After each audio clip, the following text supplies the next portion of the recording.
Welcome, welcome, welcome to Harry FLAX. Today we bring you an unforgettable story. What if Harry accidentally bonded with Voldemort's dragon at age 5 and the creature chose him as its true Dark Lord? Loving our content? Smash that like button and join our family by subscribing. We truly appreciate each and every one of you. Now, let the story begin. Chapter 1, The Dragon's Choice. Harry Potter ran faster than his 5-year-old legs had ever carried him before. The thundering footsteps of Dudley's gang echoed behind him as he darted between the trees at the edge of the neighborhood park. "We're gonna get you, freak." Dudley's voice rang out. Harry didn't look back. His heart hammered against his chest as he pushed deeper into the woods.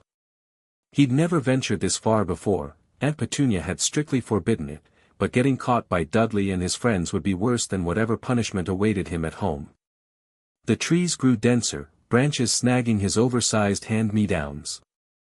The afternoon sun barely penetrated the canopy, casting everything in strange shadows.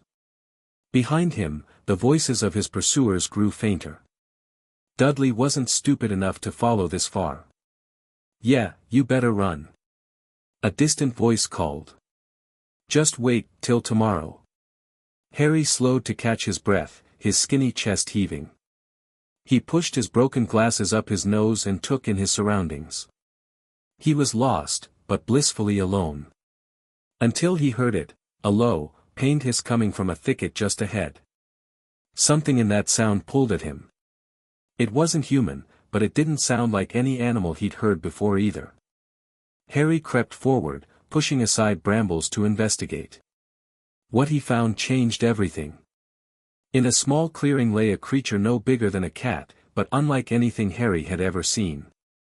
It had midnight blue scales that shimmered with an inner light, tiny wings folded against its body, and eyes, intelligent, piercing silver eyes that locked onto Harry's the moment he appeared. "Whoa," Harry whispered, crouching down. "What are you?" The creature hissed again, revealing a bleeding gash along its side. It tried to crawl away, leaving a trail of silvery blue blood on the forest floor. "Hey, I won't hurt you," Harry said softly, extending his hand slowly. "You're hurt." The creature paused, studying him with those unnerving silver eyes. It made a strange rumbling sound deep in its throat. Harry had always had a way with animals. Mrs. Fig's cats loved him, and even the mean dog at number 7 wagged its tail when he walked by. But this was different. He felt something pass between them, like a current of electricity. "Let me help," he said, tearing a strip from his already ragged shirt. "I know what it's like when no one helps you." As Harry reached toward the wounded creature, it suddenly lunged forward and bit his hand. He yelped in surprise, pulling back to see blood welling from the small puncture. "That wasn't very nice," he muttered, but something strange was happening. Where his blood dripped down, it mixed with the creature's silvery blue blood on the forest floor. The mixture began to glow. The creature's eyes widened. It made a sound almost like laughter, then deliberately dragged itself through the mixed blood, coating its wound. Harry felt dizzy suddenly, a rushing sensation filling his head. Images flashed behind his eyes, a vast cavern filled with treasure, soaring through clouds, fire and destruction below. A high, cold laugh. A towering figure with red eyes. When his vision cleared, the creature stood perfectly healed, watching him with what Harry could have sworn was satisfaction. "What just happened?" Harry whispered. The creature stretched its small wings and, to Harry's amazement, spoke directly into his mind. "Wizard child. You have bonded with me. After centuries, I have found you at last." Harry stumbled backward. "You can talk. I am Azurath. You are now my true master. I'm Harry." "Just Harry," he said automatically. The creature, Azurath, made that strange laughing sound again. "No, young one. You are far more. The other tried to claim me, but his soul was fractured. Yours is whole. You are the true Dark Lord." Before Harry could ask what that meant, they both heard voices calling through the woods. "Aunt Petunia, sounding angrier than he'd ever heard her. "Boy! Where are you, you ungrateful little, they must not find me," Azurath hissed urgently. "I will come to you when it is safe. We are bound now, by blood and magic. Call for me in your mind, and I will hear." "Wait," Harry started, but Azurath darted into the underbrush with surprising speed for something so small. "There you are." Aunt Petunia grabbed Harry's arm, yanking him to his feet. "What have I told you about coming into these woods? And look at your clothes. More ruined than they already were." As he was dragged home to face Uncle Vernon's purple-faced rage and a week locked in his cupboard, Harry kept touching the small wound on his hand, wondering if he'd imagined the whole thing. But that night, as he lay on his thin mattress in the darkness, he felt it, a presence in his mind, warm and ancient. "Sleep, young master. I am here. We have much to learn together." 6 years passed. Harry Potter stood in the kitchen of number 4 Privet Drive, calmly making breakfast while his aunt, uncle, and cousins sat at the table. To anyone watching, he seemed like a normal, if somewhat small and shabby 11-year-old boy. But Harry Potter hadn't been normal for a very long time. "They fear you, even if they don't understand why," Azurath's voice murmured in his mind. The dragon, for that's what Azurath had turned out to be, rarely left Harry's side these days, though no one else could see him. In the 6 years since their bonding, Azurath had grown from cat size to the dimensions of a large dog, though he could shrink or expand his form somewhat at will. Harry flipped the bacon with practiced ease. "They just hate me," he whispered under his breath. "No. Watch the fat one's eyes when you turn around. He flinches. He senses the power in you." Harry didn't respond out loud, but he did turn suddenly, catching Uncle Vernon's gaze. Sure enough, his uncle quickly looked away, busying himself with his newspaper. Over the years, Harry had learned many things from his secret companion. Azurath had taught him about magic, about the wizarding world, and about his own parents' deaths. The dragon claimed to have known the dark wizard who killed them, had been bound to him once, in fact, before choosing Harry instead. At first, Harry hadn't believed any of it. But then strange things started happening. He found he could move objects without touching them if he concentrated hard enough. Small flames would appear in his palm when he was angry. And once, when Dudley's gang had cornered him at school, all of them had suddenly been thrown backward as if hit by an invisible wall. After that, the Dursleys treated him differently. They still made him do chores and gave him Dudley's cast-offs, but the active abuse had stopped. They watched him with wary eyes now, as if he were a bomb that might go off. "The mail's here," Aunt Petunia snapped, interrupting his thoughts. Harry placed the breakfast plates on the table and went to fetch the mail. Among the bills and postcards lay a thick envelope made of yellowish parchment. It was addressed to him, specifically to "the cupboard under the stairs." At last, Azurath hissed excitedly. "Your formal invitation to the wizarding world, young master." Harry slipped the letter into the pocket of his oversized jeans before returning to the kitchen. He'd read it privately later. Azurath had warned him the Dursleys would try to keep him from attending Hogwarts if they knew. The rest of the morning dragged by interminably. Finally, released from chores, Harry escaped to the small second bedroom that had become his after the first bout of strange occurrences. The Dursleys had decided keeping him in the cupboard was asking for trouble. Harry locked the door and sat cross-legged on the bed. Azurath materialized fully, coiling his now substantial form around Harry's room. The dragon's scales gleamed midnight blue in the sunlight streaming through the window. "Is it really happening?" Harry asked, breaking the seal on the envelope. "Read it," Azurath urged, his silver eyes gleaming. The letter confirmed everything Azurath had told him over the years. Hogwarts School of Witchcraft and Wizardry. Term beginning September 1st. Await owl with acceptance. How do I send an owl? Harry frowned. And how will I get all these supplies? The Dursleys won't pay for any of this. Your parents left you money. Gold, in the Wizarding Bank. And as for the owl. Azuratha's mouth opened in what Harry had come to recognize as a draconic grin. Watch. The dragon moved to the window, which Harry quickly opened. Azurath emitted a high-pitched whistle that seemed to vibrate the air itself. Within minutes, a tawny owl swooped down, landing on the windowsill with a soft hoot. Harry stared. Did you just call an owl? All creatures recognize dragon magic. Write your acceptance, and this messenger will carry it. Harry hastily penned his response, adding a note explaining his situation with the Dursleys. As the owl flew away with his letter, he turned back to Azurath. What happens now? Now, we prepare. The wizarding world expects Harry Potter the hero. The boy who lived. They know nothing of Harry Potter, the true Dark Lord, bonded to a dragon. We must be careful. I still don't understand what that means, Dark Lord, Harry said, pulling his knees up to his chest. It sounds evil. Azuratha's tail twitched impatiently. Dark does not mean evil, just as light does not mean good. It is about the nature of your power, not its purpose. Your magic flows from deeper, older sources than what those wand wavers typically access. Because of our bond? Partly. But also because of who you are, Harry Potter. Even before me, your magic was different.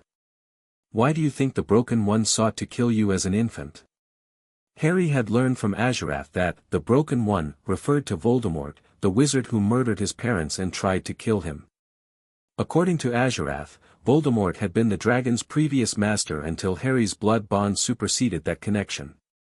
Before Harry could respond, a sharp knock came at the door. Azurath instantly faded from visible sight, though Harry could still feel his presence. Boy! Uncle Vernon called through the door. There's someone here to see you. Teacher. The word was spoken with clear distaste. Harry's heart leapt. That was faster than he'd expected. He quickly hid the Hogwarts letter under his mattress and opened the door.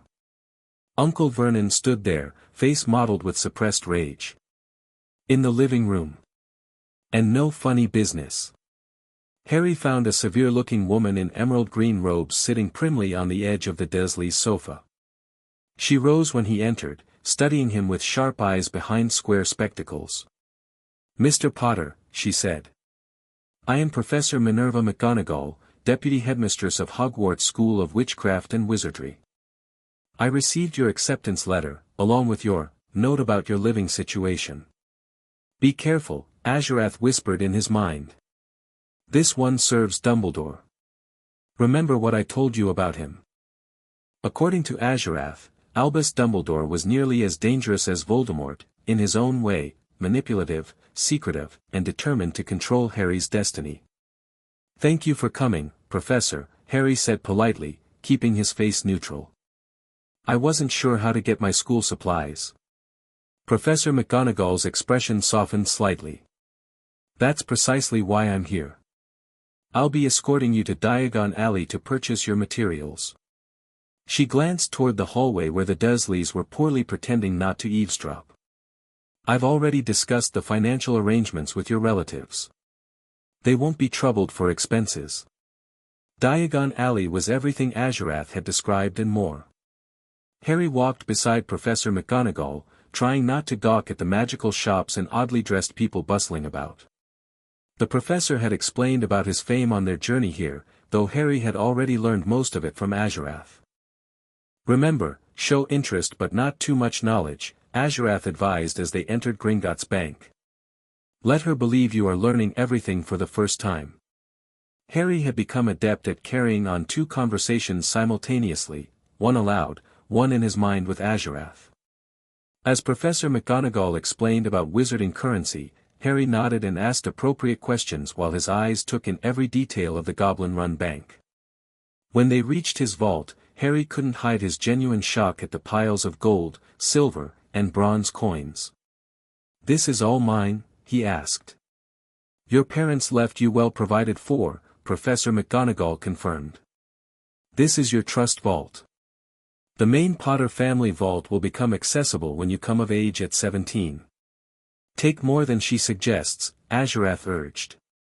We may need to make purchases without oversight.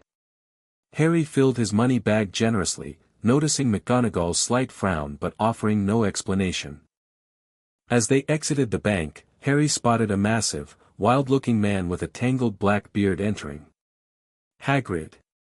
Professor McGonagall called, looking surprised. What brings you to Gringotts today? The giant man, Hagrid, apparently, startled visibly. Ah, Professor McGonagall. Just some Hogwarts business. Dumbledore's orders. His eyes found Harry and widened. Blimey, is that, yes, this is Harry Potter, McGonagall confirmed. I'm helping him purchase his school supplies. Hagrid beamed down at Harry. Last time I saw you, you was just a baby. Yeah, look like your dad, but you've got your mother's eyes. Harry smiled, genuinely touched. You knew my parents?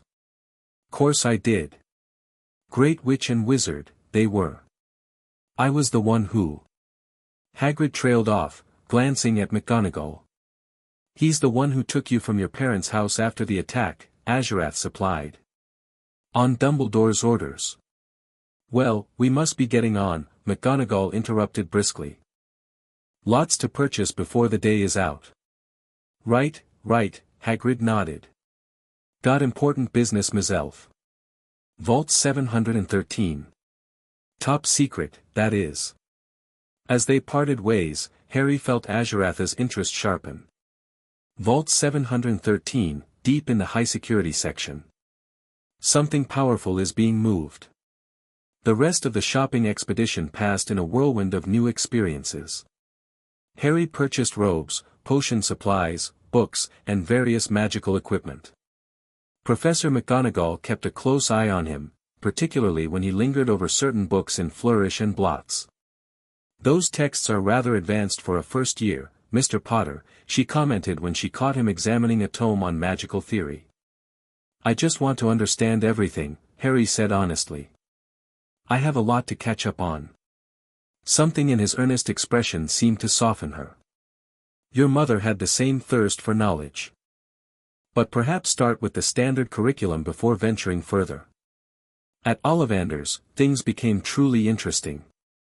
The wand-maker's silvery eyes lit up at the sight of Harry, launching into a somewhat disturbing recollection of selling wands to his parents, and to Voldemort. The old one senses something different about you, Azurath observed as Ollivander began presenting wands for Harry to try. Be prepared for questions. Wand after wand produced no results, or rather, produced chaotic, explosive results that clearly weren't right. Ollivander seemed increasingly excited by the challenge. Tricky customer, eh? Not to worry, the wand chooses the wizard, after all. I wonder. He disappeared into the back of his shop, returning with a dusty box. Holly and Phoenix feather, 11 inches, nice and supple.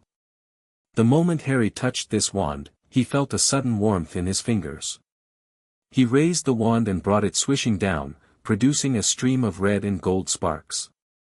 But then something unexpected happened, the sparks shifted, briefly turning silver blue, the exact color of Azurath's blood, before returning to normal. Ollivander's eyes widened. Curious, very curious. Sorry, said Harry, but what's curious? I remember every wand I've ever sold, Mr. Potter. Every single wand. It so happens that the phoenix whose tail feather is in your wand, gave another feather, just one other. It is very curious indeed that you should be destined for this wand when its brother gave you that scar. Harry nodded solemnly, having already learned this connection from Azurath. But what's more curious, Ollivander continued, leaning uncomfortably close, is that brief change in the sparks. In all my years, most unusual. Tell me, Mr. Potter, have you had any unusual magical experiences? Before Harry could answer, Professor McGonagall interrupted firmly. Mr. Ollivander, we're on a rather tight schedule. Say nothing about me, Azurath warned unnecessarily. The wand maker sees too much already. After paying 7 gold galleons for his wand, Harry followed Professor McGonagall back into the alley. Their final stop was Elop's Owl Emporium, where McGonagall insisted on purchasing a beautiful snowy owl for Harry as an early birthday present. Every student needs a way to communicate with family, she explained, though her pursed lips when she said family suggested what she thought of the Dursleys. Harry was genuinely touched by the gift. "Thank you, Professor. I'll take good care of her."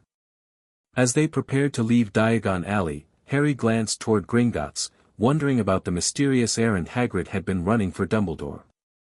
"We will learn more at Hogwarts," Azurath assured him. Today was merely the beginning. On September 1st, Harry stood on platform 9 3/4, surrounded by the chaos of students and parents preparing for departure. The Dursleys had dropped him at King's Cross with evident relief, though finding the magical platform had been simple enough with Azurath's guidance. "Stay close to me," Harry whispered to his snowy owl, whom he'd named Hedwig after a name he'd found in his History of Magic textbook. "Remember what we discussed?" Azurath's voice came from where the dragon had wrapped himself invisibly around Harry's shoulders. "Make allies, not servants. Learn who can be trusted. Watch for the Broken One's influence." Over the past month, Harry had devoured his school books and several others he'd managed to purchase during a secret second trip to Diagon Alley.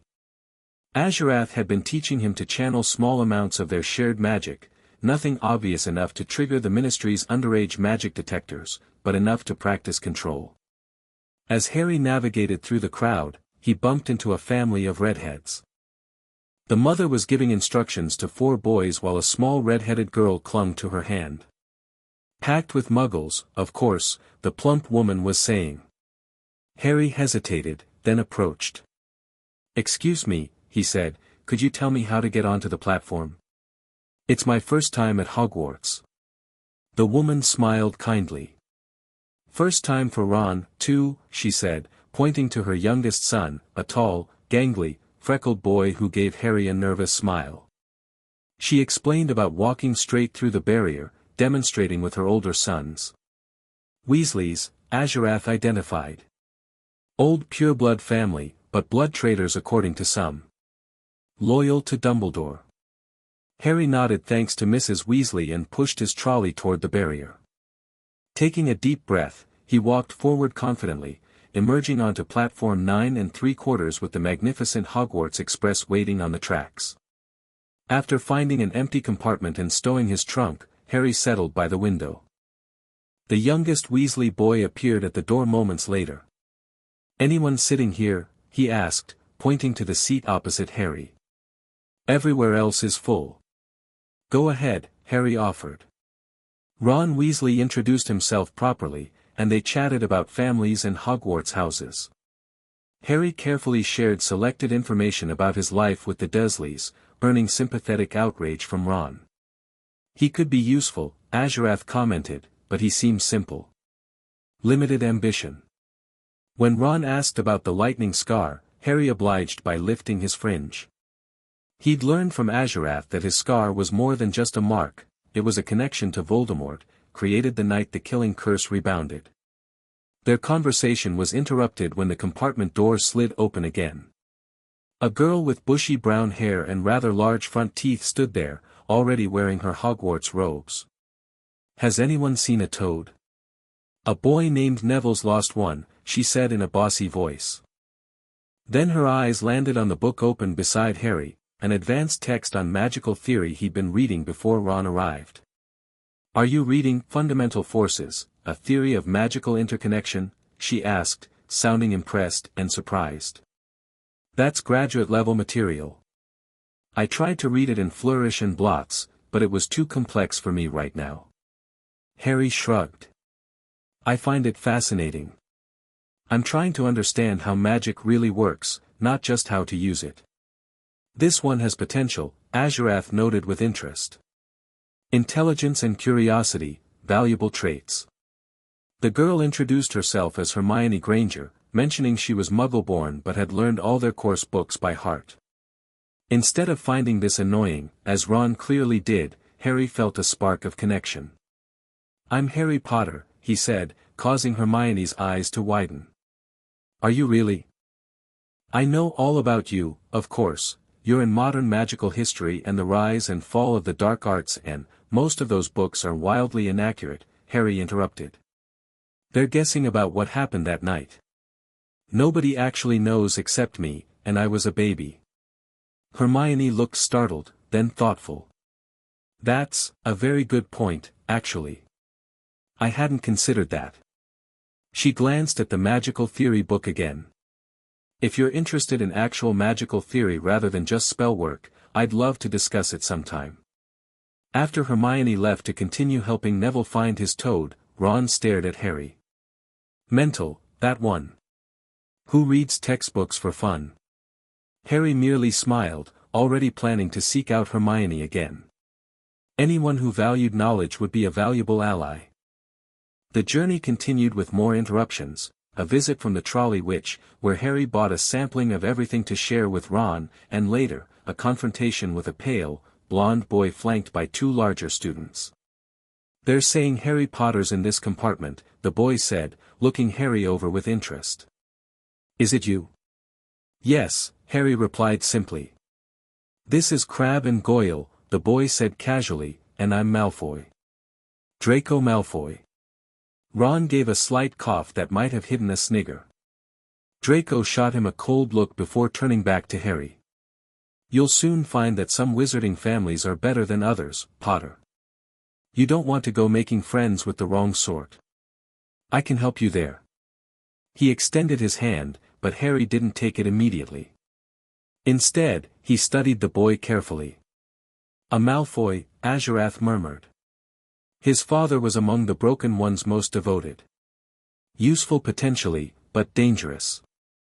He expects subservience. I appreciate the offer, Harry said finally, but I think I can figure out the wrong sort for myself. He did shake Malfoy's hand briefly, but made it clear it was as an equal, not as accepting a subordinate position.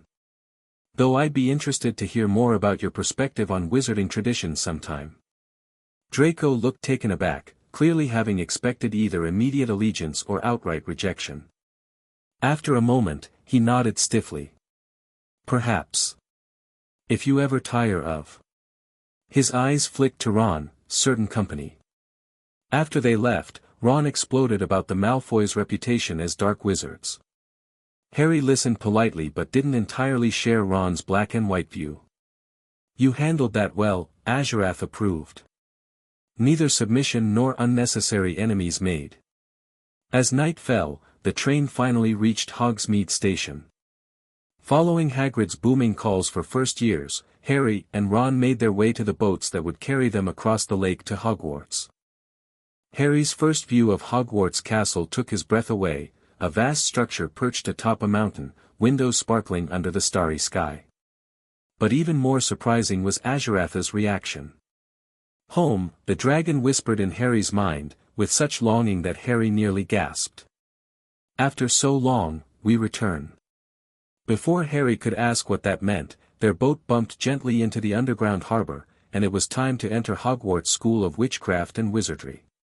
Professor McGonagall led the nervous first years into the Great Hall, where 4 long tables were filled with students beneath a ceiling bewitched to look like the night sky. At the front of the hall sat the teachers, centered around a tall, silver-haired wizard with half-moon spectacles whom Harry immediately recognized as Albus Dumbledore. As they approached the front, Harry noticed the sorting hat on its stool, just as Azurath had described it. One by one, students were called forward alphabetically to be sorted into their houses. Hermione Granger went to Gryffindor, though the hat took nearly a full minute with her. Draco Malfoy was instantly sorted into Slytherin. Then, finally, Potter, Harry. Whispers broke out across the hall as Harry stepped forward. He sat on the stool, and McGonagall placed the hat on his head. Said a small voice in his ear. Difficult. Very difficult. Plenty of courage, I see. Not a bad mind either. There's talent, oh my goodness, yes, and a nice thirst to prove yourself. But what's this? Fascinating. It senses me, Azurath warned. A dragon bond, the hat whispered, sounding shocked. I haven't seen such a thing in, well, never mind that. Where to put you? You could be great, you know, it's all here in your head, and Slytherin would help you on the way to greatness, no doubt about that. Harry gripped the edges of the stool, thinking quickly. Azurath had advised caution about revealing too much too soon. Perhaps not Slytherin then, the hat continued, as if reading his thoughts. Though it would suit you. Better be Gryffindor. The last word was shouted to the hall. Harry removed the hat and walked shakily toward the Gryffindor table, where he received the loudest cheer yet. The Weasley twins were yelling, "We got Potter! We got Potter!" A strategic choice by the hat, Azurath noted. It's giving you cover. No one will look for the true Dark Lord in Gryffindor. As the sorting concluded with Ron joining Gryffindor as well, Dumbledore rose to give a brief, eccentric welcome speech. Harry noticed the headmaster's eyes linger on him for just a moment too long. He's trying to read your thoughts, Azurath hissed. Remember the mental shields I taught you. Harry subtly strengthened the barriers Azurath had been helping him construct, imagining his thoughts enclosed within walls of dragon scales. Dumbledore's gaze moved on, but Harry had the distinct impression the headmaster was puzzled. The welcome feast was magnificent, with foods of all descriptions appearing magically on the golden plates. As Harry ate, he engaged in conversation with his new housemates, particularly a ghost called Nearly Headless Nick who provided colorful commentary on Hogwarts history. When Harry glanced at the high table, he noticed a hook-nosed, greasy-haired teacher in conversation with a nervous-looking man wearing a large purple turban. "Who are they?" he asked Percy Weasley, Ron's older brother and a prefect. "Professor Snape, the potions master," Percy replied, "and that's Professor Quirrell, who teaches defense against the dark arts." As Harry watched, Snape looked past Quirrell directly at him. A sharp, hot pain shot across his scar, causing him to clap a hand to his forehead. "Interesting," Azurath commented. "Two reactions at once. The dark-haired one carries old hatred. But the other? What about the other?" Harry thought back. "The broken one is closer than we thought. Be vigilant." After dessert, Dumbledore rose again to give some start-of-term notices. Most were routine, but one stood out: the third-floor corridor on the right-hand side is out of bounds to everyone who does not wish to die a very painful death. A few people laughed, but Harry wasn't among them. He exchanged glances with Percy, who looked unusually grave. "He's not serious, is he?" he asked. "Must be," Percy replied, frowning. "It's odd, because he usually gives us a reason why we're not allowed to go somewhere. The forest's full of dangerous beasts, everyone knows that. I think he might have told us prefects, at least." "Something valuable is hidden there," Azurath said confidently. "Perhaps what was in Vault 713. As the feast ended, the Gryffindor first-years followed Percy through the castle's twisting corridors and moving staircases to Gryffindor Tower. The entrance was concealed behind a portrait of a fat lady in a pink silk dress, who asked for a password. Caput Draconis, Percy supplied, and the portrait swung open to reveal a cozy common room filled with squashy armchairs. Percy directed the girls through one door to their dormitory and the boys through another. Harry found himself in a circular room with 5 four-poster beds hung with deep red, velvet curtains. His trunk had already been brought up. As the other boys, Ron, Neville Longbottom, Dean Thomas, and Seamus Finnegan, changed into pajamas and fell into exhausted conversation about their families, Harry took a moment to look out the tower window at the starry sky. "We're really here," he whispered. "Yes," Azurath agreed, finally unwinding from around Harry's shoulders and materializing on his bed, invisible to the others. "And tomorrow, your real education begins." Classes began the next day, and Harry quickly discovered that there was much more to magic than waving a wand and saying funny words. Astronomy, herbology, history of magic, charms, transfiguration, each subject presented its own challenges and fascinations.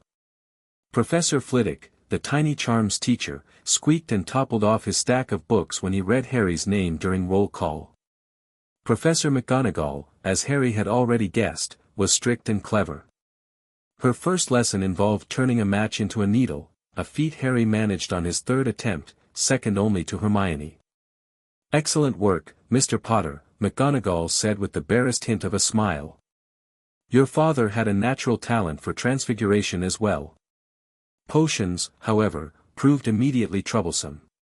The class took place in the dungeons with the Slytherins, and Professor Snape made it clear from the start that he despised Harry. "Ah, yes," he said softly during roll call, "Harry Potter. Our new celebrity." Draco Malfoy and his friends sniggered behind their hands. Snape finished calling the names and looked up at the class, his eyes cold and empty. "You are here to learn the subtle science and exact art of potion making," he began. "I don't expect you will really understand the beauty of the softly simmering cauldron with its shimmering fumes, the delicate power of liquids that creep through human veins, bewitching the mind, ensnaring the senses. He has poetry in his soul, this one," Azurath commented dryly. "But watch for his attack." Sure enough, Snape suddenly barked, "Potter! What would I get if I added powdered root of asphodel to an infusion of wormwood?" Harry felt Hermione's hand shoot into the air beside him. Thanks to his extra reading and Azurath's tutoring, he knew the answer. "The draught of living death, sir," he replied calmly. "A powerful sleeping potion." Snape's eyes narrowed slightly. "Where would you look if I told you to find me a bezoar?" "In the stomach of a goat. It's a stone that will protect you from most poisons." "What is the difference between monkshood and wolfsbane?" "They're the same plant, also called aconite." A silence followed. Snape's expression was unreadable as he stared at Harry. Finally, he said, "Correct. It seems fame isn't everything, after all." The words were critical, but there was a new assessment in his gaze. The potions lesson continued with students pairing up to mix a simple cure for boils. Harry worked with Ron, quietly correcting his friend's technique when necessary. When Neville somehow melted Seamus's cauldron, creating a caustic mess that caused angry red boils to spring up on his arms, Snape rounded on Harry again.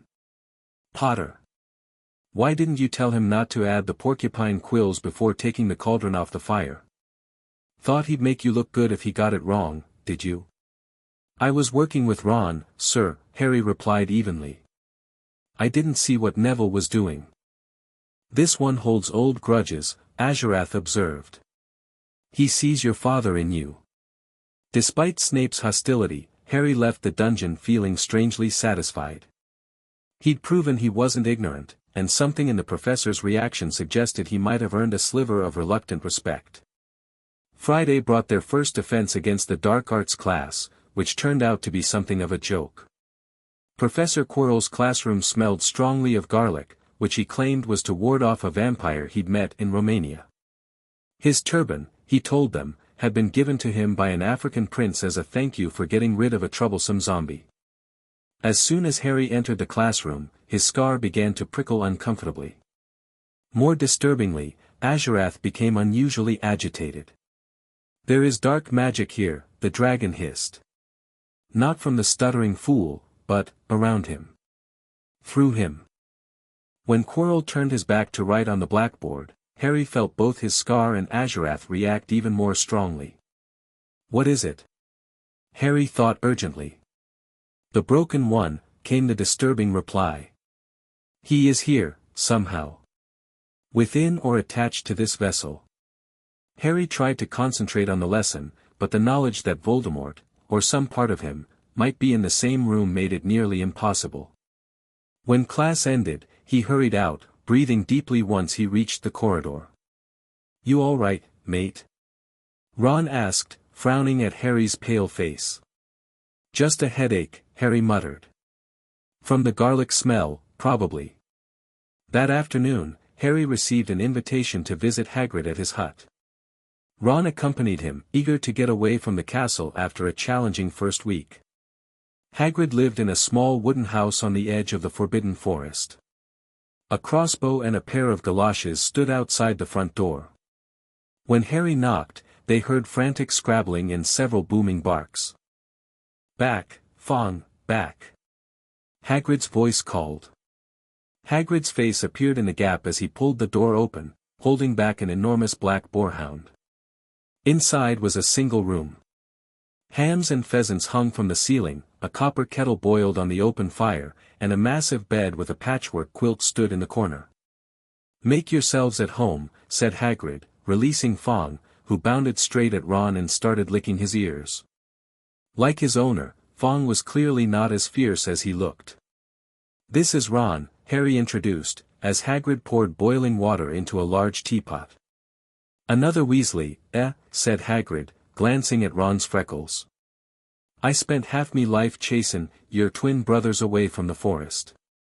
The rock cakes Hagrid served were shapeless lumps that nearly broke their teeth, but Harry and Ron pretended to enjoy them as they told Hagrid about their first lessons. When Harry mentioned Snape's apparent dislike, Hagrid, like Azurath, dismissed it as old-school rivalry. "He hardly likes the students. But he seemed to really hate me." "Rubbish," said Hagrid unconvincingly. "Why should he?" Harry noticed Hagrid wouldn't quite meet his eyes when he said this. Changing the subject, he picked up a piece of paper lying on the table. It was a cutting from the Daily Prophet. Gringotts break-in. Latest investigations continue into the break-in at Gringotts on July 31st, widely believed to be the work of dark wizards or witches unknown. Gringotts goblins insist that nothing was taken. The vault in question, number 713, had in fact been emptied earlier that same day. Harry's heart leapt. Vault 713, the same vault Hagrid had visited on Dumbledore's mysterious errand, the very day Harry had been in Diagon Alley. "Hagrid," said Harry. "That Gringotts break-in happened on my birthday. It might have been happening while we were there." Hagrid definitely didn't meet his eyes this time. He grunted and offered him another rock cake. "Now we know," Azurath whispered in Harry's mind. "Whatever was in that vault is now at Hogwarts, guarded in the forbidden corridor." As they walked back to the castle for dinner, Harry was quiet, considering this new information. "You thinking about that break-in?" Ron asked. "Weird coincidence, that." "Yeah," Harry agreed. "I was just wondering what was so important that someone would try to rob Gringotts, and why Dumbledore would want it brought to Hogwarts." Ron shrugged. "Must be something really valuable, or really dangerous." "Or both," Harry murmured. The following weeks established a pattern. During the day, Harry attended classes, gradually excelling in most subjects. At night, when his dorm mates were asleep, he would practice additional magic under Azurath's guidance, learning to channel their unique bond into spells that were both more efficient and more powerful than the standard curriculum taught. He also made a point of seeking out Hermione Granger, despite Ron's initial eye-rolling. After classes, he would often join her in the library, discussing magical theory or helping each other with homework. "You're different than I expected," Hermione admitted one evening as they worked through a particularly challenging Transfiguration essay. "When I read about the famous Harry Potter, I pictured someone who'd, I don't know, ride in on a white horse shooting lightning bolts from his eyes," Harry suggested with a grin. She laughed. "Something like that. But you're just normal." "No," she said thoughtfully. "Not normal at all, actually. Just different. You care about understanding magic, not just using it. Most of the others just want to learn spells without understanding why they work." Harry shrugged. "Knowledge is power. If I'm going to survive in this world, I need to understand it completely." Hermione gave him a curious look. "Survive? That sounds rather dramatic." "Careful," Azurath warned. "Well," Harry backpedaled slightly, "according to everyone, there's a dark wizard out there who specifically wants me dead. Seems smart to be prepared." This explanation satisfied Hermione, and their friendship deepened over their mutual love of learning. Ron, meanwhile, provided a different kind of friendship, more casual, focused on chess, Quidditch discussions, and exploring the castle. The three formed an unlikely trio, though tensions occasionally flared between Ron and Hermione due to their vastly different priorities. On Halloween morning, they woke to the delicious smell of baking pumpkin wafting through the corridors. Even better, Professor Flitwick announced in charms that they were ready to start making objects fly, something they had all been eager to try since watching him make Neville's toad zoom around the classroom. Flitwick put the class into pairs. Harry was partnered with Seamus Finnegan, while Ron was stuck with Hermione. Neither looked happy about this arrangement. "Now, don't forget that nice wrist movement we've been practicing," squeaked Professor Flitwick. "Swish and flick, remember, swish and flick. And saying the magic words properly is very important, too." It was difficult. Harry and Seamus swished and flicked, but their feather just lay on the desktop. Seamus got so impatient that he prodded it with his wand and set it on fire. At the next table, Ron wasn't having much better luck. "Wingardium Leviosa," he shouted, waving his long arms like a windmill. "You're saying it wrong," Harry heard Hermione snap. "It's Wingardium Leviosa, make the gar nice and long." "You do it, then, if you're so clever," Ron snarled. Hermione rolled up the sleeves of her gown, flicked her wand, and said, "Wingardium Leviosa." Their feather rose off the desk and hovered about 4 feet above their heads. "Oh, well done," cried Professor Flitwick, clapping. "Everyone see here, Miss Granger's done it." Harry, who had been watching carefully, tried again with his own feather, focusing not just on the incantation but on the feeling of upward movement, as Azurath had taught him. His feather rose smoothly into the air, perhaps even more steadily than Hermione's had. "Excellent, Mr. Potter." Flitwick beamed. 5 points to Gryffindor for each of you." Ron was in a very bad mood by the end of the class. As they pushed their way into the crowded corridor, he imitated Hermione.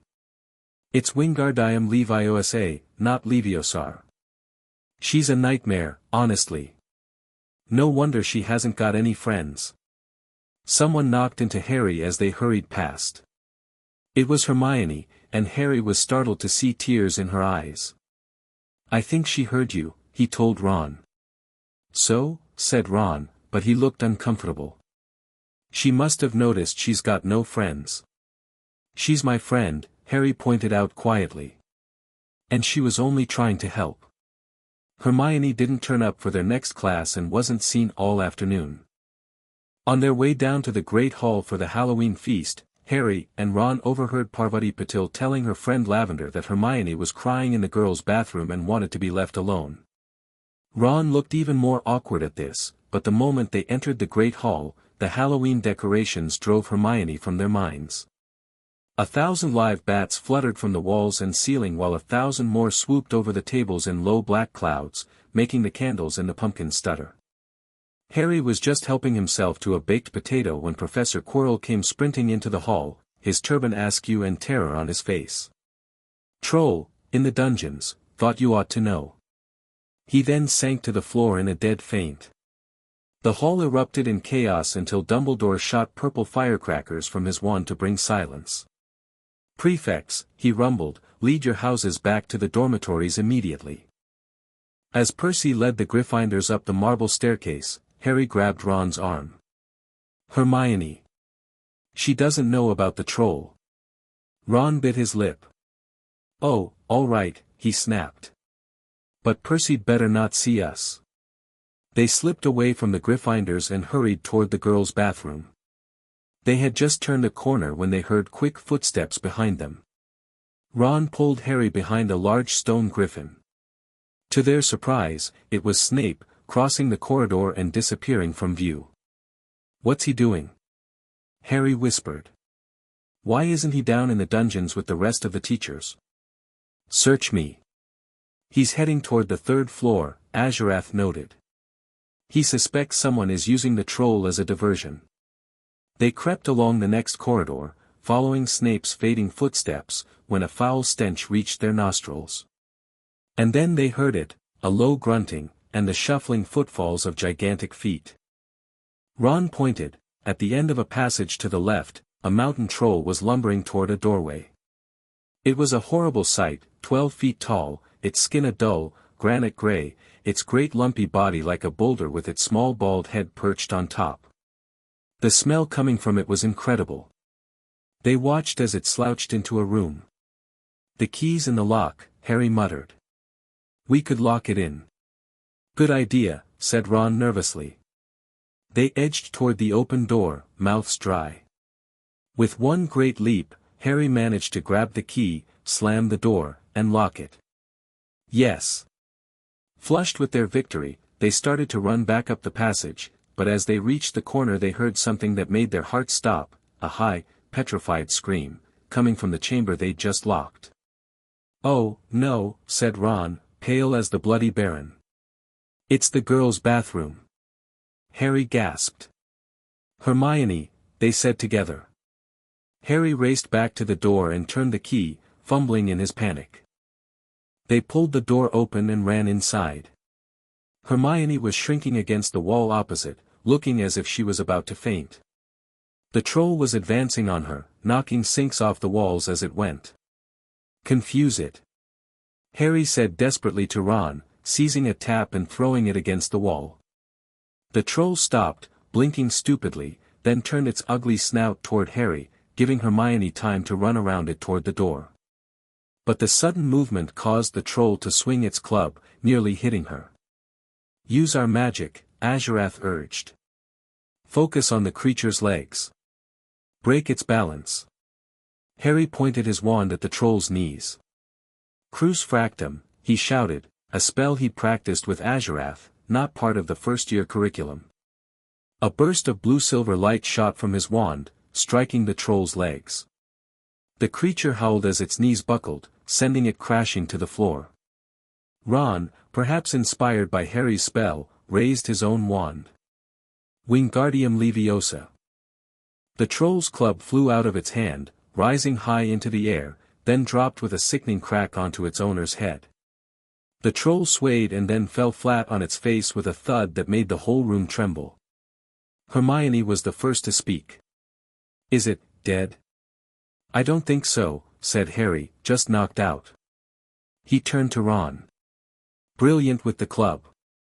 But their victory celebration was cut short as a sudden slamming and loud footsteps made all three of them look up. Professors McGonagall, Snape, and Quirrell burst into the room. Quirrell took one look at the troll, let out a faint whimper, and sat quickly down on a toilet, clutching his heart. Snape bent over the troll, examining it with narrowed eyes, then shot a calculating glance at Harry. McGonagall was looking at the three of them with cold fury. "What on earth were you thinking?" she demanded. "You're lucky you weren't killed. Why aren't you in your dormitory?" Then a small voice came from behind them. "Please, Professor McGonagall, they were looking for me. Miss Granger." Hermione had managed to get to her feet at last. "I went looking for the troll because I thought I could deal with it on my own, you know, because I've read all about them." Harry stared at her. Hermione Granger, telling a downright lie to a teacher. "If they hadn't found me, I'd be dead now," she continued. Harry did some kind of spell on its legs, and Ron knocked it out with its own club. They didn't have time to come and fetch anyone. It was about to finish me off when they arrived. "Well, in that case," said Professor McGonagall, staring at the three of them, "Miss Granger, you foolish girl, how could you think of tackling a mountain troll on your own?" Hermione hung her head. 5 points will be taken from Gryffindor for this," said McGonagall. "I'm very disappointed in you. If you're not hurt at all, you'd better get off to Gryffindor Tower." Hermione left, and McGonagall turned to Harry and Ron. "Well, I still say you were lucky, but not many first years could have taken on a full-grown mountain troll. You each win Gryffindor 5 points. Professor Dumbledore will be informed of this. You may go." As they hurried out of the chamber, Snape gave Harry one last, penetrating look. But it was Quirrell's gaze, following him out the door, that made the hair on his neck stand up. "The broken one watched you use our magic," Azurath said grimly. We have revealed ourselves too soon. They didn't speak until they had climbed 2 floors up, the adrenaline of the encounter finally ebbing. That was some spell, Harry, Ron said at last. I've never heard of it before. Where'd you learn that? Harry hesitated. I read about it somewhere. For emergencies. Ron didn't look entirely satisfied with this answer, but he nodded slowly. When they reached the portrait hole, they found Hermione waiting for them. There was an embarrassed pause, then all 3 of them said, "Thanks," at the same time, and they went in together. From that moment on, Hermione Granger became their friend. There are some things you can't share without ending up liking each other, and knocking out a 12-foot mountain troll is one of them. As they entered November, the weather turned very cold. The mountains around the school became icy gray and the lake like chilled steel. Every morning the ground was covered in frost. The Quidditch season had begun, and that Saturday, Harry would be watching his first match, Gryffindor versus Slytherin. Despite Ron's enthusiastic explanations of the game, Harry found himself more interested in a different pursuit, investigating the 3rd-floor corridor. We need to know what they're hiding, he told Hermione one evening in the library, keeping his voice low. But Dumbledore said it's dangerous, she protested weakly, though Harry could see curiosity burning in her eyes too. That's exactly why we should find out what it is, he argued. If it's valuable enough for someone to try robbing Gringotts, and dangerous enough for Dumbledore to warn the whole school away from it, then it might be connected to. He trailed off, not wanting to voice his suspicions about Quirrell and Voldemort just yet. To what? Hermione pressed. To whoever's trying to steal it, Harry finished. Look, I know it sounds crazy, but I think Quirrell might be involved. Hermione looked skeptical. Professor Quirrell? He's afraid of his own shadow. Perfect cover, isn't it? Harry pointed out. And haven't you noticed my scar always hurts in his class? Ron, who had been half listening while pretending to work on his potions essay, looked up sharply. You never mentioned that. Harry shrugged. Didn't seem important at first. But now, with everything else. Careful, Azurath warned. The broken one has many eyes and ears. Taking the hint, Harry changed tack. Anyway, I think we should at least find out what's behind that door. Not to take whatever it is, just to know. Hermione bit her lip, clearly torn between her respect for rules and her curiosity. Well, I suppose it couldn't hurt just to look.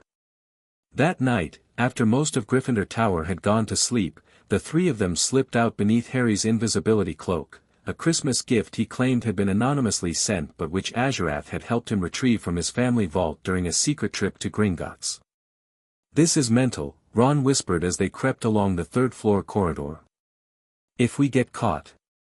We won't, Harry assured him. Not under the cloak. They reached the forbidden door, and Hermione pulled out her wand. Alohomora. The lock clicked, and the door swung open. They stepped inside and were immediately confronted by 3 enormous heads attached to a single massive dog body. 6 eyes blinked awake, 6 nostrils quivered in their direction, and 3 mouths began to growl. Cerberus. Hermione gasped, backing away. A 3-headed dog. Harry was more focused on what the dog was standing on, a trapdoor in the floor. It guards the entrance to the lower chambers, Azurath confirmed. The prize lies beneath. Before the dog could lunge, they scrambled back through the door, slamming it shut behind them. What are they thinking, keeping a thing like that locked up in a school? Ron demanded as they raced back to Gryffindor Tower. If any dog needs exercise, that one does. Didn't you see what it was standing on? Hermione asked, having noticed the same thing as Harry. I wasn't looking at its feet. I was too busy with its heads. It was standing on a trapdoor, Harry confirmed. It's guarding something. Back in the common room, Hermione's academic nature kicked in. It has to be guarding whatever was in Vault 713. But what could it be? Something valuable, Ron suggested. And dangerous, Harry added, thinking of Azuratha's warnings. I'm going to look into famous magical objects, Hermione decided. There can't be that many things worth this much protection. As they headed up to their respective dormitories, Harry felt a growing certainty that whatever lay beneath the trapdoor, it was somehow connected to his own destiny, and to Voldemort's plans for return. The broken one seeks wholeness, Azurath murmured as Harry climbed into bed. And the path lies beneath the beast's feet. The following day, Harry found himself in the stands with Ron and Hermione, watching his fellow Gryffindors take on the Slytherin team in Quidditch. Despite his initial lack of interest, Harry found himself caught up in the excitement of the match, the speed of the players, the strategic plays, the roar of the crowd when someone scored. "Budge up there, move along," came Hagrid's voice, joining them in the stands. "Hagrid." Ron moved over to make room for the gamekeeper's bulk. "Been watchin' from me hut," said Hagrid, patting a large pair of binoculars around his neck, "but it isn't the same as bein' in the crowd." As the game continued, Harry noticed something odd about one of the Gryffindor players, a third-year named Oliver Wood, the team captain and keeper. "He's really good," Harry commented, watching Wood make another spectacular save. "Best keeper Gryffindors had in years," Hagrid agreed. "Shame about the rest of the team. They're missin' a good seeker, that's their problem." Harry watched Wood dive to block another quaffle, fascinated by the keeper's speed and precision. Suddenly, the Gryffindor stands erupted in angry shouting. One of the Slytherin beaters had sent a bludger straight at Wood when the quaffle was at the other end of the field, a cheap shot that caught the keeper in the head, sending him spiraling down to the ground. "That's a foul!" Hagrid roared. Madame Hooch's whistle blew, and penalties were assigned, but the damage was done. Wood was being carried off the field, clearly concussed, and Gryffindor was left without a keeper. "That's it then," Ron said glumly. "Without Wood, they'll slaughter us." Harry watched as the Gryffindor team huddled in emergency discussion, their captain gone and spirits visibly low. Something stirred in him, a desire to help, to prove himself, to show what he could do. "Interesting timing," Azurath commented. "The broken one is watching. This could be useful cover." Before Harry knew what he was doing, he was on his feet. "I'm going down there." "What?" Ron yelped. "You can't," but Harry was already pushing his way through the stands. He raced down to the pitch where the Gryffindor team was still arguing about what to do. "I can play keeper," he said, approaching the group. The team stared at him in disbelief. One of the Weasley twins, Fred or George, Harry couldn't tell, laughed. You're a first year. You've probably never even been on a broom before." "Actually," Harry said calmly, "I'm a natural. Let me try." The team exchanged skeptical glances, but with Wood out and no reserve keeper, they had few options. "Madame Hooch won't allow it," one of the chasers, Angelina Johnson, pointed out. At that moment, Professor McGonagall arrived, having come down to check on Wood's condition. "What's this?" "Potter, what are you doing on the pitch?" "Professor," Harry said, facing her directly, "I'd like to substitute for Wood." McGonagall looked stunned. "That's impossible. First years aren't allowed on house teams, and you have no experience. Please, Professor. Just let me try. If I can't do it, I'll come straight back off." Something in Harry's confident demeanor gave McGonagall pause. After a moment of internal struggle, she said, "This is most irregular. But given the emergency circumstances." Hooch. After a heated discussion with the flying instructor and referee, it was agreed Harry could substitute, an unprecedented exception that sent murmurs through the crowd as he borrowed Wood's robes, comically large on him, and his broom. "If you get hurt, Potter, it's not on my head," McGonagall warned, though her expression suggested she was already regretting the decision. Harry mounted the broom and kicked off, feeling the rush of air as he soared upward. He'd never flown before, not really, but Azurath had shown him flying in their mental connection for years, and somehow, his body knew exactly what to do. "We are creatures of the air, young master," Azurath reminded him. Your body remembers what your mind does not. Harry took position in front of the 3 goal hoops, aware of every eye in the stadium on him. The whistle blew, and play resumed. It didn't take long for the Slytherins to test the novice keeper. A chaser came streaking toward him, feinted left, then fired right, but Harry was already there, spinning his broom in a corkscrew maneuver that let him kick the quaffle away with the tail of his broom. The Gryffindor stands erupted in cheers. The save had been spectacular, not just good, but impossibly good for someone who'd never played before. Slytherin attacked again and again, determined to exploit the first year, but Harry seemed to anticipate every move. He didn't just block shots, he did it with a natural grace and flair that had the crowd gasping. By half-time, he hadn't let in a single goal, and Gryffindor was up 60-0. He's flying like he was born on a broom, Hagrid marveled from the stands. I've never seen anything like it, Hermione agreed, watching through Hagrid's binoculars. As the second half began, Harry noticed a shift in the Slytherin strategy. They'd abandoned trying to score directly and were now attempting to physically intimidate him. Both beaters focused their bludgers exclusively on Harry, and the chasers flew closer than necessary, trying to knock him off balance. During one particularly vicious attack, a bludger caught Harry hard in the shoulder. Pain exploded through his arm, but he gritted his teeth and stayed on his broom. The next shot came immediately after, while he was still reeling. Now, Azurath urged. Show them. Harry felt the familiar warmth of their bond flowing through him. The world seemed to slow down as the quaffle approached. He spun his broom in a complete vertical loop, coming up under the ball and batting it away with his good arm, directly to a Gryffindor chaser who was already streaking toward the Slytherin goal. The crowd went wild. Even McGonagall was on her feet, her typical reserve forgotten as she shouted approval. By the time the Gryffindor seeker caught the snitch, securing a 250-30 victory, Harry Potter had become a Hogwarts legend. The student body carried him off the field on their shoulders, chanting his name.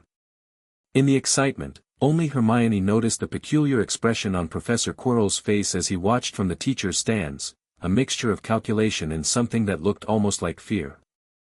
Word of Harry's Quidditch heroics spread through Hogwarts like wildfire.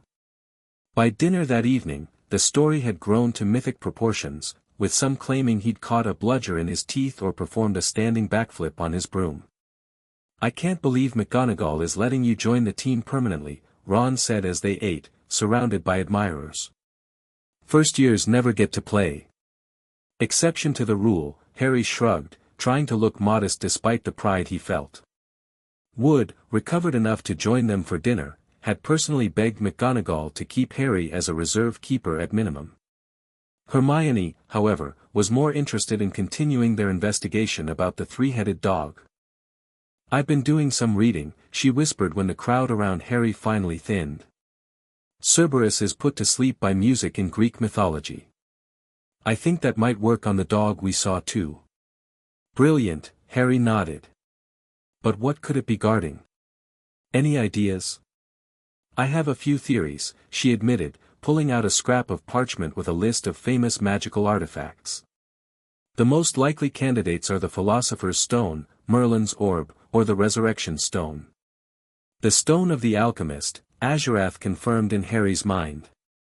That is what the Broken One seeks, eternal life to complete his return. Their discussion was interrupted by the arrival of Draco Malfoy, flanked as always by Crabbe and Goyle. Quite the performance today, Potter, Malfoy drawled. One might almost think you'd been flying for years. Natural talent, Harry replied with a slight smile. Some of us have it. Malfoy's pale face flushed, but he controlled himself. Lucky saves, nothing more. But I admit, it was impressive, for a beginner.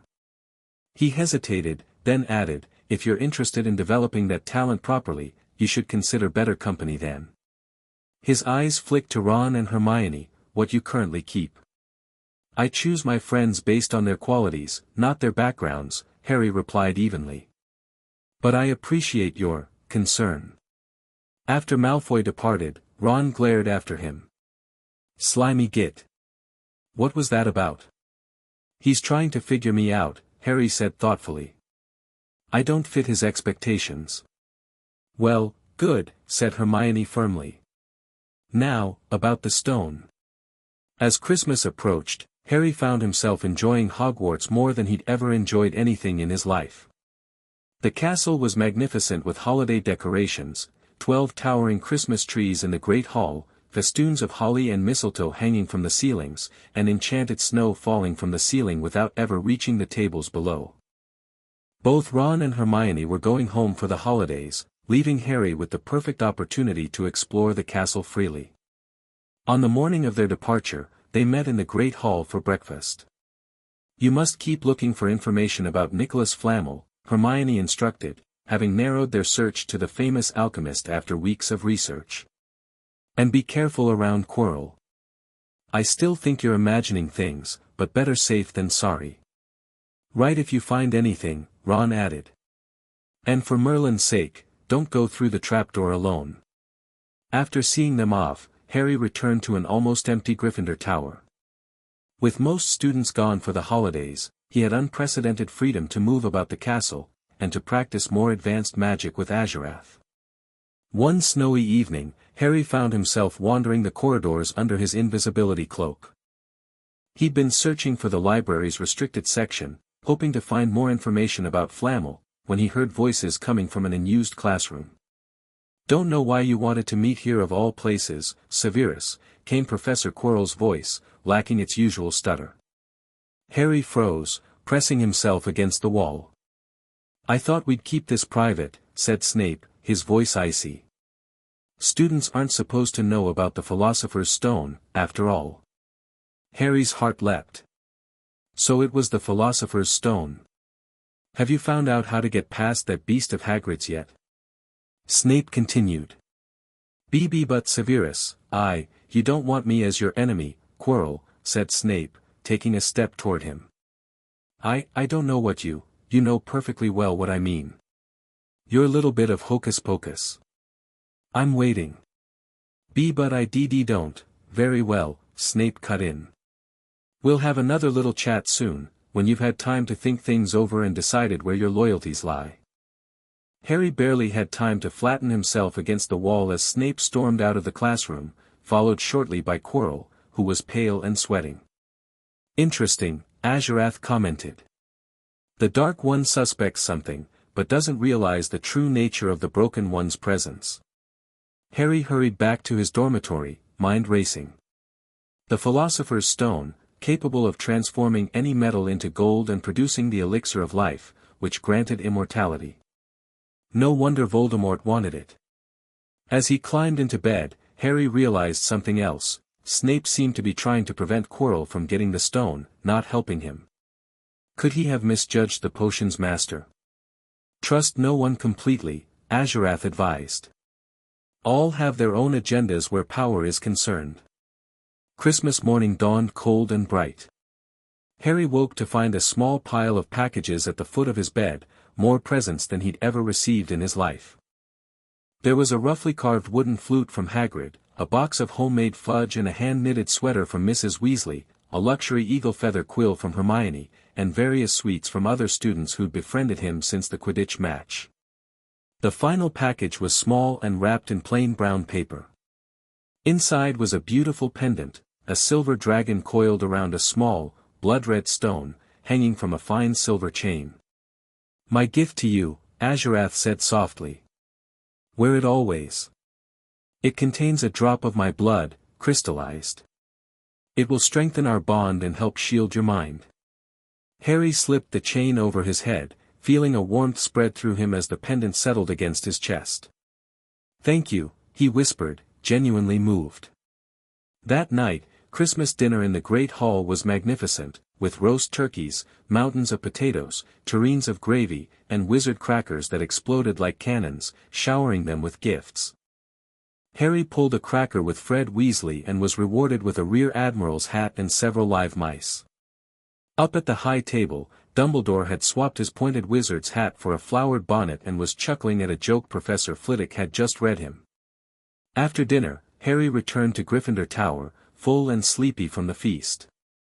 He was about to head up to his dormitory when he felt a strange pull, an urge to explore further. "The castle speaks to you," Azurath murmured. "Follow the call." Harry donned his invisibility cloak and set out again.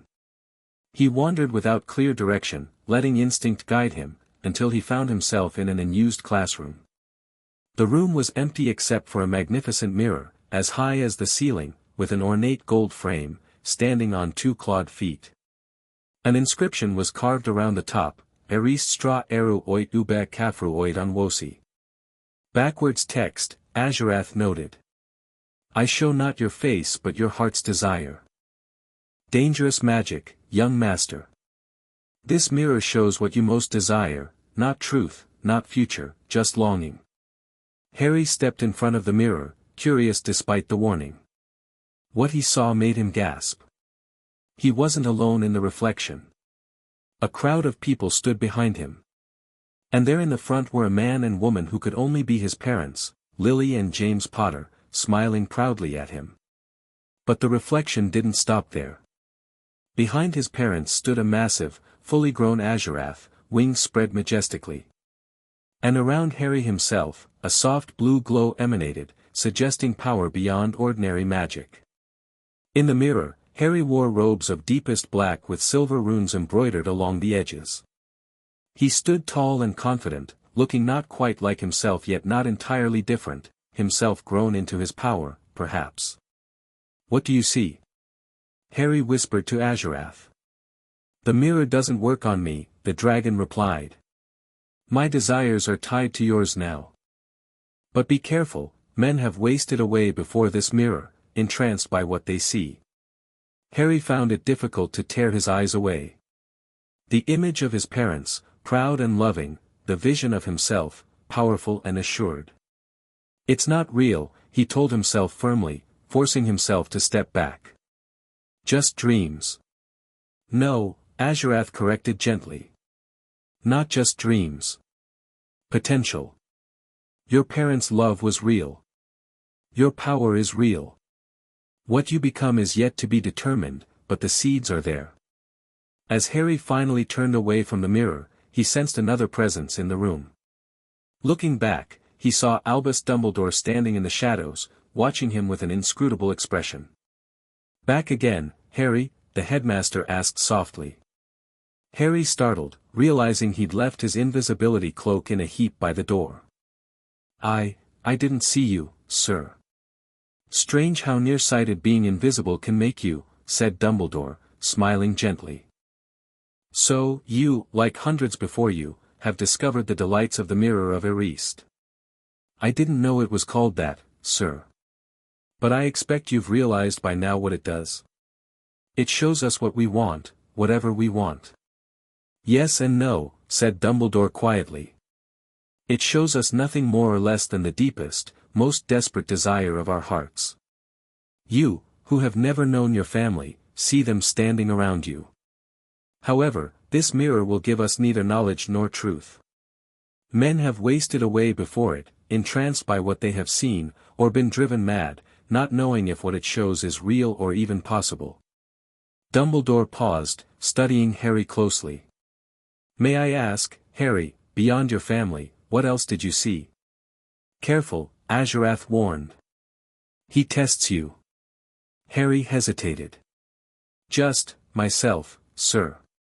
Older, I think. Happy."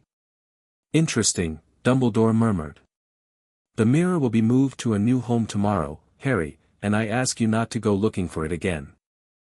If you ever do run across it, you will now be prepared. It does not do to dwell on dreams and forget to live." As Harry turned to leave, Dumbledore added, "By the way, Harry, that's a most unusual pendant you're wearing. A recent gift, I presume?" Harry's hand went automatically to Azurath's pendant, which he'd tucked beneath his sweater. "Yes, sir. A Christmas present." "How charming," Dumbledore smiled, though his eyes remained calculating behind his half-moon spectacles. "Good night, Harry." As Harry hurried back to Gryffindor Tower, he couldn't shake the feeling that Dumbledore had seen more in the mirror, and perhaps in Harry himself, than he was letting on. He suspects something, Azurath confirmed. We must be more careful. The remainder of the holiday passed quickly. When term started again, Harry was relieved to have Ron and Hermione back, though he missed the freedom to communicate openly with Azurath. You actually found out about the Philosopher's Stone? Hermione whispered excitedly when Harry told them about overhearing Snape and Quirrell. Nicholas Flamel is the only known maker of the stone. I knew I'd read his name somewhere, he's mentioned in Alchemy, Ancient and Modern. But what's Snape's game? Ron frowned. If he's trying to stop Quirrell, does that mean he's on our side? I don't think either of them is on our side, Harry said carefully. But Quirrell is definitely the bigger threat.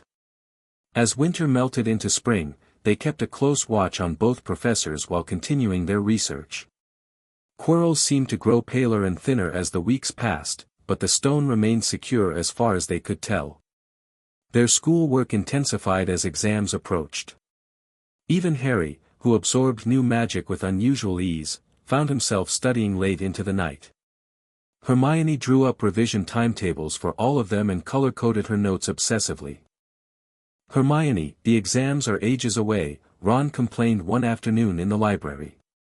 10 weeks, she snapped. That's like a second to Nicholas Flamel. But we're not 600 years old, Ron reminded her. Harry, only half listening to their bickering, noticed Hagrid shuffling out of the library, hiding something behind his back. What was Hagrid doing in the library, he wondered aloud. Let's find out, Ron suggested, clearly eager for a break from studying. They found Hagrid in his hut, all the windows closed despite the warm day. So, yeah, wanted to ask me something? Hagrid asked as he served them tea. Yes, said Harry. We were wondering if you could tell us what's guarding the Philosopher's Stone apart from Fluffy. Hagrid dropped the teapot. How do you know about Fluffy? We sort of met him, Hermione admitted. And we know the stone is what was in Vault 713. Gulpin, gargoyles. Hagrid looked flustered. Listen here, you're meddling in things that don't concern ya. It's dangerous. Forget about the stone. But Harry wasn't easily deterred. We're just curious about how it's being protected. Who else is helping to guard it? You're the only one who knows how to get past Fluffy, right? The appeal to Hagrid's pride worked. Well, I don't suppose it could hurt to tell ya that, let's see. Dumbledore borrowed some teachers to help. Professor Sprout, Professor Flitwick, Professor McGonagall, Professor Quirrell, and Dumbledore himself did something, oh, course. Quirrell. Ron gasped. Yeah, you're not still on a boo that, are ya? Look, Quirrell may be timid, but he's a Hogwarts teacher. Harry noticed the fire blazing in the grate, despite the warm weather. Hagrid, what's that in the fire? In the center of the fire, under the kettle, was a large, black egg. That's, Hagrid looked suddenly nervous. Where did you get it? Ron asked, crouching over the egg. It must have cost you a fortune.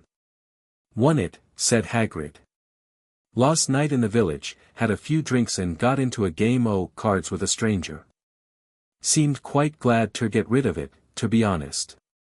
A dragon egg, Azurath hissed, sounding both excited and troubled.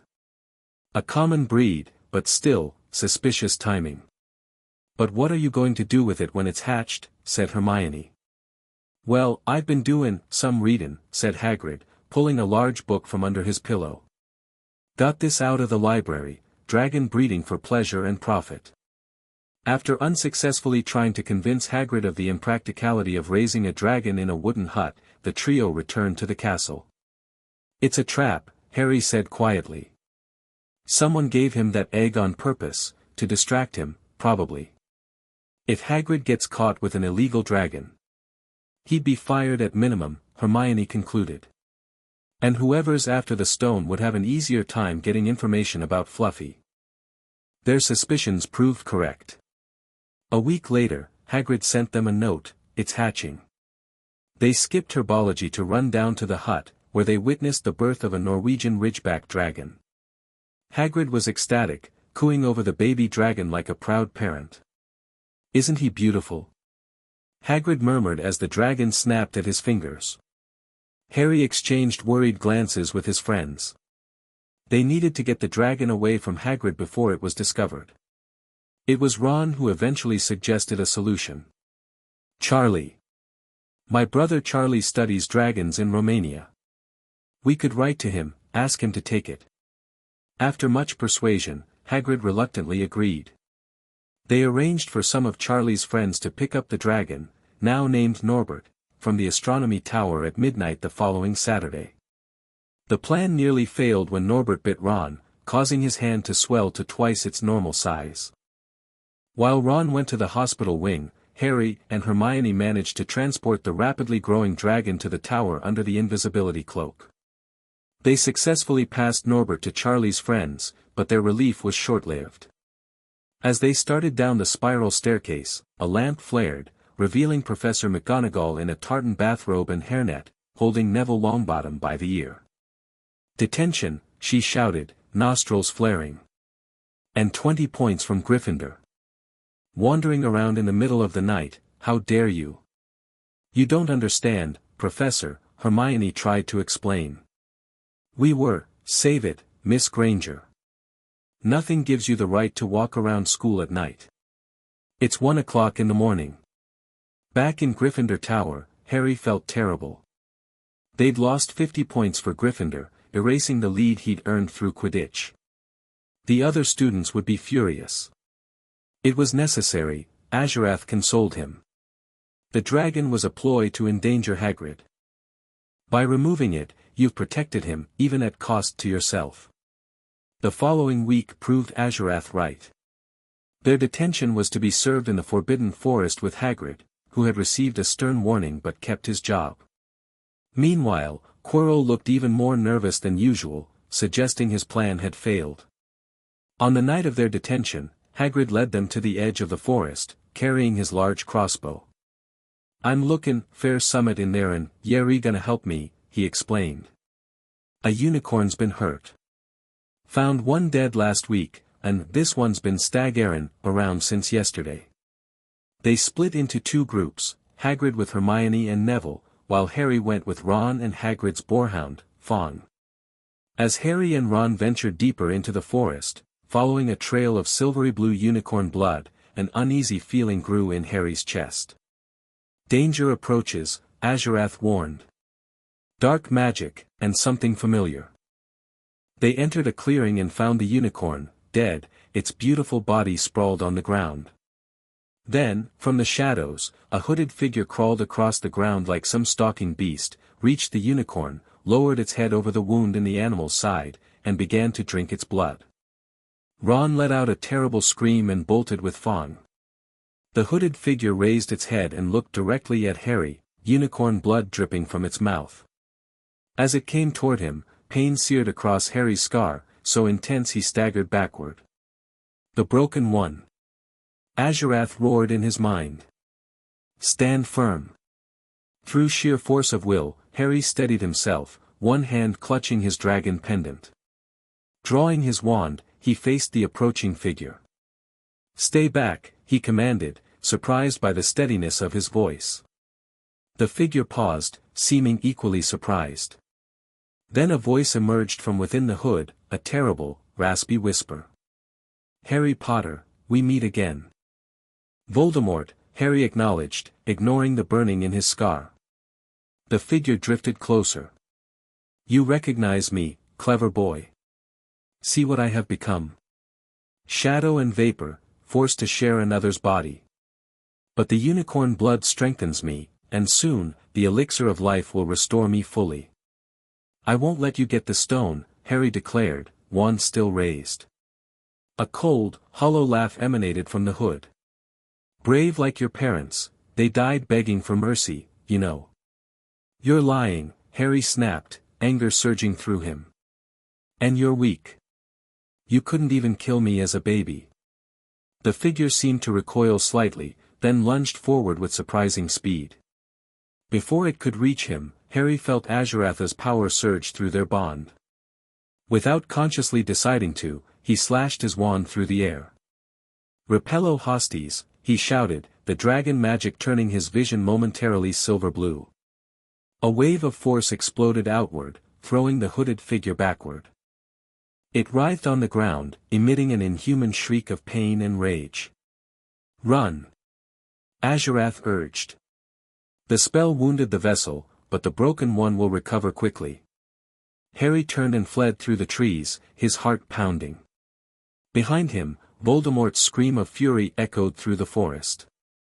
He collided with Hagrid, Hermione, and the others, who had come running at the sounds of the confrontation. Harry! What happened? Hermione cried, taking in his pale face. Voldemort, he gasped. In the forest, drinking unicorn blood. Hagrid raised his crossbow, looking around frantically. Inside, all of yeah. Back to the castle, now. As they hurried out of the forest, Harry quickly explained what had happened, though he modified the story to exclude Azuratha's magic, claiming he'd simply used a powerful shield charm he'd read about. So you know who's out there right now, in the forest? Hermione whispered, horrified. Yes, but he's weak. He's living off unicorns. And... Harry hesitated. I think he's possessing Quirrell. That's why he wears the turban, to hide whatever's attached to him. Blimey, Ron breathed. No wonder the poor bloke's always so nervous. We've got to tell Dumbledore, Hermione insisted. Harry nodded, though privately he wondered how much to reveal. If Dumbledore learned about his unusual magical abilities, questions would follow that Harry wasn't prepared to answer. Tell him about Quirrell and Voldemort, Azurath advised. But not about our magic. Not yet.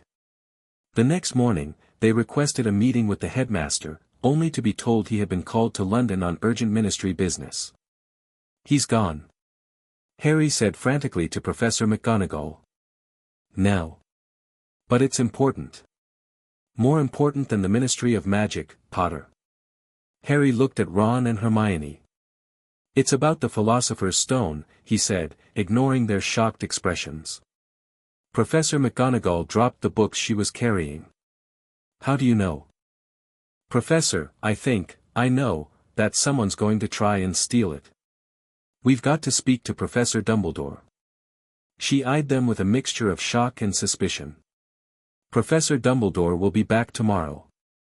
I don't know how you found out about the stone, but rest assured, it is perfectly well protected. As they walked away, Harry made up his mind. It's tonight.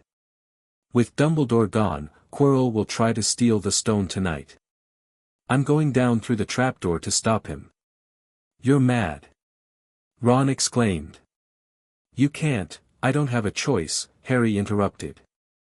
If Voldemort comes back, there won't be a Hogwarts to get expelled from. He'll flatten it, or turn it into a school for the dark arts. Hermione's eyes were bright with fear, but her voice was steady. You're right, Harry. We'll have to stop him. We? Harry asked, surprised. Well, we're coming with you, of course, she said, as if it were obvious. Loyal friends, Azurath observed approvingly. You will need them. That night, they waited in the common room until everyone had gone to bed, then set out under the invisibility cloak. They were nearly to the third-floor corridor when they encountered Peeves the poltergeist.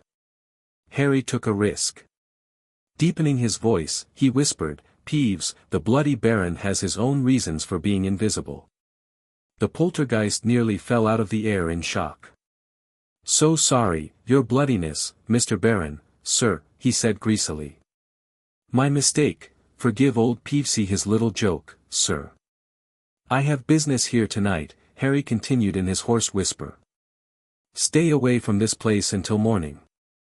I will, sir, I most certainly will, said Peeves, rising up in the air. Hope your business goes well, Baron, I'll not bother you. And he scooted off. Brilliant, Harry, whispered Ron. They reached the third-floor corridor without further incident. The door was already ajar.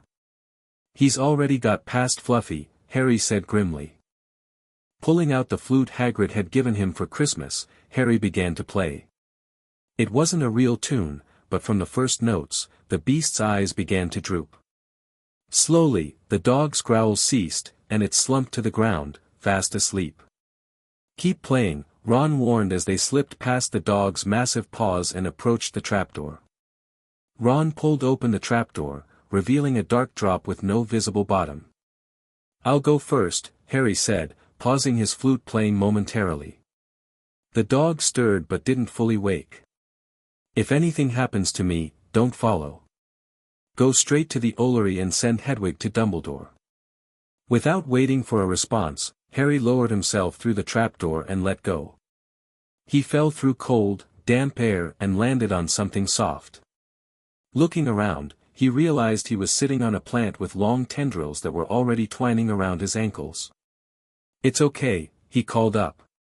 "It's a soft landing." Ron and Hermione quickly followed. As they landed, Hermione immediately recognized the plant. "Devil's snare. Don't move, it will kill you faster." "Kill us faster." Ron yelped, struggling against the plant's grip. "Oh, now I can relax." "Be quiet," Hermione ordered. "I'm trying to remember how to kill it, it likes the dark and damp." "So light a fire," Harry suggested, remaining deliberately still even as the plant wound around his chest. "Yes, of course, but there's no wood," Hermione cried, wringing her hands. "Have you gone mad?" Ron bellowed. "Are you a witch or not?" "Oh, right." Hermione pulled out her wand, waved it, and sent a jet of bluebell flames at the plant. The devil's snare loosened its grip, allowing them to pull free. They moved forward through a stone passageway, coming to a chamber filled with small, jewel-bright birds fluttering near the ceiling. "Those aren't birds," Harry said, squinting upward. "They're keys. And look, broomsticks. We've got to catch the key to that door." After identifying the likely target, a large, old-fashioned silver key with bent wings, Harry mounted a broom and took to the air. His Quidditch skills served him well as he cornered and caught the struggling key, then jammed it into the lock. The next chamber contained a giant chessboard, with pieces taller than they were. It quickly became apparent that they had to play their way across, taking the places of 3 black pieces. "No offense, Harry," Ron said, "but you and Hermione aren't exactly brilliant at chess. Let me direct this." Ron proved himself a master strategist, directing them through a tense game. But as they neared victory, he made a grim realization. "I've got to be taken," he said quietly. "The Queen will take me, then Harry, you're free to checkmate the King." "No." Harry and Hermione shouted together. "That's chess." Ron insisted. "You've got to make sacrifices. Once I make my move, the Queen will take me, then Harry, you're free to checkmate the King." With no alternative, they watched in horror as Ron moved forward. The White Queen struck him hard across the head with her stone arm, and he crashed to the floor, unconscious. Harry moved 3 spaces to the left, checkmating the King. As the white pieces bowed and parted, he and Hermione rushed to Ron's side. "He's just knocked out," Harry confirmed, relief washing through him. "You stay with him. I'll go on." "But Harry, listen," he interrupted urgently. "Get Ron out, grab brooms from the key room, and fly out through the trapdoor. Send an owl to Dumbledore. I might be able to hold Quirrell off for a while, but I'm not match for Voldemort if he fully possesses him." Hermione threw her arms around Harry. "You're a great wizard, you know." "Not as good as you," Harry replied, embarrassed. "Me? Books and cleverness. There are more important things, friendship and bravery. Be careful, Harry." "She underestimates herself," Azurath commented. "But her loyalty is invaluable."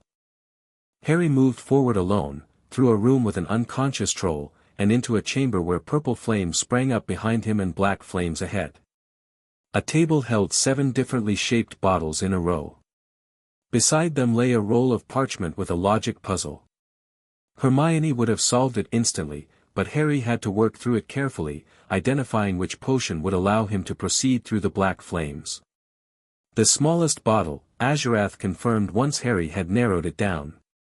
Harry picked up the tiny bottle. "Here goes nothing," he muttered, and drained it in one gulp. Ice flooded his body, but he stepped forward through the black flames unharmed. The final chamber held the mirror of Erised. And in front of it stood not Quirrell, but Snape. Harry froze in confusion. "You." Snape turned, his expression unreadable. "Potter. I wondered whether I'd be meeting you here. But I thought, Quirrell. Snape's lip curled. "Is that what you believed? How predictable." "Something isn't right," Azurath warned. "His aura is wrong." Snape's form suddenly shimmered and changed, revealing Professor Quirrell, smiling without his usual twitch. "Surprised? I imagine you would be.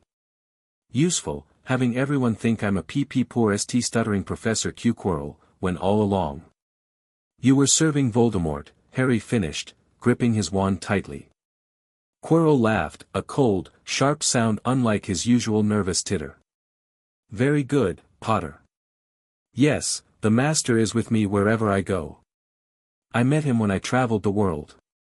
A foolish young man I was then, full of ridiculous ideas about good and evil. Lord Voldemort showed me how wrong I was. There is no good and evil, there is only power, and those too weak to seek it." As Quirrell turned back to examine the mirror, Harry assessed his options. He needed to keep Quirrell talking while figuring out how to stop him from getting the stone. "So Voldemort's been controlling you all this time? Making you drink unicorn blood, try to steal the stone?" "He does not control me," Quirrell said sharply. "I serve him willingly. Though he has had to be rather harsh with me when I fail." A spasm of fear flitted across his face. "He does not forgive mistakes easily." Quirrell cursed under his breath. "I see myself presenting the stone to my master, but how do I get it? Is it inside the mirror? Should I break it?" He doesn't understand the mirror's enchantment, Azurath realized. Dumbledore has hidden the stone so only one who wants to find it, but not use it, can retrieve it. "Use the boy," came a high, cold voice that seemed to emanate from Quirrell himself. "Potter, come here," Quirrell commanded, beckoning Harry forward. Harry approached slowly, buying time to think. If he looked in the mirror wanting to find the stone before Quirrell, would he see where it was hidden? "Look in the mirror and tell me what you see," Quirrell ordered. Harry stood before the mirror, Quirrell right behind him. He saw his reflection, pale and scared-looking at first. But then his reflection smiled, put its hand into its pocket, and pulled out a blood-red stone. It winked and put the stone back in its pocket, and as it did so, Harry felt something heavy drop into his real pocket. He had the stone. "Well?" Quirrell demanded impatiently. "What do you see?" "Lie," Azurath instructed. "But make it believable." "I see myself shaking hands with Dumbledore," Harry invented. "I've won the House Cup for Gryffindor." Quirrell cursed again and pushed him aside. He lies.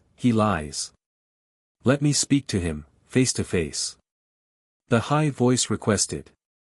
"Master, you are not strong enough. I have strength enough, for this." Harry watched in horror as Quirrell unwound his turban.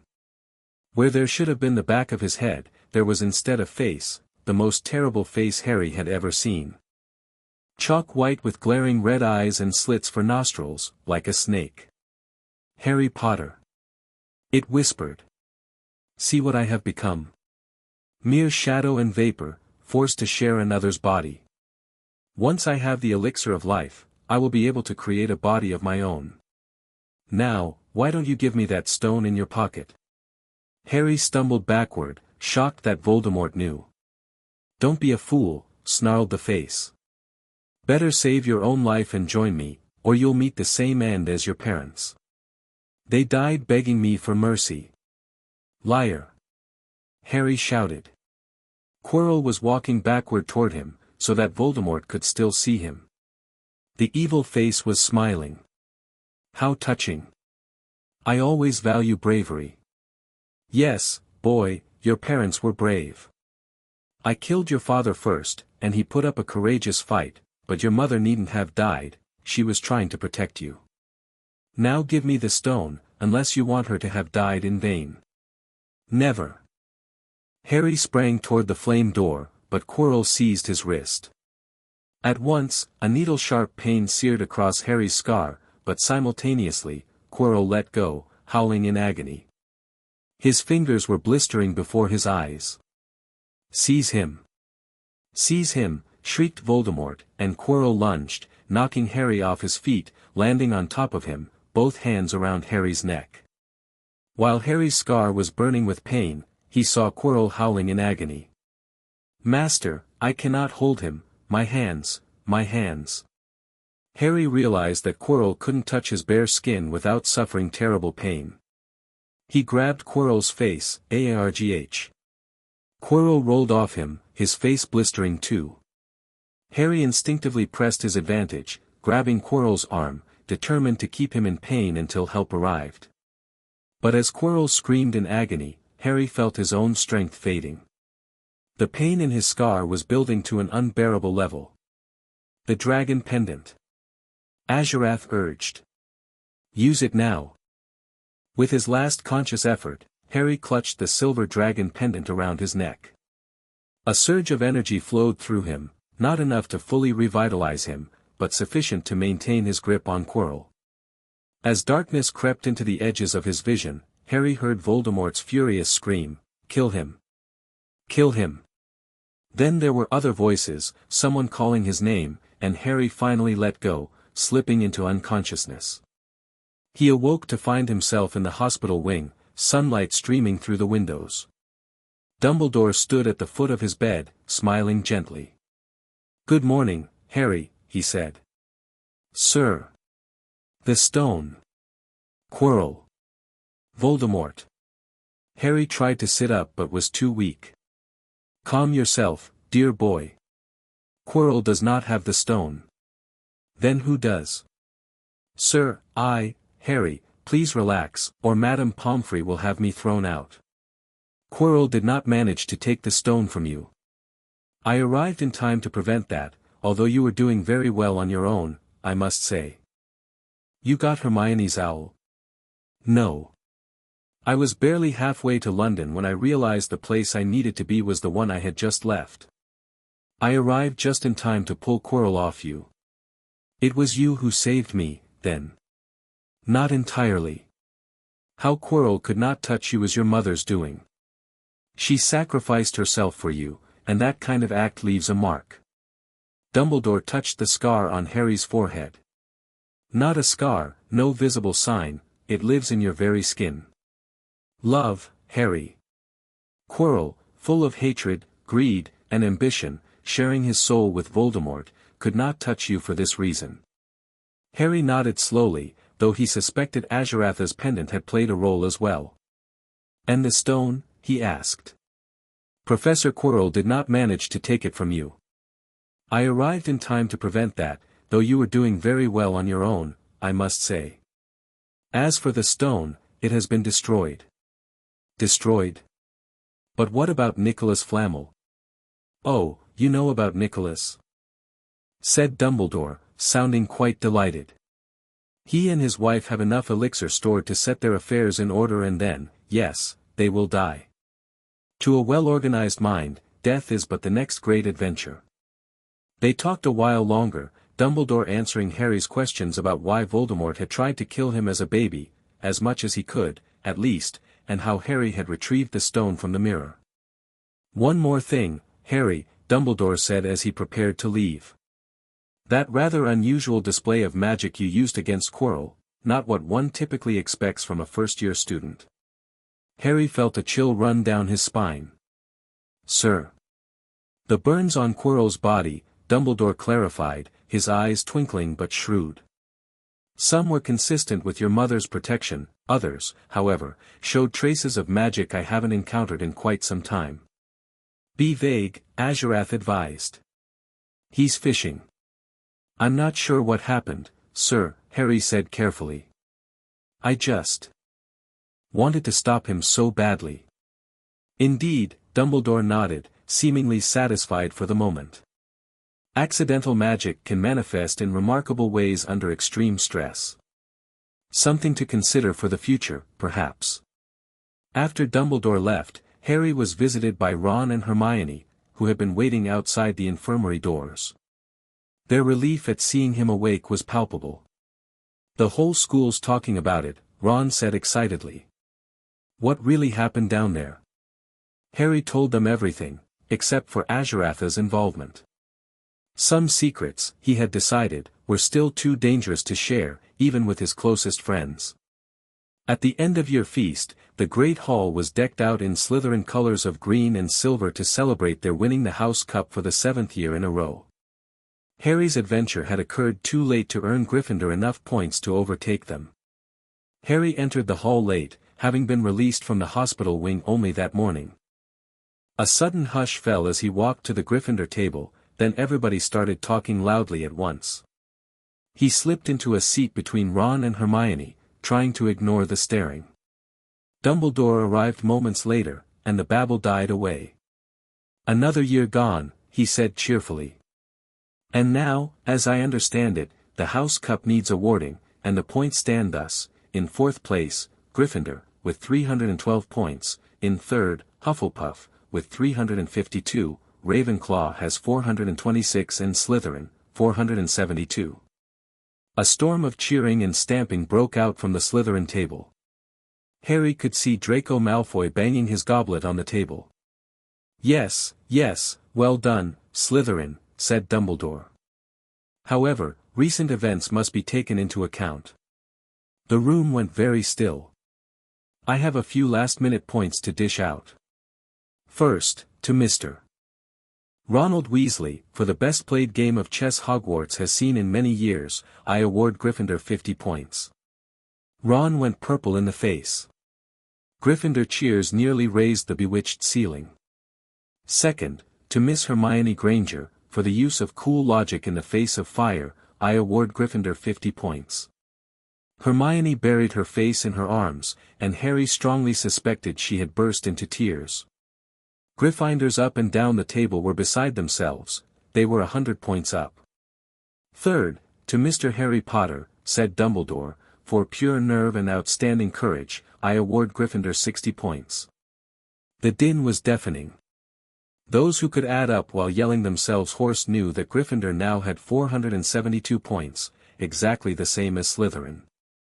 Dumbledore raised his hand, and the room gradually fell silent. There are all kinds of courage, said Dumbledore, smiling.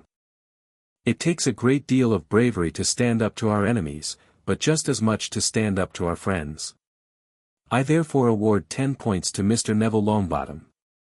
Someone standing outside the Great Hall might well have thought some sort of explosion had taken place, so loud was the noise that erupted from the Gryffindor table.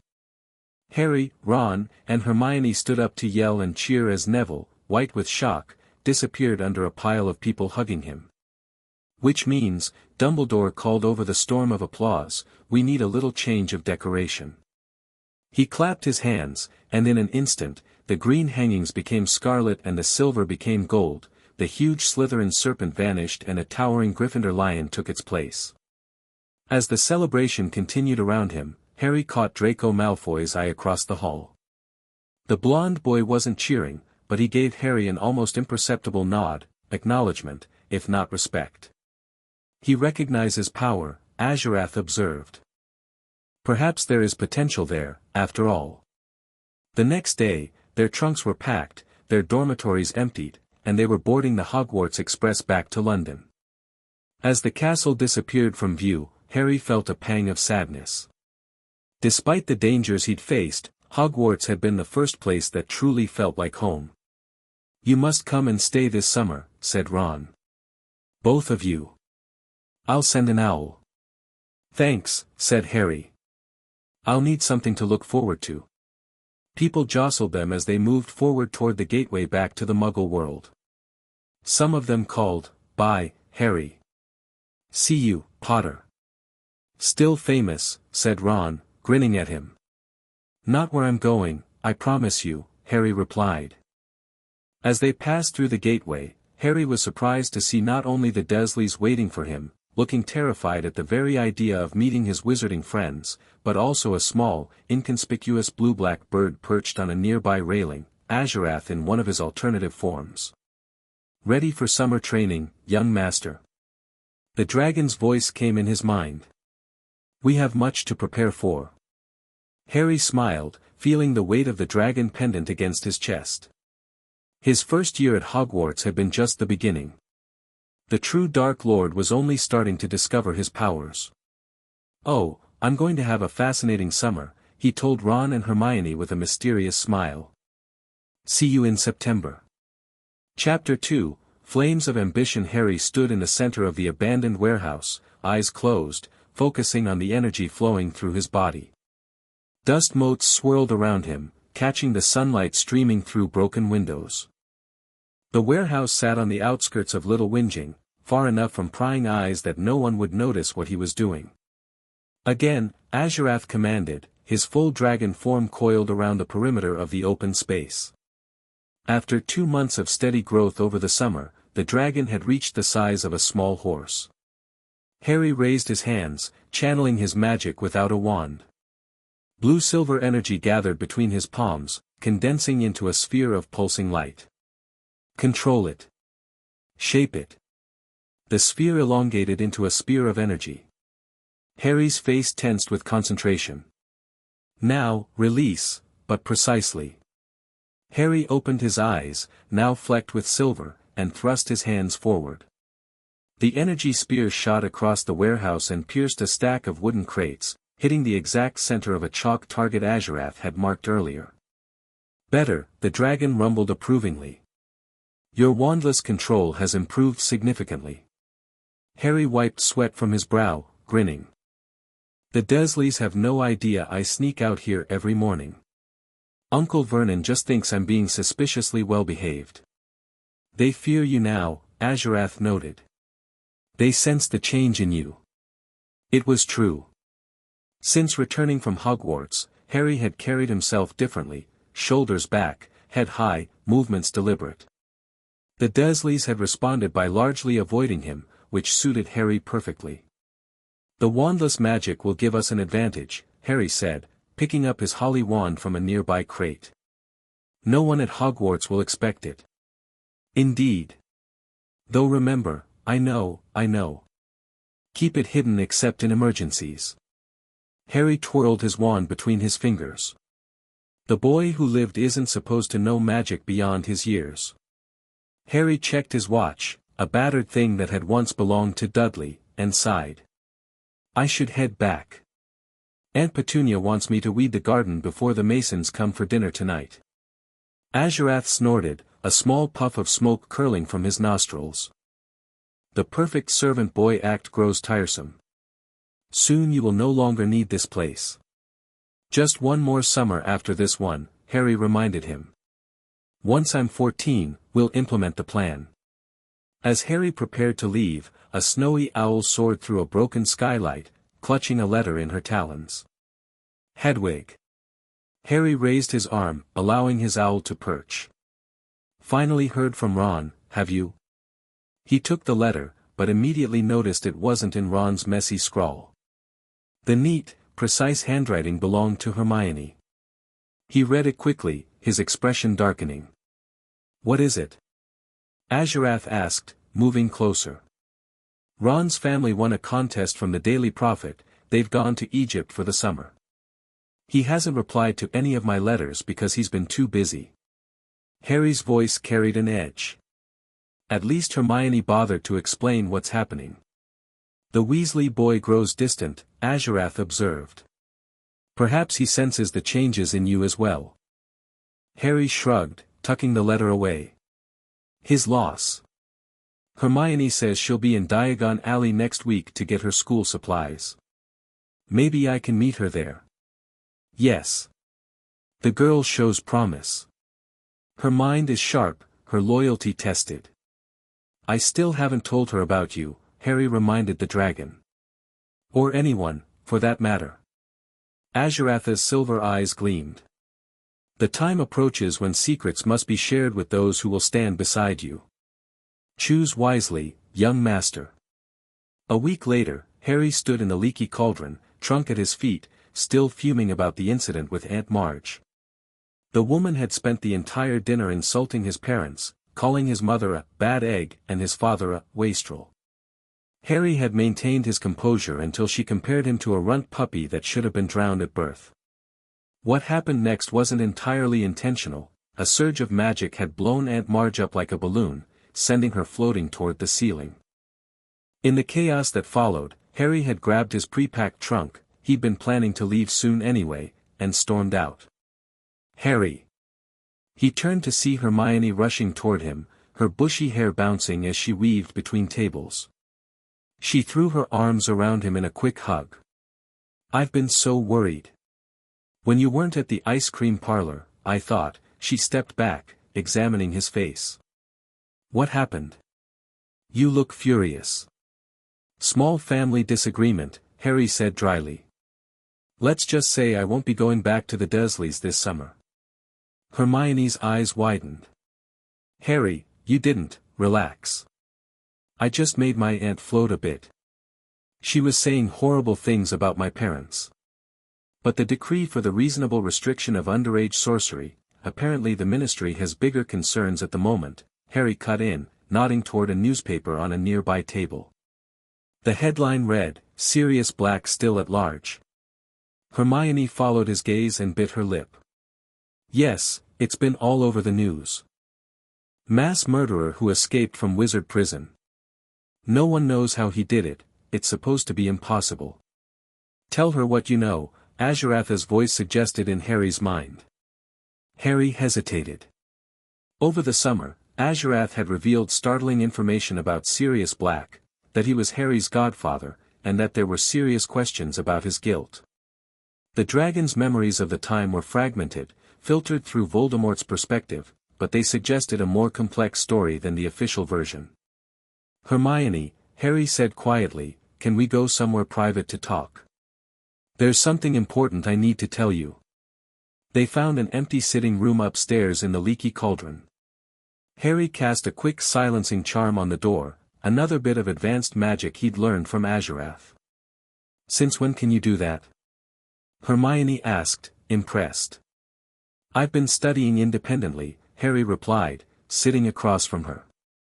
Listen, about Sirius Black, he's my godfather. What? Hermione gasped. And I have reason to believe he might be innocent. Harry spent the next hour explaining what he'd learned from Azurath, carefully framing it as information he'd uncovered through research and intuition rather than from a dragon's memories. He told her about the hasty trial, the lack of witnesses, and the suspicious circumstances surrounding Peter Pettigrew's death. This is a lot to process, Harry, Hermione said when he finished. If you're right, an innocent man spent 12 years in Azkaban. But how can you be sure? And why would the ministry cover it up? Politics. Expediency. They needed to show they were handling the aftermath of Voldemort's fall. Harry leaned forward. I'm not saying I'm definitely right, just that something doesn't add up. Hermione studied him intently. You're different this summer. More, confident. Focused. Harry smiled. I've had time to think about who I want to be. Last year showed me I can't just react to events, I need to shape them. And who exactly do you want to be? Hermione asked carefully. Someone who makes a difference. Who changes the wizarding world for the better. Harry held her gaze. Someone powerful enough that people like Voldemort can't threaten everyone I care about. A moment of silence stretched between them. Harry could almost see the gears turning in Hermione's brilliant mind, assessing him, deciding whether to be concerned or intrigued by this new version of her friend. Finally, she nodded. I want that too, Harry. A better wizarding world. She reached across and squeezed his hand. Just don't change too much, okay? I liked the old Harry too. Harry squeezed back, relieved. The core is still the same. Just, upgraded. She will follow you, Azurath observed approvingly. Her loyalty runs deep. The remainder of Harry's summer passed pleasantly in Diagon Alley. He stayed at the Leaky Cauldron, spent his days exploring magical shops he'd never had time to visit before, and practiced subtle magic in his room at night under Azurath's guidance. Ron and his family returned from Egypt just 3 days before term started. Their reunion at the Leaky Cauldron was friendly but strained. Egypt was brilliant, Ron enthused over dinner that evening. Bill showed us all the tombs, and the curse breakers let me hold a cursed amulet, with protective gloves on, of course. Sounds fascinating, Harry replied, noticing how Ron seemed to be studying him warily. I've been researching curse theory myself this summer. Since when are you into extra studying? Ron asked with a forced laugh. Turning into Hermione, are you? Nothing wrong with wanting to learn more, Hermione interjected defensively. Ron rolled his eyes. Yeah, but it's summer. Time for Quidditch and relaxing, not homework. Some of us find magic interesting beyond just passing exams, Harry said mildly, though there was an edge to his voice. An uncomfortable silence fell until Mr. Weasley changed the subject. Harry, I wonder if I might have a word in private? They stepped away from the table, and Mr. Weasley's expression turned serious. There's something I need to tell you, Harry. About Sirius Black. That he's supposedly after me? Harry asked calmly. Mr. Weasley looked startled. You know. I overheard some people talking, Harry lied smoothly. Is it true? The Ministry believes so. That's why I wanted to warn you, don't go looking for Black. Harry frowned. Why would I go looking for someone who wants to kill me? Just, promise me you won't, Mr. Weasley insisted, looking uncomfortable. No matter what you might hear. I promise to be careful, Harry said, deliberately not making the specific promise Mr. Weasley wanted. Thanks for looking out for me, Mr. Weasley. As they rejoined the table, Harry caught Hermione watching him closely. She'd obviously noted the private conversation. He gave her a subtle nod, indicating he'd fill her in later. Arthur Weasley knows only half-truths, Azurath commented. But he means well.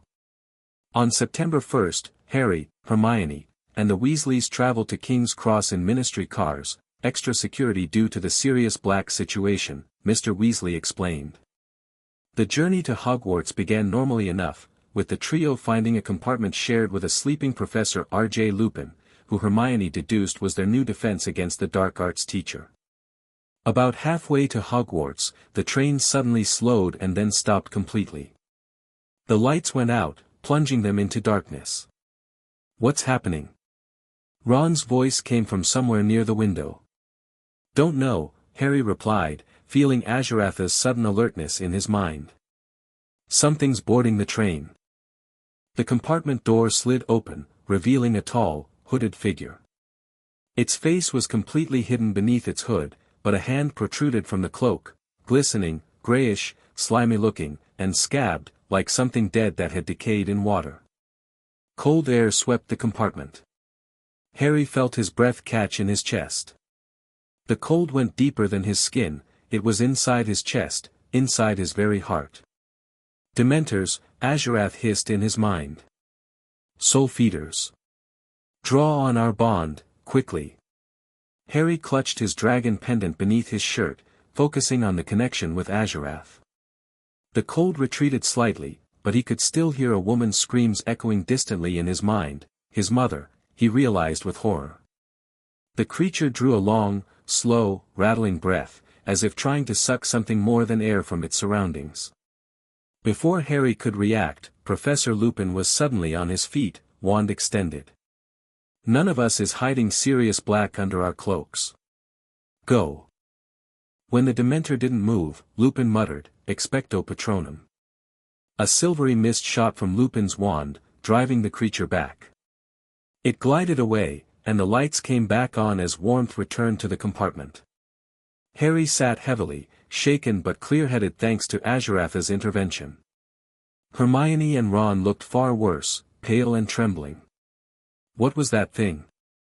Harry asked, though Azirath had already provided the answer. A Dementor, Lupin replied, handing out chocolate. One of the guards of Azkaban. Eat this, it will help. As Harry bit into the chocolate, feeling warmth spread through him, Lupin studied him with curious eyes. Interesting, the professor murmured. You handled that better than expected. I heard my mother screaming, Harry said quietly. From that night. Lupin's face softened with genuine sympathy. Dementors force us to relive our worst memories. The fact that you stayed conscious is impressive. Most first-timers aren't so fortunate. He's surprised by your resilience, Azirath noted. Watch this one carefully, he knows more than he reveals. The welcome feast was subdued following the Dementor incident. Dumbledore explained that the Ministry had stationed Dementors around Hogwarts as protection against Sirius Black, though he made his disapproval of their presence clear. On a happier note, Dumbledore continued, I am pleased to welcome 2 new teachers to our ranks this year. First, Professor Lupin, who has kindly consented to fill the post of defense against the dark arts teacher. There was scattered, somewhat unenthusiastic applause. Only those who had been in the compartment with Lupin clapped hard. As to our second new appointment, Dumbledore continued, I am sorry to tell you that Professor Kettleburn, our Care of Magical Creatures teacher, retired at the end of last year. However, I am delighted to say that his place will be filled by none other than Rubeus Hagrid. Harry, Ron, and Hermione exchanged stunned looks, then joined in with thunderous applause. Hagrid's face turned ruby red as he wiped tears from his eyes. After the feast, they approached the staff table to congratulate Hagrid, who blubbered with happiness at their support. As they turned to leave, Harry noticed Dumbledore watching him with that penetrating gaze that always made him feel exposed. Mr. Potter, the headmaster called. A word, if you please. Harry nodded to his friends to go ahead. I'll catch up. Dumbledore led him to a small antechamber off the Great Hall. How are you, Harry? I heard about the incident with your aunt. Quite a bit of accidental magic. I lost control, Harry admitted, maintaining eye contact while subtly reinforcing his mental shields. She was saying terrible things about my parents. Understandable, Dumbledore nodded. Though perhaps in the future, a less inflated response might be warranted. His eyes twinkled momentarily before turning serious. I'm more concerned about your summer departure. Leaving your aunt and uncle's home removes certain protections I had established. Protections that didn't stop 3 Dementors from attacking me on the train. Harry challenged politely. Dumbledore's eyebrows rose slightly. Indeed. Nevertheless, the blood protection at your relative's home is significant. I must ask that you return there next summer. With respect, Headmaster, I'd rather discuss alternatives. That house has never been a home to me. I'm afraid it's not that simple, Harry. There are magical protections tied to your mother's sacrifice, which apparently didn't protect me from Voldemort possessing Quirrell and attacking me last year, Harry interrupted, more firmly this time. I think my safety might require more active measures. Dumbledore studied him carefully. You've changed, Harry. There's a certainty to you that wasn't there before. He senses our bond, Azirath warned. He doesn't understand it yet, but he feels its effects. I've had to grow up quickly, Harry replied simply. Near-death experiences tend to do that. Indeed. Dumbledore steepled his fingers. Very well. We will discuss alternative arrangements closer to summer. For now, I hope you'll focus on your studies and stay within the castle grounds. With Sirius Black at large, your safety must be our priority. Harry nodded, recognizing the dismissal. As he turned to leave, Dumbledore added, That's a fascinating pendant you're wearing, Harry. May I ask where you acquired it? Harry's hand instinctively rose to where Azuratha's pendant lay beneath his robes. Just a gift, Professor. From a friend. Dumbledore's gaze lingered on the spot. A remarkable friend, I imagine. Silver dragons are quite rare in jewelry design, most favor gold or bronze. He knows something, Azurath hissed urgently. Or suspects. I wouldn't know about magical jewelry traditions, sir, Harry replied innocently. I just liked the design. Of course. Dumbledore smiled benignly. Good night, Harry. Classes began the next day with divination, a subject Harry immediately disliked. Professor Trelawney, a thin woman draped in shawls with enormous spectacles, spent the first half of the class predicting Harry's imminent death after seeing a grim in his tea leaves. That was ridiculous, Hermione declared as they headed to Transfiguration. If looking at tea leaves could predict death, everyone would do it. It's not even logically sound. My uncle died after seeing a grim, Ron defended weakly. Coincidence, Harry said, shaking his head. Besides, anyone can see shapes in random patterns. It's called pareidolia, our brains are designed to find patterns even where none exist. Both Ron and Hermione looked at him in surprise. What? Harry asked. I read. Since when do you know words like pareidolia? Ron challenged. Since I got tired of being ignorant about the world, Harry replied sharply.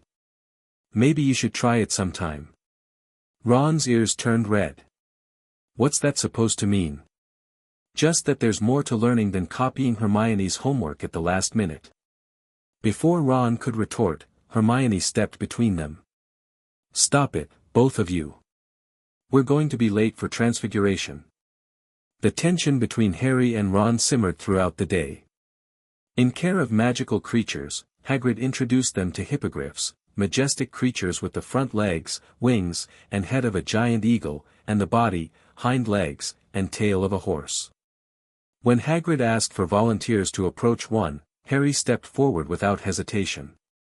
Following instructions, he bowed to the hippogriff named Buckbeak, maintaining eye contact without blinking. After a tense moment, the creature bent its scaly knees in a bow of its own. Well done, Harry. Hagrid exclaimed. You can touch him now. Pat his beak. Harry approached confidently, stroking the hippogriff's beak. The creature closed its eyes lazily, enjoying the contact. They recognize power, Azurath commented. Magical creatures respond to your aura. I think he might let you ride him now, Hagrid suggested. Before Harry could respond, Draco Malfoy pushed forward. This is easy, he drawled, approaching Buckbeak without bowing.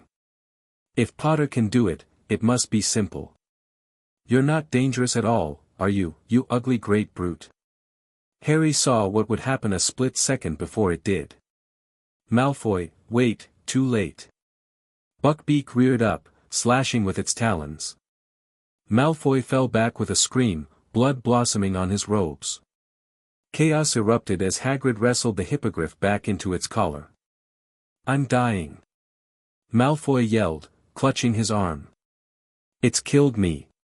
You're not dying, Hagrid said, turning pale. Someone help me, gotta get him out of here, Harry stepped forward decisively. I'll take him to the hospital wing. Hermione, help calm the class. Ron, stay with Hagrid, he needs a witness to what actually happened when Malfoy's father gets involved.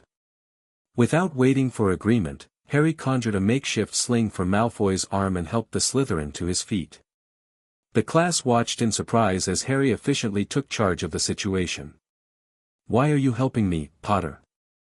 Malfoy hissed through gritted teeth as they made their way back to the castle. Because Hagrid doesn't deserve to lose his job over your stupidity, Harry replied bluntly. Malfoy's face flushed with anger, but pain kept him from retorting. Look, Harry continued more calmly, you made a mistake. It happens. But your father's influence could ruin Hagrid, and he's a good teacher who actually cares about his students, all of them, including Slytherins. You don't know anything about my father, Malfoy muttered. I know he was supposedly under the Imperious Curse during Voldemort's reign, Harry said, causing Malfoy to flinch at the name. I know he has the minister's ear. And I know he'd do anything for you, which is admirable, actually. Malfoy eyed him suspiciously. What's your angle, Potter? No angle. Just tired of pointless house rivalries when there are bigger issues in the wizarding world. Harry met Malfoy's gaze directly. Don't you ever wonder if we're all being played against each other while the adults handle the real power? They reached the hospital wing before Malfoy could respond. Madame Pomfrey took one look at the injury and ushered Malfoy to a bed, clucking disapprovingly. As Harry turned to leave, Malfoy called after him. Potter. This doesn't make us friends. Harry smiled slightly. Of course not. But maybe it makes us not enemies. Wise approach, Azurath approved as Harry left the hospital wing. The Malfoy boy has potential if separated from his father's shadow. 2 days later, Malfoy returned to classes with his arm in a sling, milking his injury for sympathy from fellow Slytherins. Yet Harry noticed something different. While Malfoy still made snide remarks, they were no longer directed at Harry personally. The real test came during their first defense against the dark arts lesson with Professor Lupin. The teacher led them to the staff room, where a wardrobe containing a boggart waited. After explaining that boggarts took the shape of whatever a person feared most, Lupin had the class practice the ridiculous charm to transform those fears into something amusing. When it was Harry's turn, Lupin hesitated, clearly concerned about what form the boggart might take. But before he could intervene, Harry stepped forward confidently. The boggart shifted, but instead of becoming Voldemort or a Dementor as Harry had expected, it transformed into a mirror image of himself, but with glowing red eyes and an expression of cold cruelty. The boggart Harry wore Slytherin robes and held a wand dripping blood. A collective gasp went through the class. Harry himself froze momentarily, disturbed by the implication. His greatest fear was becoming like Voldemort. It senses your potential for power and your fear of misusing it, Azurath said quickly. A wise fear to have, but not one to be paralyzed by. Harry raised his wand. Ridiculous. The boggart Harry's serious expression cracked as its robes transformed into a frilly pink dress complete with a large flowery hat. The class erupted in laughter as the boggart spun in confusion. Excellent. Lupin called, though Harry noticed the professor's thoughtful, slightly troubled expression. After class, Harry hung back, anticipating questions. Sure enough, Lupin asked him to stay for a moment. An interesting form your boggart took, Lupin commented, perching on the edge of his desk. Care to talk about it? Harry considered his response carefully. I suppose I'm afraid of becoming something I'm not meant to be.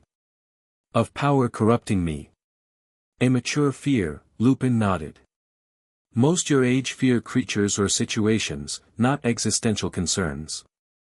I've faced Voldemort twice now, Harry said simply. It changes your perspective. Lupin winced slightly at the name but nodded. Indeed it would. Your parents would be proud of your self-awareness, Harry. James and Lily always valued integrity above power. You knew my parents well? Harry asked, already knowing the answer from Azurath but curious about Lupin's perspective. James was one of my best friends, Lupin said with a sad smile. And Lily was one of the kindest, most principled people I've ever known.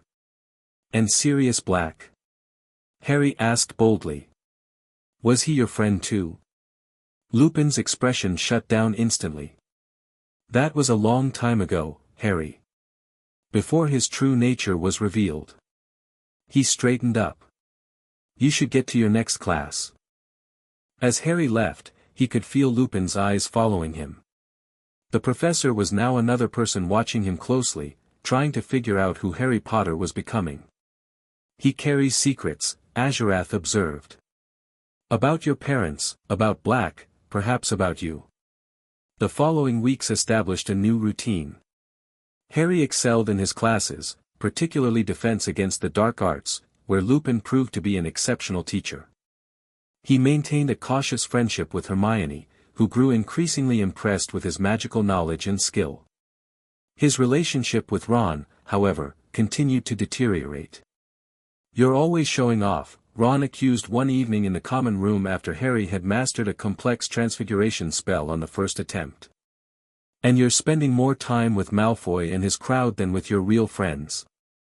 "I'm not spending time with Malfoy," Harry replied, setting down his wand. "We occasionally have civil conversations." "That's called maturity, Ron." "It's called turning your back on your friends," Ron snapped. "First all the extra studying, then the secret meetings with Hermione, and now cozying up to Slytherins.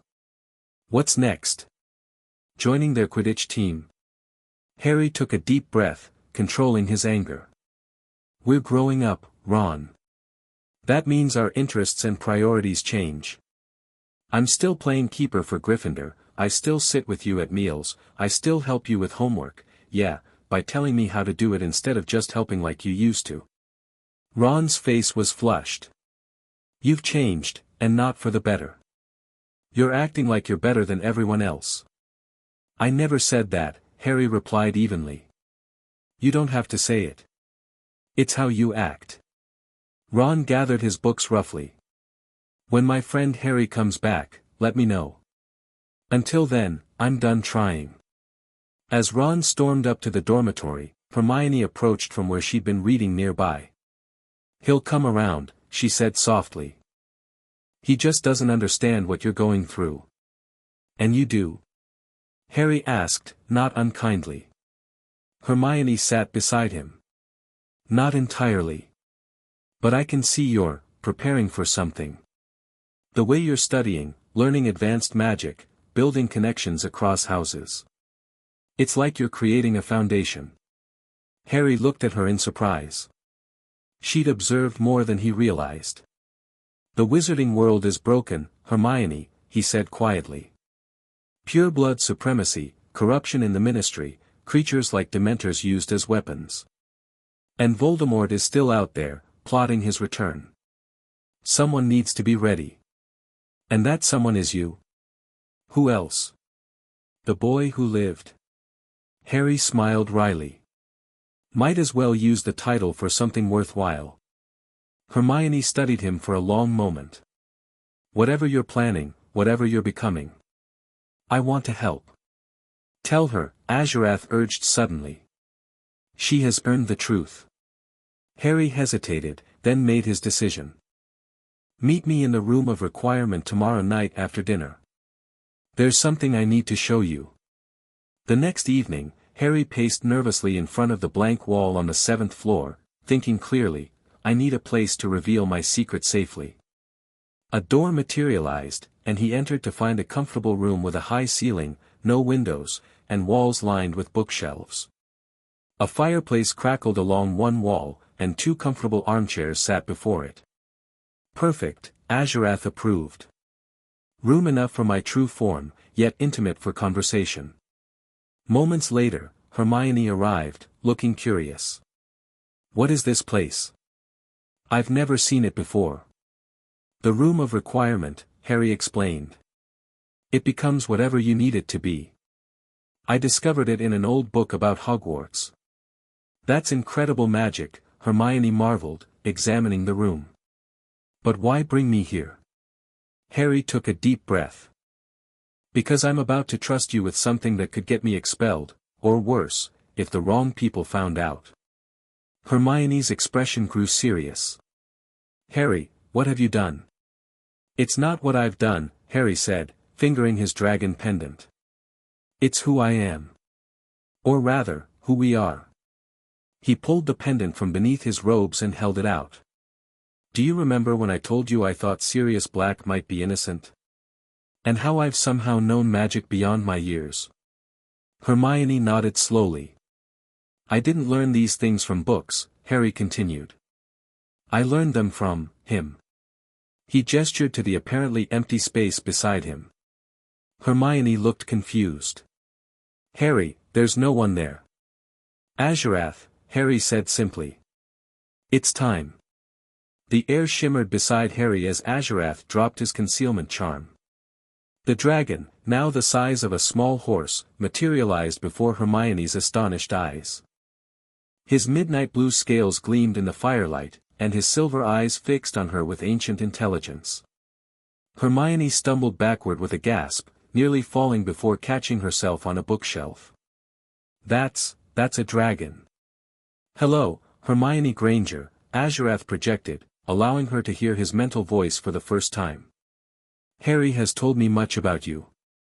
Hermione's eyes widened further. It can talk. In my head. She looked at Harry in shock and growing comprehension. This is how you've known things, advanced magic, information about Sirius Black. Harry nodded. Azurath and I bonded when I was 5 years old. He's been teaching me, guiding me, helping me prepare for what's coming. What exactly is coming, Harry?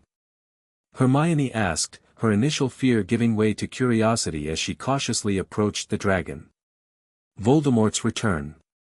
Conflict within the wizarding world. Change. Harry moved to stand beside Azurath, resting a hand on the dragon's scaled neck. Azurath was originally bound to Voldemort, but he chose me instead. Chose you for what? Hermione's voice was barely above a whisper. Harry and Azurath exchanged glances. As the true Dark Lord, Harry said finally. But not in the way you might think. Dark doesn't mean evil, it refers to ancient magic that comes from deeper sources than what they teach at Hogwarts. For the next hour, Harry explained everything, his accidental blood bond with Azurath as a child, the dragon's centuries of knowledge, their shared magic, and his growing vision for reforming the wizarding world from within. When he finished, Hermione sat silently for several minutes, processing. Finally, she asked, "Why tell me now?" "Because I need allies I can trust completely," Harry replied honestly. "The circle will grow, but carefully. You're the first because you've proven your loyalty, your intelligence, and your commitment to justice. And if I don't want to be part of this?" Hermione asked, though her tone suggested she already knew her answer. "Then Harry will modify your memory of this evening," Azurath stated matter-of-factly. "Regrettable, but necessary." Azurath. Harry admonished the dragon. "I wouldn't force that on Hermione." "You could, though," Hermione noted, studying him. "You have the magical ability now." "I could, but I won't," Harry assured her. "That's the difference between Voldemort and me. I want allies, not servants. Partners, not puppets." Hermione stood and approached Azurath, stopping just within reach of his head. With remarkable courage, she extended her hand. "May I?" The dragon lowered his massive head, allowing her to touch his scales. "Brave girl," he rumbled approvingly. "I'm in," Hermione said, turning back to Harry. "But I have conditions. No unnecessary cruelty. No sacrificing innocence. And our end goals must improve life for all magical beings, not just wizards." Harry smiled. "Those aren't conditions, Hermione. They're the foundation of everything I want to achieve." She nodded, a newfound determination in her eyes. "Then what's our first move?" October brought increasingly nasty weather and the start of the Quidditch season. Harry's skill as keeper had only improved over the summer, and the Gryffindor team was favored to win the Quidditch Cup. However, the presence of Dementors around the school grounds made practice sessions uncomfortable at best and dangerous at worst. After one particularly close encounter with a Dementor that strayed near the Quidditch pitch, Harry approached Professor Lupin with a request. "I need to learn how to fight them," he said firmly. "If they turn up at our match against Hufflepuff, I need to be able to protect myself without falling off my broom." Lupin looked skeptical. "Harry, the Patronus charm is incredibly advanced magic. Many qualified wizards struggle with it." "Just give me a chance," Harry insisted. "I learn quickly." Perhaps it was Harry's determination, or perhaps Lupin's memories of James Potter's talent, but the professor agreed to private lessons after the Christmas holidays. Meanwhile, Harry and Hermione continued their secret meetings with Azurath, using the Room of Requirement as their headquarters. Hermione proved an apt pupil for dragon magic, though without the blood bond, her abilities were more limited than Harry's. The wandless casting is the hardest part, she admitted after a particularly frustrating session trying to levitate objects without her wand. I can feel the magic, but directing it. It took me years, Harry reminded her. You're expecting too much too quickly. You always were an overachiever, came a drawling voice from the doorway. They spun around to find Draco Malfoy standing there, eyes wide as he took in Azuratha's massive form coiled behind them. Malfoy. Harry raised his hand instinctively, wandless magic gathering at his fingertips. Wait. Hermione stepped forward. How did you find this place? How did you get in? Draco seemed unable to tear his eyes from Azurath. I followed you. I've been watching you both disappear for weeks. The door, it just let me in. He finally looked at Harry, his usual arrogance replaced by genuine awe. You have a dragon. A bloody dragon. He was able to enter because the room sensed his potential, Azurath explained privately to Harry. He seeks what you offer, freedom from his father's path. Harry slowly lowered his hand. How much did you hear? Enough, Draco replied, taking a cautious step forward. You're planning to change the wizarding world. And you're not exactly what everyone thinks the boy who lived should be. And what do you think about that? Harry challenged. A slow smile spread across Draco's face, not his usual sneer, but something more genuine. I think it's brilliant. My father always said Potter was Dumbledore's golden boy, but you're something else entirely, aren't you? He can be useful, Azurath noted. He has connections we need. If I let you join us, Harry said carefully, it means turning your back on some of what your father believes. Can you do that? Draco's expression hardened. My father expects me to be a perfect copy of himself. To follow a master who disappeared years ago, leaving his followers to rot in Azkaban or deny him to save themselves. He squared his shoulders. I'd rather follow someone who's actually here. Someone building power, not just talking about it. Harry and Hermione exchanged glances. We'll need an unbreakable vow, Hermione said firmly. No, Harry countered, surprising them both. We'll use something better. Azurath? The dragon moved forward, towering over Draco, who to his credit stood his ground despite visible fear. Extended your hand, young Malfoy. Draco hesitantly raised his hand. Azurath lowered his head and pricked Draco's palm with one claw, drawing a drop of blood. Speak the words, Harry.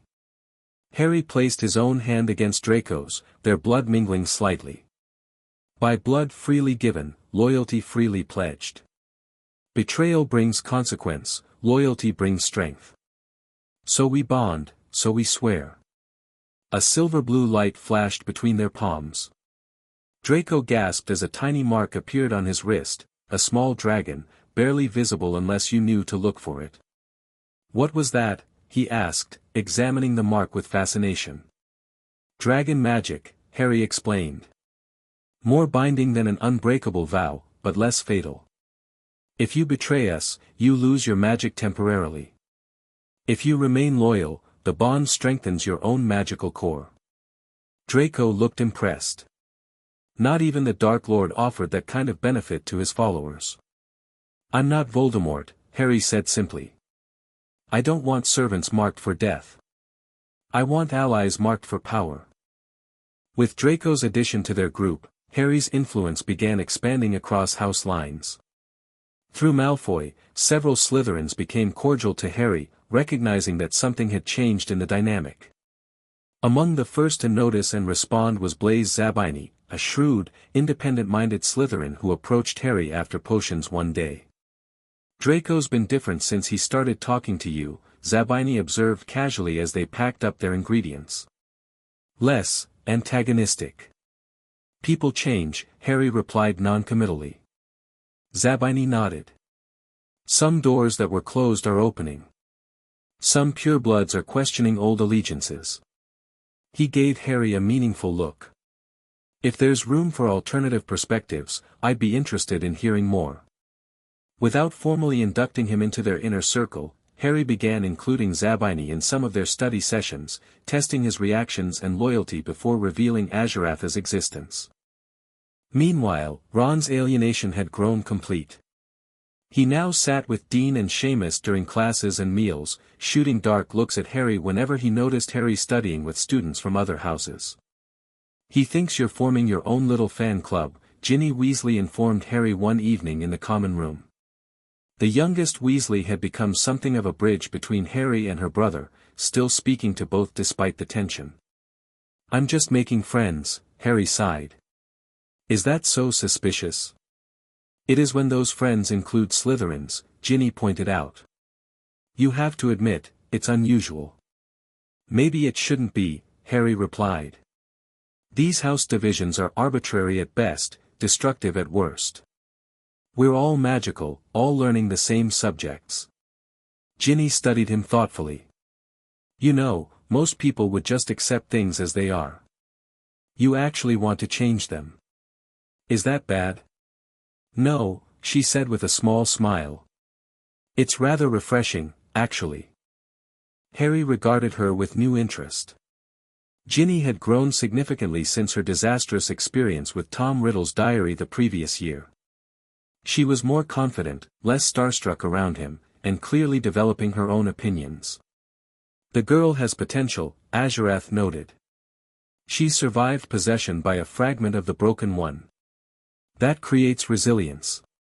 Would you like to join our study group sometime?" Harry offered. "We meet in the library Tuesday evenings." Ginny's eyes widened in surprise. "Even with Ron being, well, Ron. You're not your brother," Harry said simply. "You deserve to be judged on your own merits." The grateful smile she gave him suggested he'd made the right choice. Halloween arrived with the first Hogsmeade weekend of the year. With no permission slip signed by the Dursleys, Harry was forced to remain at Hogwarts while most third years and above ventured into the Wizarding Village. He was crossing the entrance hall after a solitary lunch when Professor Lupin called out to him from the staircase. "Harry! Why aren't you in Hogsmeade with your friends?" "No permission slip," Harry explained, joining the professor. Lupin nodded sympathetically. "Ah, yes.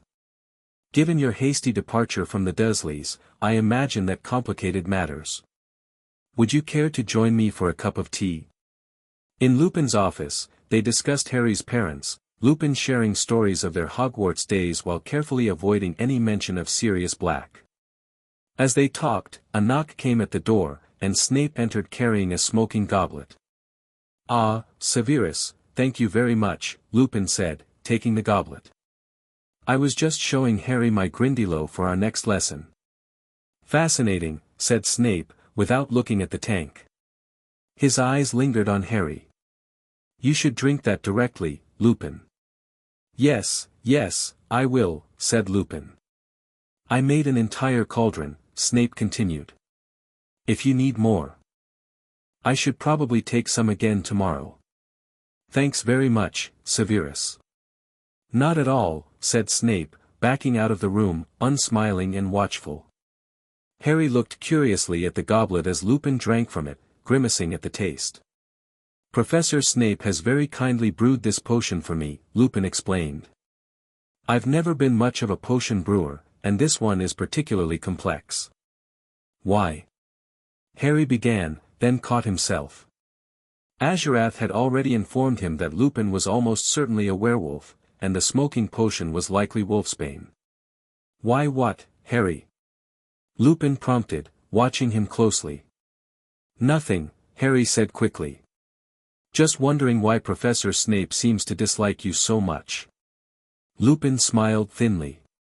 "Old school rivalries die hard, I'm afraid." After finishing his tea, Harry thanked Lupin for his time and headed back toward Gryffindor Tower. On the way, he encountered Filch, who seemed to be searching the corridors with unusual thoroughness. "What's happened?" Harry asked the caretaker, who typically avoided speaking to students. "Sirius Black," Filch growled. Tried to get into Gryffindor Tower. Slashed the fat lady's portrait when she wouldn't let him in. Headmasters ordered a search of the castle. Harry's heart raced. Black had made it into Hogwarts. How had he gotten past the Dementors? As he hurried through the corridors, he mentally contacted Azurath, who had been hunting in the Forbidden Forest. Black was here. Attacked the fat lady's portrait trying to get into Gryffindor Tower. Interesting, the dragon replied. If he truly meant you harm, why target the empty tower when you were elsewhere in the castle? Maybe he didn't know I wasn't there, Harry suggested. Or perhaps his target isn't you at all, Azurath countered. Remember what I told you about Pettigrew. The castle was locked down, with all students gathered in the Great Hall for the night. As prefects conjured hundreds of purple sleeping bags, Harry found Hermione and Draco in the crowd. How did he get in? Hermione whispered as they claimed sleeping bags in a corner. The Dementors, the protective charms. Someone helped him, Draco suggested. An inside accomplice. Or he knows secret passages the staff don't, Harry added. Either way, I don't think I was his target. But everyone says, Hermione began. Everyone's working from limited information, Harry cut in quietly. Think about it, if he wanted me dead, why not attack during a Quidditch match? Or in Hogsmeade where there's less security? Why target the tower when almost everyone was in Hogsmeade? Draco's eyes narrowed thoughtfully. You think he's after something else?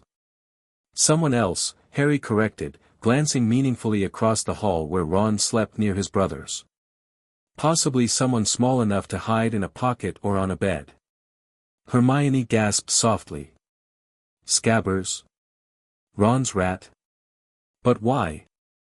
Let's just say some animals live unusually long lives, Harry murmured. Especially if they're not really animals at all. Security tightened in the days following Black's intrusion. Teachers escorted students between classes, and the fat lady's portrait was replaced by Sir Cadogan, an overzealous knight who changed the password twice daily and challenged students to duels. The first Quidditch match of the season arrived, Gryffindor versus Hufflepuff in a howling storm. Conditions were so terrible that Harry could barely see the quaffle, let alone the other players. Yet his keeper instincts served him well, and he blocked goal after goal despite the driving rain. The match dragged on for nearly 2 hours. Gryffindor maintained a narrow lead thanks to Harry's goalkeeping, but neither seeker could locate the snitch in the storm. As exhaustion set in, Harry felt a familiar coldness that had nothing to do with the rain. Looking down, he saw them, at least 100 Dementors had gathered on the field below, their hooded faces turned upward toward him. Instantly, the screaming began in his head, his mother, begging for his life. The pendant, Harry. Now. Azurath's voice cut through the fog of despair. Harry clutched his dragon pendant beneath his soaked robes. Drawing on their connection, he pushed back against the Dementor's influence. The screaming faded, and his vision cleared just in time to see the Hufflepuff seeker, Cedric Diggory, capture the snitch. Despite Harry's heroic goalkeeping, Gryffindor had lost the match. The team trudged back to the locker rooms in dejected silence, mud-splattered and soaked to the skin. Don't blame yourself, Harry, Oliver Wood said glumly. You were brilliant. 12 spectacular saves. We'd have been destroyed without you. Those Dementors shouldn't have been on the grounds, Angelina Johnson added angrily. Dumbledore's furious, I've never seen him so angry. After showering and changing, Harry found Professor Lupin waiting for him outside the locker rooms. Quite a performance today, Harry. I was watching from my office window. We still lost, Harry said, disappointment evident in his voice. Sometimes our best isn't enough to win, Lupin replied philosophically. But it was impressive how you maintained your focus when the Dementors appeared. Most would have been completely incapacitated. Harry shrugged. I've been practicing mental disciplines. Have you now? Lupin raised an eyebrow. That's unusually advanced for a third year. In fact, I've been meaning to ask, you seem to have knowledge beyond the standard curriculum in several areas. I study independently, Harry replied, the practiced explanation ready. Yes, so I've heard from other teachers. Professor McGonagall mentioned you performed a silent switching spell last week, typically NEWT level work. Lupin's tone remained conversational, but his eyes were sharp. And Professor Flitwick noted your essay on the theory behind protean charms showed graduate-level understanding. Harry maintained his composure. Is it wrong to learn beyond what's assigned? Not at all, Lupin assured him. It's commendable. I'm merely curious about your resources. Hogwarts Library has restrictions on advanced magical texts for good reason, many require foundational knowledge to practice safely. I'm careful, Harry said simply. Lupin studied him for a long moment. Your mother was the same way, brilliant, driven to master magic thoroughly. But she also knew when to ask for guidance. He placed a hand on Harry's shoulder. My door is always open if you need help navigating more advanced magic. Better to learn properly than to piece things together from incomplete sources. As Harry nodded his thanks, he sensed Lupin was offering more than just academic assistance, he was extending a potential alliance. He suspects you have hidden knowledge but doesn't know the source, Azurath observed. He could be valuable, but his loyalty to Dumbledore complicates matters. The weeks before Christmas brought an opportunity Harry had been anticipating. Professor McGonagall collected names of students staying at Hogwarts for the holidays, and Harry promptly signed up. With most students going home, including Hermione and Draco, the castle would be nearly empty, perfect for exploring the Chamber of Secrets. Are you sure this is necessary? Hermione asked worriedly during their last study session before break. The basilisk is dead, and the diary destroyed. There's knowledge down there, Harry explained. Salazar Slytherin was one of the most powerful wizards in history. He wouldn't have created the chamber just to house a monster. And you can access it because you can speak Parseltongue through your connection with Azurath, Draco mused. Clever. Harry nodded. Exactly. Azurath's magic gives me abilities similar to Voldemort's, but with different roots. I need to understand more about that connection. Just promise you'll be careful, Hermione insisted. And use the communication journals we created if you find anything important. The enchanted journals had been Hermione's idea, paired books that would show whatever was written in their counterparts, allowing instant communication over distances. She and Draco each had one link to Harry's master journal. I promise, Harry assured her. It's exploration, not confrontation. The castle emptied for Christmas, with only a handful of students remaining. Ron was among those who left, having decided to spend the holidays with his family in London where his father was working on a special ministry project. His departure made Harry's nocturnal wanderings considerably easier. On the second night of break, Harry made his way to Moaning Myrtle's bathroom under his invisibility cloak. Azurath accompanied him, shrunk to the size of a cat to avoid detection. Who's there? Myrtle called as they entered, her transparent head poking through a stall door. Harry removed his cloak. It's just me, Myrtle. Boo, Harry Potter, she giggled, floating toward him. Come to visit me for Christmas? How sweet. Actually, I need to access the Chamber of Secrets, Harry said honestly. Myrtle looked disappointed but nodded toward the sink. That's where the other boy used to go in. The one who set the monster on me. Harry approached the sink, examining it until he found a tiny snake scratched on the side of one of the copper taps. Drawing on Azurath's connection, he spoke in Parseltongue, open. The sink began to move, revealing the large pipe that served as the entrance to the chamber. Harry cast a cushioning charm at the bottom of the pipe, then jumped in with Azurath following close behind. They landed softly in the tunnel below, surrounded by rat skeletons and the musty smell of the underground passage. Harry lit his wand with a silent lumos and proceeded forward. This is where the cave-in happened when I was here with Lockhart, Harry explained, reaching a wall of fallen rock with a small hole cleared at the top. We'll need to make this passage larger. Azurath grew to the size of a large dog, examining the rockfall. Step back. Harry moved away as Azurath opened his jaws and released a focused jet of silver-blue flame. Rather than burning the rocks, the dragon fire seemed to dissolve them, creating a passageway large enough for them to walk through comfortably.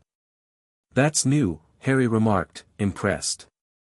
"My powers grow as yours do," Azurath explained. "Our bond strengthens both of us."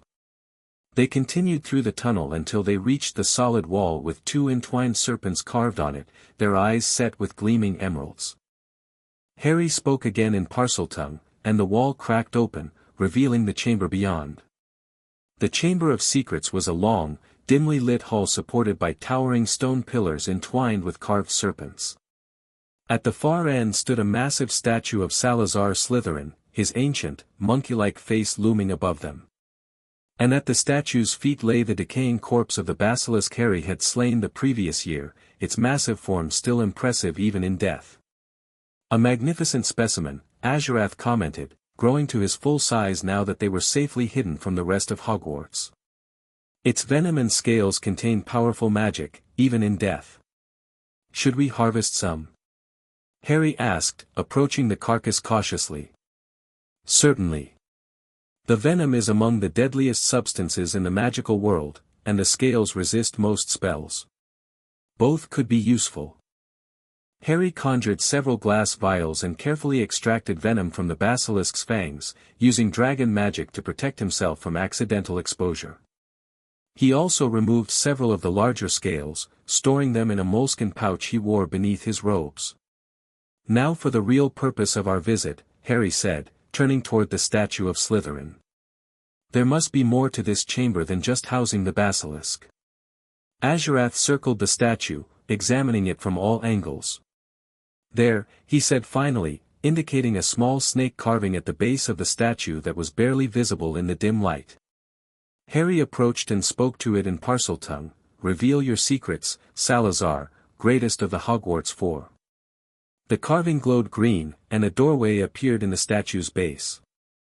Harry and Azurath exchanged glances before proceeding through the opening into Salazar Slytherin's private sanctum. The hidden room was surprisingly well preserved, a circular study lined with bookshelves containing ancient tomes, many written in languages Harry didn't recognize. A large desk dominated the center of the room, its surface covered in parchments and magical instruments. Along one wall stood a series of glass cases containing artifacts, jewelry, weapons, and items of unknown purpose. "This is beyond valuable," Azurath breathed, examining the collection. "Knowledge lost for centuries." Harry approached the desk, drawn to a small black book bound in dragon hide. Unlike the other items, which were covered in dust, this book seemed freshly placed, its cover gleaming in the wand light. "Someone's been here recently," Harry murmured, examining the book. The cover bore no title, only a silver emblem of a dragon coiled around a lightning bolt. "Open it," Azurath urged. Harry carefully lifted the cover. On the first page, written in flowing script, was a message: "To the heir of Slytherin's power, but not of his blood, the true Dark Lord rises beyond the Broken One's shadow. Seek me where the elements meet on hallowed ground." AS. Harry frowned. "Who's that?" Azurath studied the message, silver eyes gleaming with recognition. "Arcturus Slytherin. Salazar's grandson and my first bonded wizard. He was a seer who glimpsed fragments of the future. He knew about me." "About us?" Harry asked, amazed. "He foresaw a broken heir and a true heir. The message was left for you." Harry flipped through the rest of the book, finding detailed notes on dragon magic, spells, rituals, and magical theory far beyond what Azurath had taught him so far. It was a treasure trove of forgotten knowledge. "We need to take this with us," Harry decided, carefully tucking the book into his robes. They spent several more hours examining the chamber, cataloging important texts and artifacts to retrieve in future visits. By the time they left, Harry carried not only the book and basilisk materials but also several shrunken tomes on ancient magic and a small silver ring bearing the Slytherin crest. A productive night, Azurath commented as they made their way back to Gryffindor Tower under the invisibility cloak. More than that, Harry replied, mind racing with the implications of their discoveries. It's confirmation that we're on the right path. Christmas morning arrived with fresh snow and a small pile of presents at the foot of Harry's bed. He received the usual Weasley sweater and mince pies from Mrs. Weasley, a luxury quill set from Hermione, and expensive dragonhide Quidditch gloves from Draco. There was also an oddly shaped package that turned out to contain a firebolt, the newest, fastest racing broom on the market. Who sent this? Harry wondered aloud, searching for a card or note. No one claims credit for such a gift. Azurath mused from where he was curled on Harry's bed. Suspicious. Harry examined the broom carefully. You think it could be from Sirius Black? Possibly. He is your godfather, and the timing is convenient, after he failed to find Pettigrew. I should have it checked for curses or tampering, Harry decided reluctantly. As much as I'd love to fly it immediately. After breakfast in the Great Hall, where only a dozen students and the teachers remained, Harry approached Professor McGonagall with the broom. Professor, I received this anonymously, he explained, showing her the firebolt. Given the circumstances with Sirius Black, I thought it should be checked for jinxes. McGonagall looked surprised and impressed by his caution. Very wise, Potter. I'll have Madam Hooch and Professor Flitwick examine it thoroughly. Thank you, Professor. Better safe than sorry. As Harry turned to leave, McGonagall added, 10 points to Gryffindor for exceptional common sense, Potter. Not many students would willingly surrender a firebolt for safety checks. Harry spent the remainder of Christmas Day studying the book from the Chamber of Secrets in the privacy of the Room of Requirement. The texts detailed not just spells but an entire magical philosophy based on the dragon-wizard bond, a harmonization of human and dragon magic that, when properly aligned, created power exceeding the sum of its parts. This explains why Voldemort couldn't control you fully, Harry said to Azurath as they practiced a technique for enhancing their mental connection. He was trying to dominate your magic rather than harmonize with it. The Broken One sees all relationships as master and servant, Azurath agreed.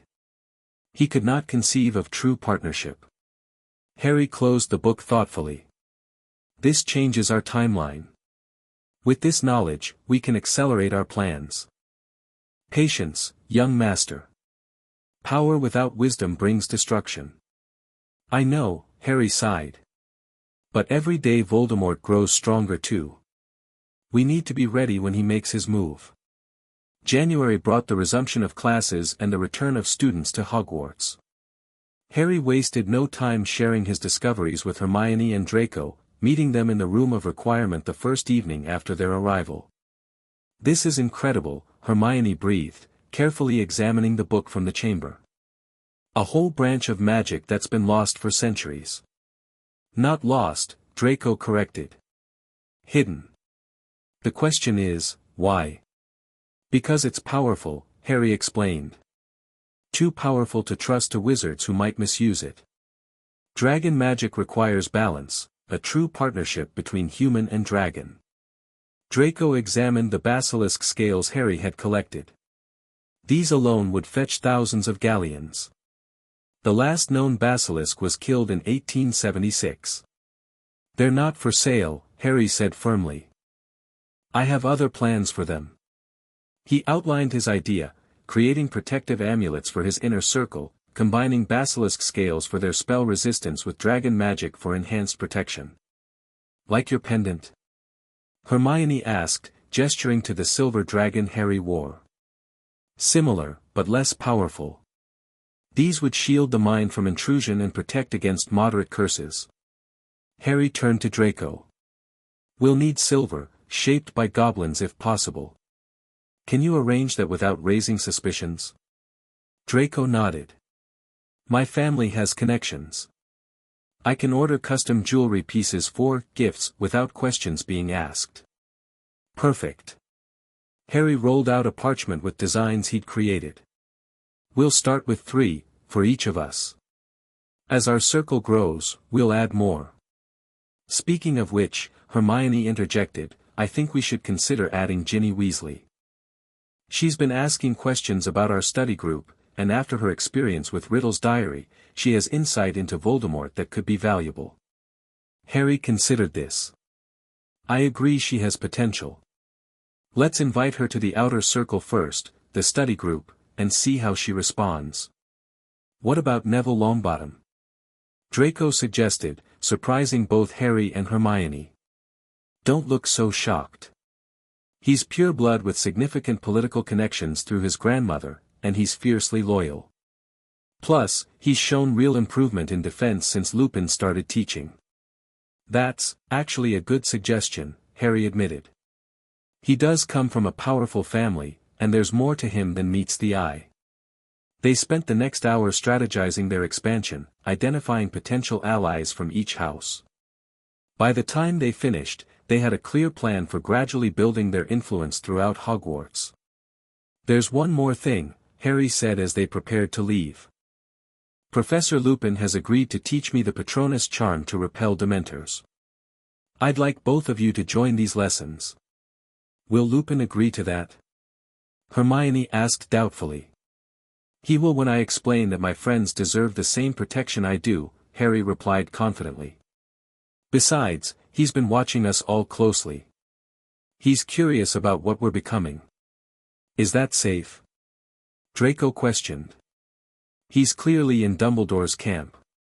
He's also the best defense teacher we've had, with connections to my parents, Harry pointed out. We need to assess whether he can be brought to our side, or at least kept neutral. And if he can't? Draco pressed.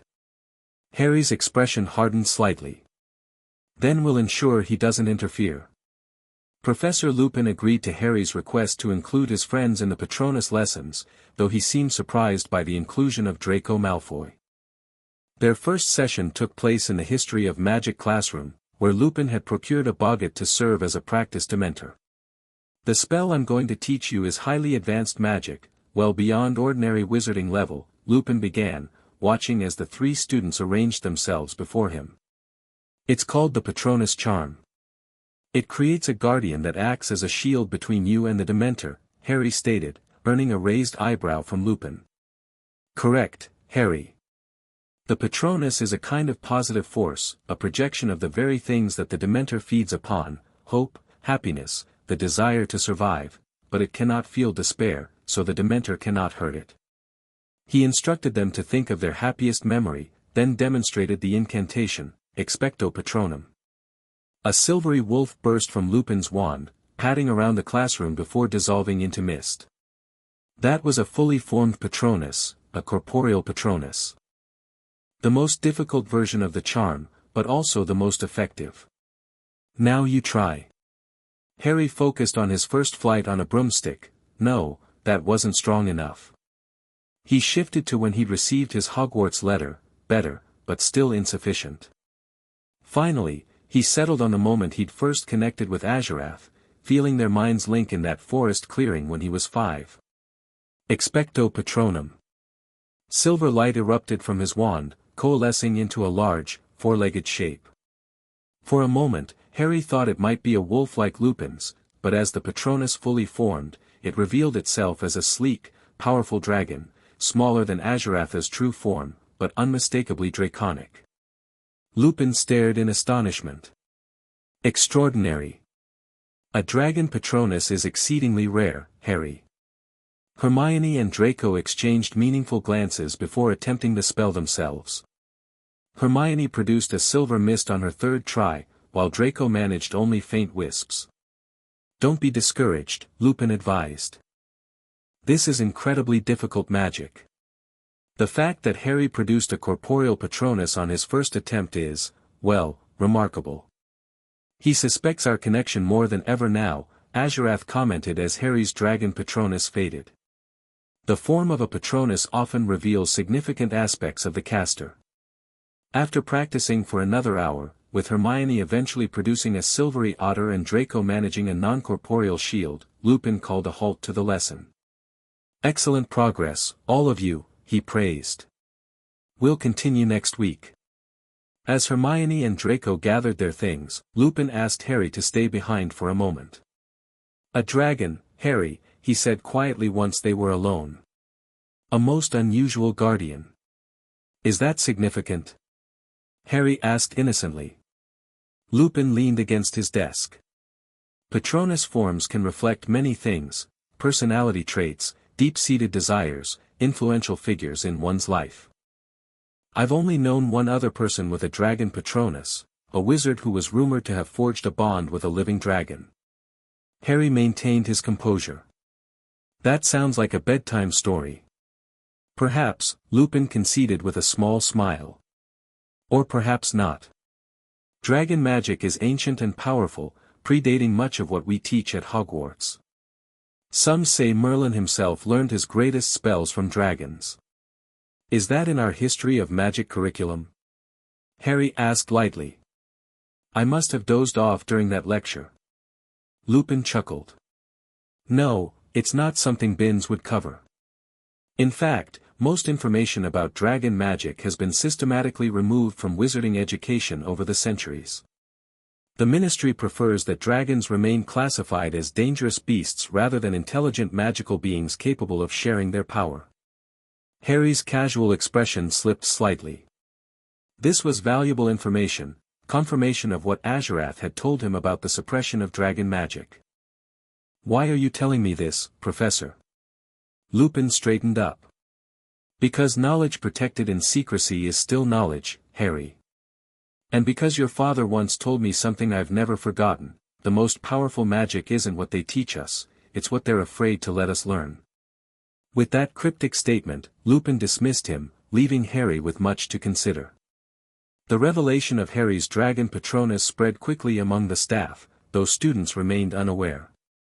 Professor McGonagall returned his firebolt, pronounced clean of any jinxes, with an unusually warm smile. Even Snape seemed to watch Harry with heightened interest during potions classes.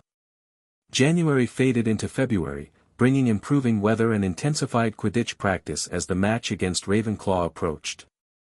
Harry continued his private research into dragon magic, often spending evenings in the Chamber of Secrets with Azurath, cataloging Slytherin's collection and practicing advanced spells. Their circle expanded cautiously. Ginny Weasley joined their study group, showing remarkable aptitude for defensive magic. Neville Longbottom followed, initially shy but growing in confidence under Harry's encouraging guidance. From Ravenclaw, they recruited Luna Lovegood, a seemingly odd choice that Hermione questioned until Harry explained the girl's unique magical sensitivity. "She sees things others miss," he told Hermione. "Including Azurath, though she hasn't said so directly." "She saw your dragon?" Hermione asked, alarmed. "Not exactly. But she asked me why I sometimes have a blue shadow with silver eyes. She perceives magical auras better than anyone I've met." None of these new members were yet privy to Azurath's existence, but all were being carefully evaluated for potential inclusion in the inner circle. Meanwhile, Harry's relationship with Ron deteriorated further when the redhead spotted Harry studying with Draco in the library. "So it's true," Ron confronted him that evening in the common room. "You've turned your back on your real friends for Malfoy and his lot." "I haven't turned my back on anyone, Ron," Harry replied evenly. "You're the one who walked away. Because you changed. Everything was fine until you started acting all superior, hanging out with Slytherins, showing off in class." Ron's face flushed with anger. "And now you've dragged Ginny and Neville into whatever game you're playing." "It's not a game," Harry said quietly. "And I haven't dragged anyone anywhere. They chose to join our study group because they want to learn." "Learn what?" "Dark magic. That's what Malfoy's family is into, everyone knows that." Harry stood up, towering over Ron. "You know nothing about what we're doing. You've never bothered to ask, just assumed the worst because it doesn't fit your narrow view of how things should be." Several Gryffindors were watching the confrontation now, including Ginny, who moved closer with concern etched on her face. "I know enough," Ron spat. "You think I haven't noticed?" The secret of meetings, the advanced spells you shouldn't know, the way teachers look at you differently. Something's not right, and I'm not the only one who's noticed. Harry's eyes narrowed. What do you mean by that? I mean I've talked to Dumbledore, Ron declared defiantly. Told him everything, how you've changed, the people you're gathering around you, the magic you're doing that third years shouldn't know. He's watching you, Harry. A stunned silence fell over the common room. Harry felt a cold anger rising within him, but kept his voice controlled. You went behind my back to Dumbledore. Without even talking to me first. The betrayal stung more than he expected. What happened to Gryffindor loyalty? Loyalty goes both ways, Ron snapped. And whatever you're becoming, it's not the Harry Potter I became friends with. It's like you're turning into him. The implication hung in the air, that Harry was becoming like Voldemort. Before Harry could respond, Hermione stepped between them. That's enough, Ron, she said firmly. You've made your choice, and we've made ours. Leave Harry alone. Ron looked from Hermione to Harry, a mixture of anger and hurt on his face. Fine. But don't say I didn't warn you.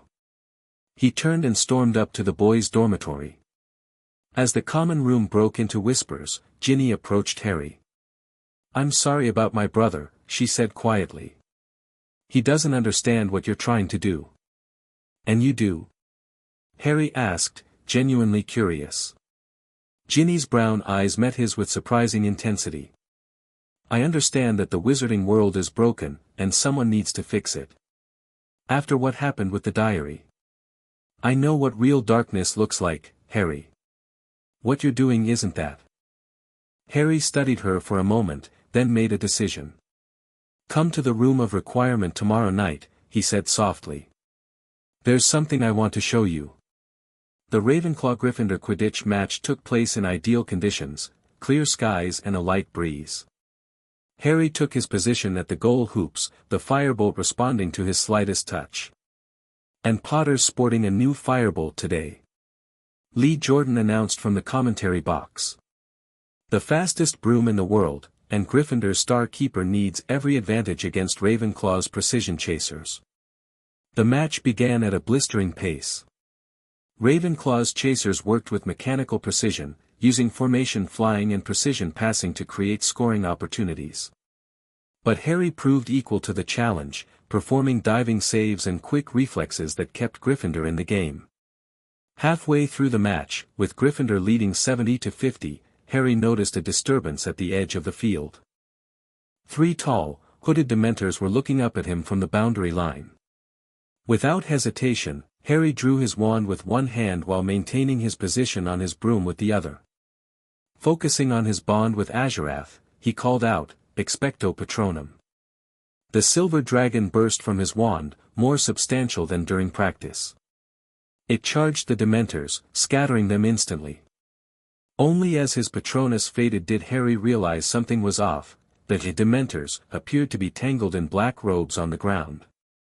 The match continued, with Gryffindor's Seeker catching the snitch shortly after, securing a 220-50 victory. As the teams landed, Professor McGonagall hurried onto the field, looking half angry, half amused.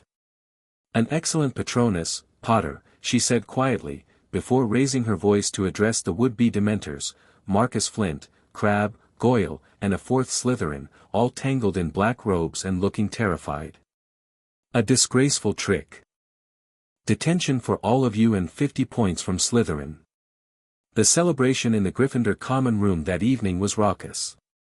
Harry's Patronus had impressed everyone, adding to his growing reputation. Even Ron seemed momentarily impressed, though he quickly returned to avoiding Harry when their eyes met across the room. Your Patronus was magnificent, Hermione said, joining Harry in a quiet corner. Everyone's talking about it. Professor Lupin looked particularly proud. I didn't see him at the match, Harry remarked. He was by the staff section. He seemed ill again, it's nearly full moon. Hermione lowered her voice for the last part. Harry nodded, having long ago confirmed Lupin's condition through Azurath. We need to speak with him soon. He's dropping hints about dragon magic that suggest he knows more than he's letting on. Do you think we can trust him? I'm not sure yet.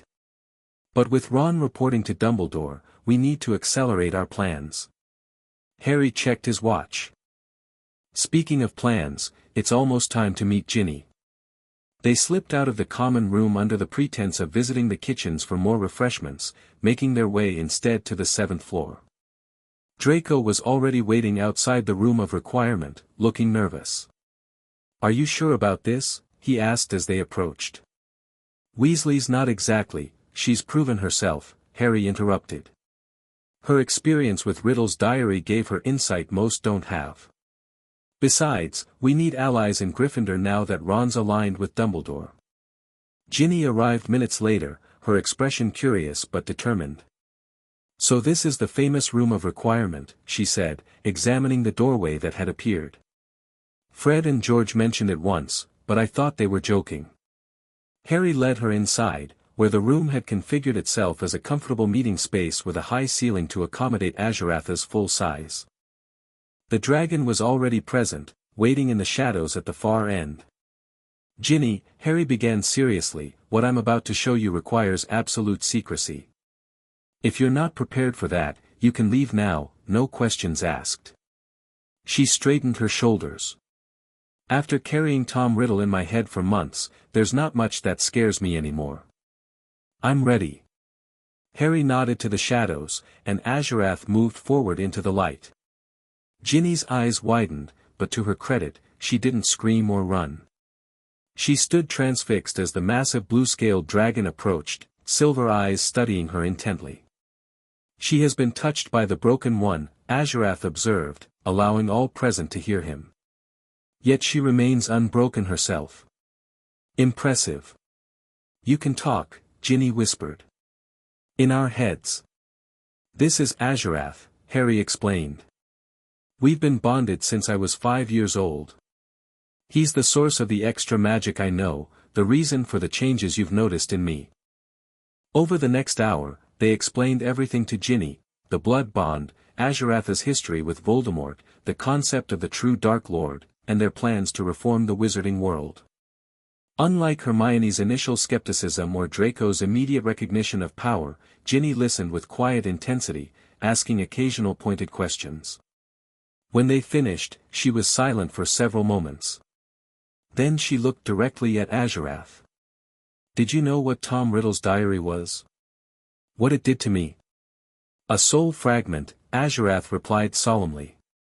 "A Horcrux, the darkest magic. The Broken One tore his soul to cheat death, scattering pieces in objects of power. The diary was one such piece." "There are more?" she asked, paling slightly. "Yes. We believe at least 5 others exist." Ginny turned to Harry. "And you want to stop him? To destroy these soul pieces and defeat Voldemort for good?" "That's part of it," Harry nodded. "But our vision goes beyond just stopping Voldemort. The wizarding world is stagnant, controlled by pureblood politics and ministry corruption. We want to create something better, where power is based on ability, not birth or wealth." "Like Muggleborns having equal opportunities?" Ginny asked. "And half-bloods, and magical creatures who've been marginalized," Harry confirmed. "A society where magic itself is honored, not just the old families who claim ownership of it." Ginny stood and walked slowly around Azurath, studying the dragon from all angles. Finally, she returned to face Harry. "When Tom possessed me, I felt helpless, used for someone else's power.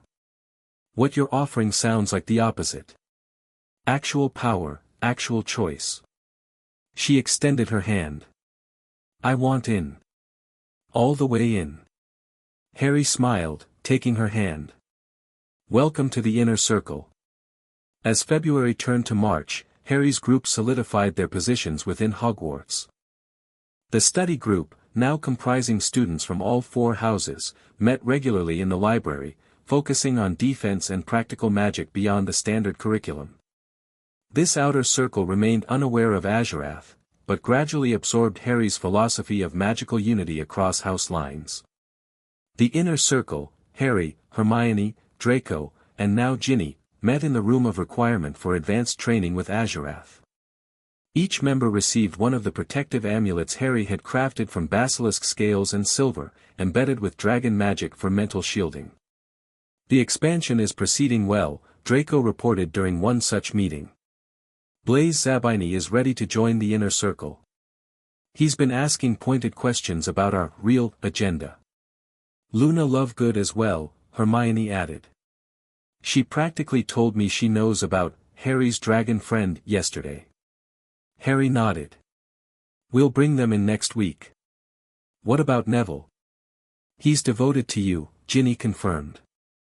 After you helped him master that shield charm when no one else could, he'd follow you anywhere. But he's still nervous around Draco. Understandable, given my family's history with his parents, Draco admitted with unusual humility. I'll work on that. Their planning was interrupted when Harry's communication journal heated up, a signal that something urgent had been written. He opened it to find a message from Neville, whose journal was connected to the outer circle only, Sirius Black in Gryffindor Tower. Tried to attack Ron with a knife. Everyone in Great Hall now. The inner circle exchanged alarmed glances. Why Ron? Hermione wondered. If Harry was his target. Because I was right, Harry said grimly. He's after Scabbers, Peter Pettigrew. Let's go. They hurried to the Great Hall, where all Gryffindors had been gathered for the night while the castle was searched again. Ron was at the center of a crowd, dramatically recounting his narrow escape. Standing there with a knife. If I hadn't woken up, I'd be dead, he exclaimed, gesturing wildly. He slashed my bed curtains when he realized I wasn't there. Harry pushed through the crowd. Ron. Where's Scabbers? Ron looked surprised at Harry's question. What? Who cares about Scabbers right now? Sirius Black just tried to kill me. Did he say anything? Harry pressed. Anything at all? He was muttering something like, where is he, over and over, Ron admitted reluctantly. Look, what's this about? Harry ignored the question. And Scabbers? Where is he? I don't know. Probably hiding somewhere after all that commotion. Why are you so interested in my rat when I was nearly murdered? Harry exchanged meaningful glances with his friends. If Scabbers had escaped during the chaos, Black's frustration would only grow, making him more dangerous and desperate. The school was placed on high alert again, with enhanced security measures and professors patrolling the corridors at night. Harry used this opportunity to accelerate his plans, making two significant moves. First, he approached Professor Lupin directly after a Patronus lesson. I know about your connection to Sirius Black, he said bluntly when they were alone. And about Remus, Sirius, Peter, and my father being animagi together at school. Lupin went pale. Harry, what are you talking about? I know Sirius Black is innocent, Harry continued. Peter Pettigrew is alive, he's an animagus, a rat. He's been hiding as Ron Weasley's pet Scabbers for 12 years. How could you possibly? Lupin sank into a chair, looking shaken. Harry, these are serious accusations. They're not accusations, they're facts, Harry stated calmly. Black never received a trial. Pettigrew was the secret keeper, not Black. And Pettigrew cut off his own finger before transforming and fleeing the scene of the explosion. Lupin stared at him. Even if this were true, and I'm not saying it is, how could you know any of this? I have my sources, Harry replied. The question is, what are you going to do with this information? A long silence stretched between them. Finally, Lupin spoke, his voice barely above a whisper. If what you're suggesting is true, if Peter is alive, then an innocent man has suffered 12 years in Azkaban while a traitor lived in comfort, Harry finished. I plan to expose the truth, with or without your help. But it would be easier with you. Lupin studied Harry intently. You're not just James's son anymore, are you? There's something else driving you. Harry met his gaze steadily. I'm tired of other people controlling my life and hiding the truth from me. Aren't you tired of it too, Professor? The question hung in the air between them, a challenge and an invitation. After a long moment, Lupin nodded slowly. Tell me what you need me to do. The second move came the following day, when Harry arranged a private meeting with Dumbledore. The headmaster welcomed him into his office, eyes twinkling behind half-moon spectacles. Harry, my boy. What can I do for you? Dumbledore asked, gesturing to a chair across from his desk. I wanted to discuss Sirius Black, Harry said, taking the seat. Specifically, why he never received a trial after my parents' murder. Dumbledore's smile faded slightly. Ah. I see you've been researching rather deeply. Those were chaotic times, Harry. Many procedures were expedited. Including sending an innocent man to Azkaban. Harry challenged. You believe Sirius is innocent? Dumbledore leaned forward, suddenly more alert. Based on what evidence? The fact that Peter Pettigrew is still alive, Harry stated boldly. He's an unregistered animagus, a rat. He's been hiding as Ron Weasley's pet for 12 years. Dumbledore's expression remained carefully neutral, but Harry sensed his surprise. That is a most extraordinary claim, Harry. One that would require extraordinary proof. Which I intend to provide, Harry replied confidently. But I wanted to come to you first, as a courtesy. This will become public knowledge soon, one way or another. I see. Dumbledore steepled his fingers. And may I ask how you came by this information? It's not commonly known that your father and his friends were animagi. Careful, Azurath warned. He's probing for your sources. Let's just say I've inherited more than my father's looks, Harry answered enigmatically. The important question is whether you'll help ensure justice is done when Pettigrew is exposed, or whether you'll stand in the way. The challenge was clear, and Dumbledore's eyes lost their twinkle entirely. I have always sought justice, Harry. But I wonder if you truly understand what forces you're setting in motion. I understand enough, Harry replied, rising to his feet. Enough to know that the truth matters more than convenience or reputation. As he turned to leave, Dumbledore called after him. Harry. Whatever path you're on, whatever influences are guiding you, remember that power without love is the most dangerous force in our world. Harry paused at the door. And love without power is helpless, Professor. I intend to have both. The trap was set for the next Hogsmeade weekend. Working with Lupin, who had reluctantly confirmed Harry's information after examining the Marauder's map, they arranged for Sirius Black to meet them in the Shrieking Shack. Hermione, Draco, and Ginny would accompany Harry, while Lupin would bring Ron, and Scabbers, under the pretense of a special project related to werewolf research. This is dangerous, Hermione warned as they prepared in the room of requirement. If anything goes wrong, we could be facing an Azkaban escapee, a werewolf near the full moon, and a Death Eater who's been hiding for 12 years. That's why we have these, Harry replied, touching his dragon pendant. The others fingered their basilisk scale amulets, their secret protection. And me, Draco added, producing several small vials of clear liquid. Veritaserum. 3 drops will force Pettigrew to confess everything once he's revealed. Where did you get that? Ginny asked, impressed. Draco smirked. Let's just say Professor Snape's private stores aren't as secure as he believes. On the appointed Saturday, they made their way separately to the Shrieking Shack. Harry and his inner circle arrived first, entering through the hidden tunnel beneath the Whomping Willow that Lupin had revealed to them. The shack was dusty and decrepit, with boarded windows and furniture in tatters. Charming place, Draco muttered, examining a chair with stuffing spilling out of deep claw marks. Lupin spent his transformations here as a student, Harry explained. Before the Wolfsbane potion was developed. They didn't wait long. A large black dog entered through a side door, regarding them warily before transforming into a gaunt, hollow-faced man with matted hair and tattered prison robes. "Harry," Sirius Black croaked, his voice rough from disuse. "You look so much like James." "Except for my eyes," Harry finished with a small smile. "I know." Sirius approached cautiously. "Remus said you know the truth. About Peter." "How?"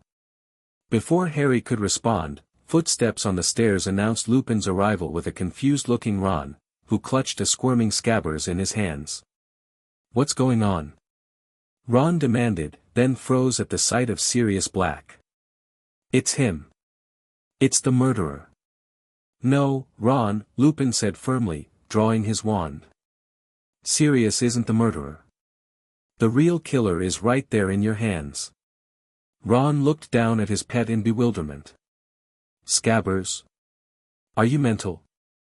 What followed was a tense confrontation as Lupin and Sirius explained the truth, about the Fidelius charm, the last-minute switch to make Peter the secret keeper, and Pettigrew's betrayal of the Potters to Voldemort. "Prove it," Ron challenged, still clutching his struggling rat. "If Scabbers is really this Pettigrew bloke, prove it." Sirius and Lupin raised their wands together, pointing at Scabbers. "Together?" Sirius suggested. "I think so," Lupin nodded. "On 3. 1, 2, 3. A flash of blue-white light erupted from both wands, hitting the rat squarely. For a moment, Scabbers was frozen in midair, then he began to transform. Limbs sprouted, his body grew, and seconds later, a short, balding man with small watery eyes stood where the rat had been, cringing and wringing his hands. "Sirius. Remus, my old friends," he squeaked. "Hello, Peter," Lupin said pleasantly, though his wand remained pointed at Pettigrew's chest. "Long time no see." "You've been hiding for 12 years, Sirius growled. "While I rotted in Azkaban for your crimes." As Pettigrew began making excuses, claiming he'd feared Sirius, that he'd been terrified of Voldemort's supporters, Harry stepped forward, Draco beside him with the Veritaserum. "I think we've heard enough lies," Harry said coldly. "Time for some truth." Draco moved with surprising speed, forcing Pettigrew's mouth open and administering 3 drops of the potion before the man could resist. Almost immediately, Pettigrew's eyes glazed over, his posture slackening. "Were you the Potter's secret keeper?" Harry demanded. "Yes," Pettigrew replied tonelessly. "Did you betray them to Voldemort?" "Yes." "Did you kill those 12 muggles and frame Sirius Black?" "Yes." "I cast the blasting curse, cut off my finger, and transformed to escape." Ron had backed against the wall, looking horrified. "I let him sleep in my bed," he whispered, face pale. Harry continued the questioning, establishing a clear record of Pettigrew's crimes. When he finished, he turned to Sirius. "What do you want to do with him?" A savage look crossed Sirius's gaunt face. "I think that's obvious."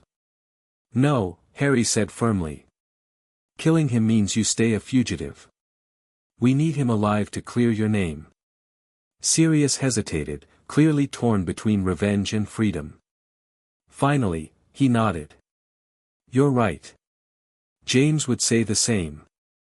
Harry turned to Hermione. "The signal?"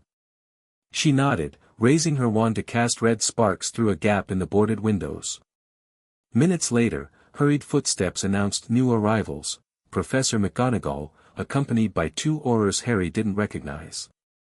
McGonagall took in the scene with remarkable composure. "Mr. Potter, when you and Professor Lupin requested my presence with Auror backup, I must say I didn't expect this. We've captured Peter Pettigrew," Harry explained. "He's confessed under Veritaserum to betraying my parents and framing Sirius Black." The Aurors moved forward, securing Pettigrew with magical restraints. One of them, a young woman with purple hair, examined Sirius with undisguised shock. "Blimey, it really is Black," she muttered. "And he's innocent?" "As we've just established," Draco drawled, holding up the now empty Veritaserum vial. The confession was obtained legally, with witnesses. The Aurors exchanged glances, clearly unsure how to proceed. McGonagall made the decision for them. Take Mr. Pettigrew into custody. We'll contact the Department of Magical Law Enforcement immediately. As for you, Mr. Black. I'll go with the Aurors voluntarily, Sirius said quickly. If I can be guaranteed a fair trial this time. You'll have it, the female Auror promised. I'll personally ensure it. As the Aurors led Pettigrew away, Sirius turned to Harry. Thank you, he said simply. James and Lily would be proud of you.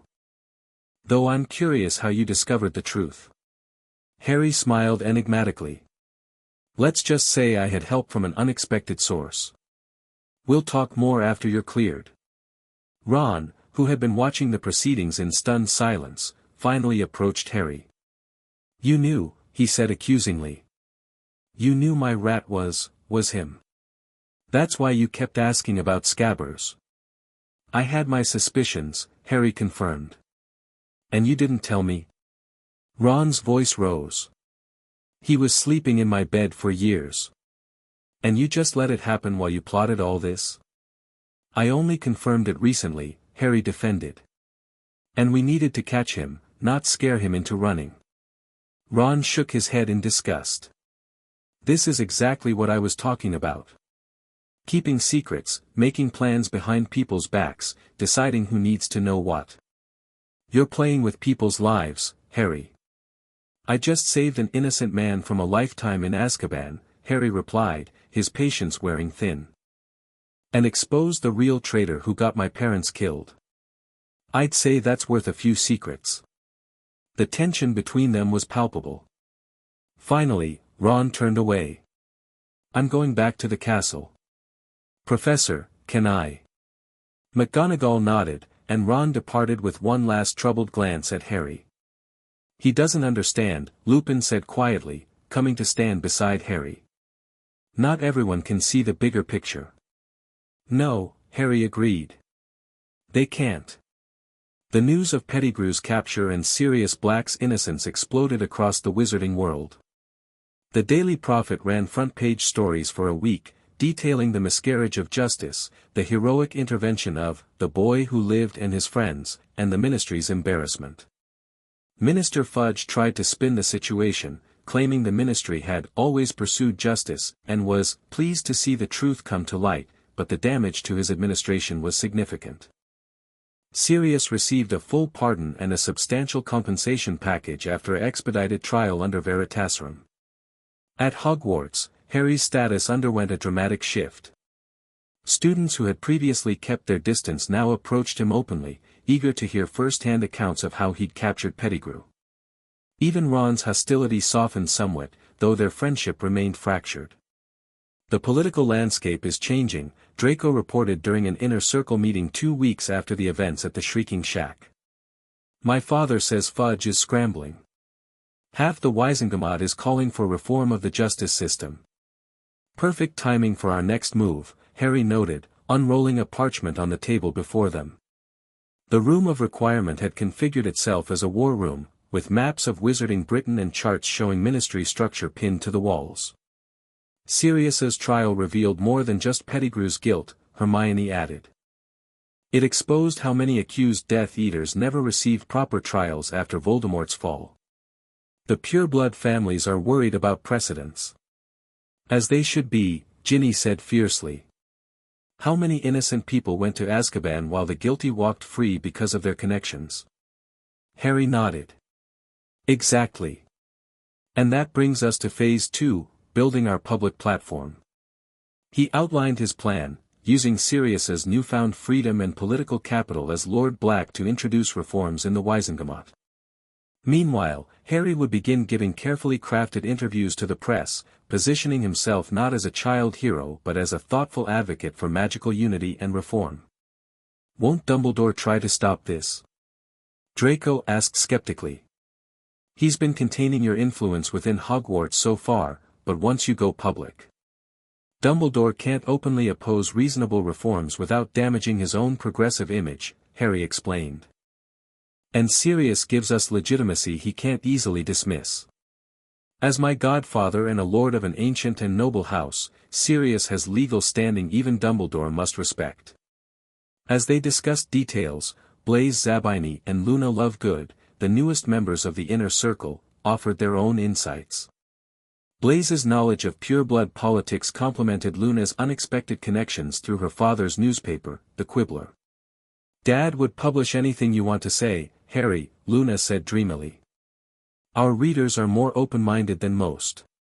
They see patterns others miss." "Perfect for introducing ideas too radical for the prophet," Harry agreed. "We'll start subtly, articles on magical cooperation, interviews with non-human magical beings, historical pieces on forgotten branches of magic." The meeting concluded with assignments for each member. As they prepared to leave, Harry held Hermione back for a private word. "There's one more thing we need to discuss," he said once they were alone. "Voldemort's Horcruxes." Hermione's expression grew serious. "Azurath mentioned them that night with Ginny. Soul fragments, hidden in objects."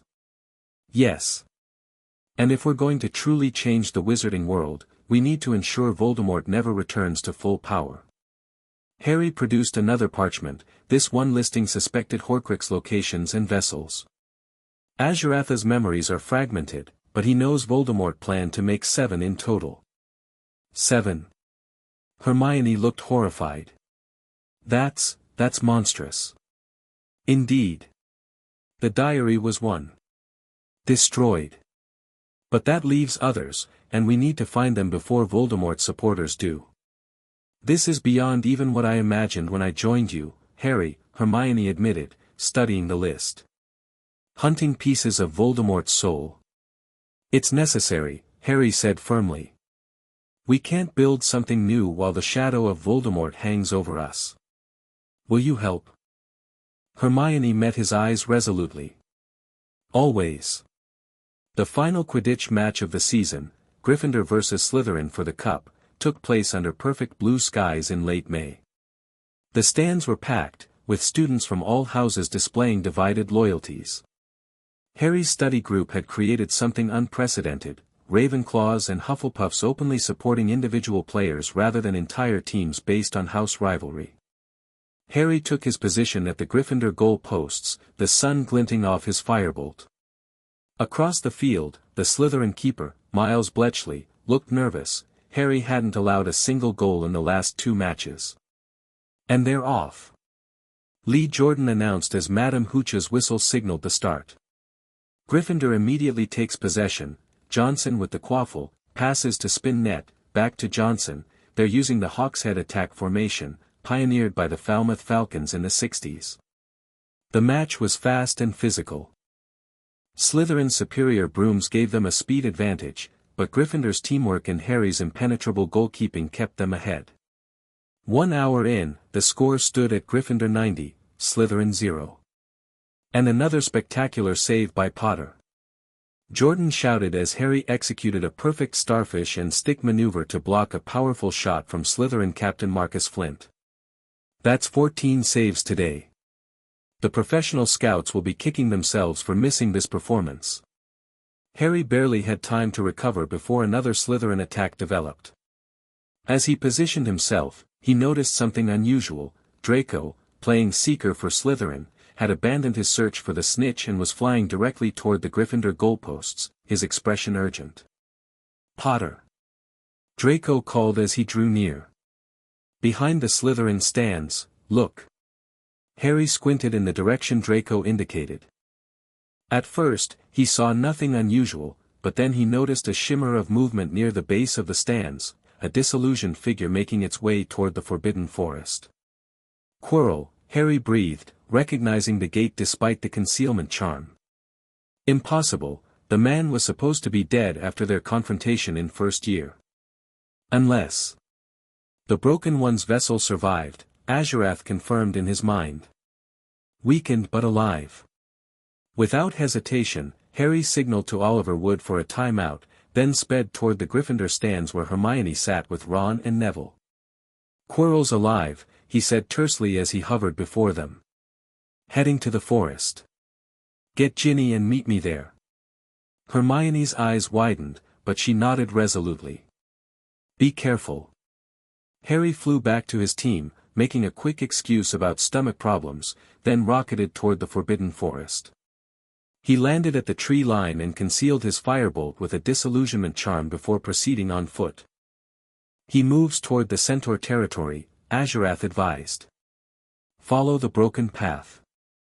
Harry advanced cautiously, wand ready. The sounds of the Quidditch match faded behind him as the forest grew denser. After 10 minutes of tracking, he caught sight of his quarry, Quirrell, or what remained of him, limping through a clearing ahead. The man looked dreadful, gaunt and sickly, his face partially melted on one side from their previous encounter. He no longer wore a turban, revealing a grotesque second face growing from the back of his head, Voldemort's face, withered but unmistakable. Harry kept his distance, following silently. Eventually, Quirrell reached a small cave entrance partially hidden by vegetation. He glanced around nervously before entering. Wait for your allies, Azurath cautioned. This may be a trap. Minutes later, Hermione arrived with Ginny, Draco close behind them. Harry quickly explained what he'd seen. It must be connected to Voldemort's resurrection plans, Hermione whispered. But why come to Hogwarts now? Something he needs, Harry guessed. Something hidden or protected here. Or someone, Draco suggested grimly. A sacrifice, perhaps. The timing of his appearance during a Quidditch match when everyone's distracted can't be coincidence. Harry made a quick decision. Draco, go back and alert Sirius. He's watching the match, he'll know what to do. Hermione, Ginny, will follow Quirrell but not engage unless absolutely necessary. With Draco heading back to the castle, Harry led the girls toward the cave entrance.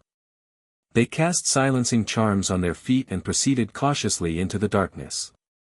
The passage descended steeply, opening into a larger chamber illuminated by eerie blue flames floating in jars around the perimeter. Quirrell stood in the center, arranging objects in a circle, a silver dagger, a vial of what looked like blood, and a small golden cup engraved with a badger. Hufflepuff's cup, Hermione breathed, barely audible. It's a Horcrux. Harry watched in fascination as Quirrell began chanting in a language he didn't recognize. The air grew thick with magic, pressing against them like a physical force. What is he doing? Ginny whispered. A transference ritual, Azurath explained. The Broken One seeks to move his consciousness from Quirrell's failing body into the Horcrux temporarily, then to a prepared vessel. We need to stop him, Harry decided, raising his wand. Before he could cast, a voice echoed through the chamber, not Quirrell's, but the high, cold voice of Voldemort. I know you're there, Potter. Always interfering, just like your parents. Harry stepped out from their hiding place, signaling the girls to stay concealed. Hello, Voldemort. You're looking diminished. The face protruding from Quirrell's skull contorted in fury. Arrogance. Just like your father. But I am far from diminished. Each setback has taught me patience, cunning. Tonight, I take another step toward my return. Using Hufflepuff's cup? Harry asked, slowly circling to keep Quirrell's attention away from where Hermione and Ginny were positioned. One of your Horcruxes, I believe. Voldemort's red eyes widened slightly. You know more than you should, boy. Someone has been feeding you information. Dumbledore, perhaps? Harry smiled. Let's just say I have sources even you don't know about. It matters not, Voldemort dismissed. You cannot stop what is already in motion. By midnight, this temporary form will be discarded, and I will inhabit a far more suitable vessel until my true body can be restored. As he spoke, Quirrell completed the circle and began the final incantation. The golden cup glowed with an inner red light, pulsing like a heart. Now! Azurath commanded. Harry thrust his wand forward, focusing on the dragon magic flowing through their bond. Anima claustrum, he shouted, using a containment spell Azurath had taught him specifically for soul magic. A silver-blue cage of light erupted from his wand, surrounding the cup and interrupting Quirrell's ritual. Simultaneously, Hermione and Ginny emerged from hiding, casting their own spells, Hermione conjuring a magical barrier across the cave entrance while Ginny sent a reductor curse at the jars of blue flame, plunging the chamber into semi-darkness. No! Voldemort shrieked as the containment spell interfered with his transference. Quirrell collapsed to his knees, caught between the failing ritual and Voldemort's rage. His body began to convulse, smoke rising from his skin as the two souls bound within him fought for control. "The cup," Harry called to Hermione. "We need to secure it." She darted forward, conjuring a lead box. With careful levitation, she guided the Horcrux into the container without touching it, then sealed the lid with a complex locking charm. Voldemort's screams intensified as Quirrell's body began to disintegrate before their eyes, turning to ash from the inside out. A dark, wraith-like mist rose from the collapsing form, Voldemort's spectral essence trying to escape. "The binding spell," Azurath instructed urgently. "Vincula spiritus." Harry incanted, directing his wand at the wraith. Ghostly chains of silver-blue light wrapped around the essence, restraining it momentarily. But Harry immediately felt the immense strain of containing a soul, even a fractured one as powerful as Voldemort's. "I can't hold it long," he gasped, sweat beading on his forehead. "We need to force it to flee, not capture it," Ginny realized, stepping forward with determination. Drawing on her experience with the diary, she raised her wand and cast a spell Harry didn't recognize, an obscure light charm mentioned in one of Slytherin's books from the chamber. Lux Vitae. Pure white light burst from her wand, engulfing the wraith. Voldemort's spirit shrieked in agony as the light seemed to burn it, forcing it to retreat. The moment Harry's binding spell faltered, the wraith shot upward, passing through the ceiling of the cave and vanishing. The three stood in stunned silence for a moment, processing what had happened. Then Hermione lifted the lead box containing the Horcrux. "We have one," she said with grim satisfaction. 5 more to find." The sound of approaching footsteps echoed from the passage. Moments later, Sirius burst into the chamber with Draco and Professor Lupin close behind, wands drawn. "Harry!" Sirius exclaimed, taking in the scene, the ash remains of Quirrell, the scorch marks on the walls, the magical residue still shimmering in the air. "What in Merlin's name happened here?" "We just stopped Voldemort from transferring his consciousness into a new host," Harry explained calmly, though his hands were shaking slightly from magical exertion. "And we captured something important." Lupin approached cautiously, examining the ash pile. "That's Quirrell. But he was reported dead 2 years ago." "Apparently not dead enough," Ginny remarked darkly. Sirius looked from the ash to the lead box in Hermione's hands. "And that?" "Something that belongs to Hufflepuff," Harry said carefully, exchanging glances with his friends. "Something Voldemort corrupted. We need to destroy it properly." Understanding dawned in Lupin's eyes. "A Horcrux," he whispered. "That's how he survived that night in Godric's Hollow." Harry nodded. "One of several, we believe." Sirius looked grim. "This goes beyond anything I imagined. Harry, this is incredibly dangerous magic." "I know," Harry replied simply. "But it's necessary if Voldemort is to be stopped permanently." Draco, who had been examining the ritual components left on the floor, looked up. "We should leave before anyone else arrives. The last thing we need is the Ministry confiscating that box." They quickly gathered what evidence they could and departed the cave. As they emerged into the forest, they could hear the distant sounds of the Quidditch match still in progress, a surreal reminder of the normal world continuing unaware of the battle that had just taken place. "What will you do with it?" Sirius asked, nodding toward the box Hermione carried. "Destroy it," Harry said firmly. "We know how. But first, we need to extract what information we can about the others." Lupin studied him with newfound respect. "You've been planning this for some time, haven't you?" "This wasn't a coincidence." "Let's just say I've been preparing for the inevitable," Harry replied. "Voldemort has been trying to return since my first year at Hogwarts. It was only a matter of time before he made another attempt." They parted ways at the edge of the forest, Sirius and Lupin heading to inform Dumbledore about Quirrell's appearance, though not about the Horcrux, while Harry and his friends returned to the Quidditch match to maintain their cover. "They'll notice you were gone," Hermione pointed out as they approached the stadium. "Stomach problems," Harry reminded her with a slight smile. "Very sudden and severe. But I'm feeling much better now." "Well enough to win the cup?" Draco challenged, his Slytherin competitiveness reasserting itself. Harry's smile widened. "Just watch me." He rejoined the match to thunderous applause from the Gryffindor section, apologizing to Wood for his absence. Gryffindor's lead had narrowed to 110-50 during his time away, but his return energized the team. For the remainder of the match, Harry performed with preternatural focus and skill, not allowing another goal past.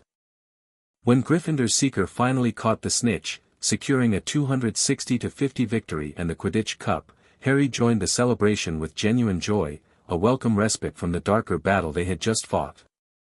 Later that evening, as the Gryffindor victory party raged in the common room, Harry slipped away to meet his inner circle in the room of requirement. The lead box containing Hufflepuff's cup sat ominously on a stone plinth in the center of the room.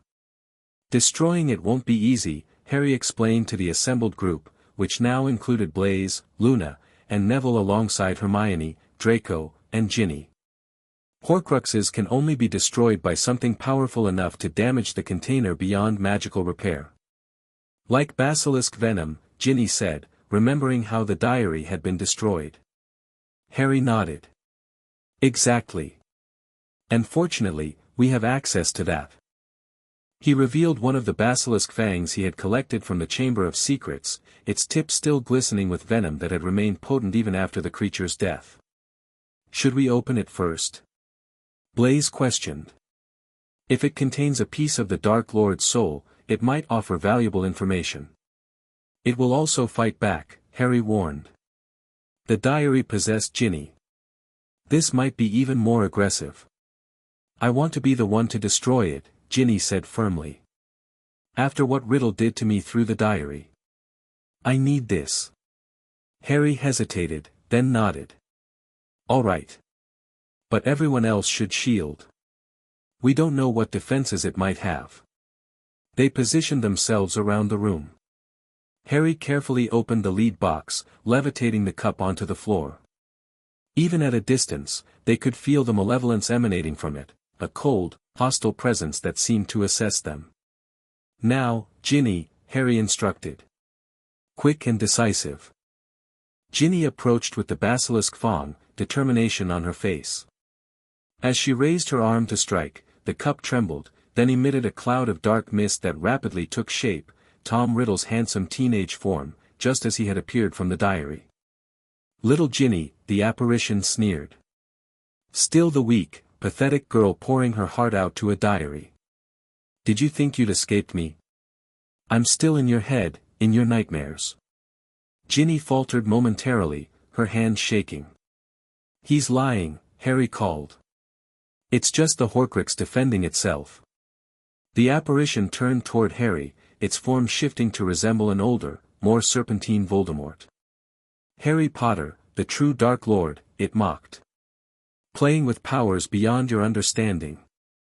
Did you think the dragon chose you for your virtue?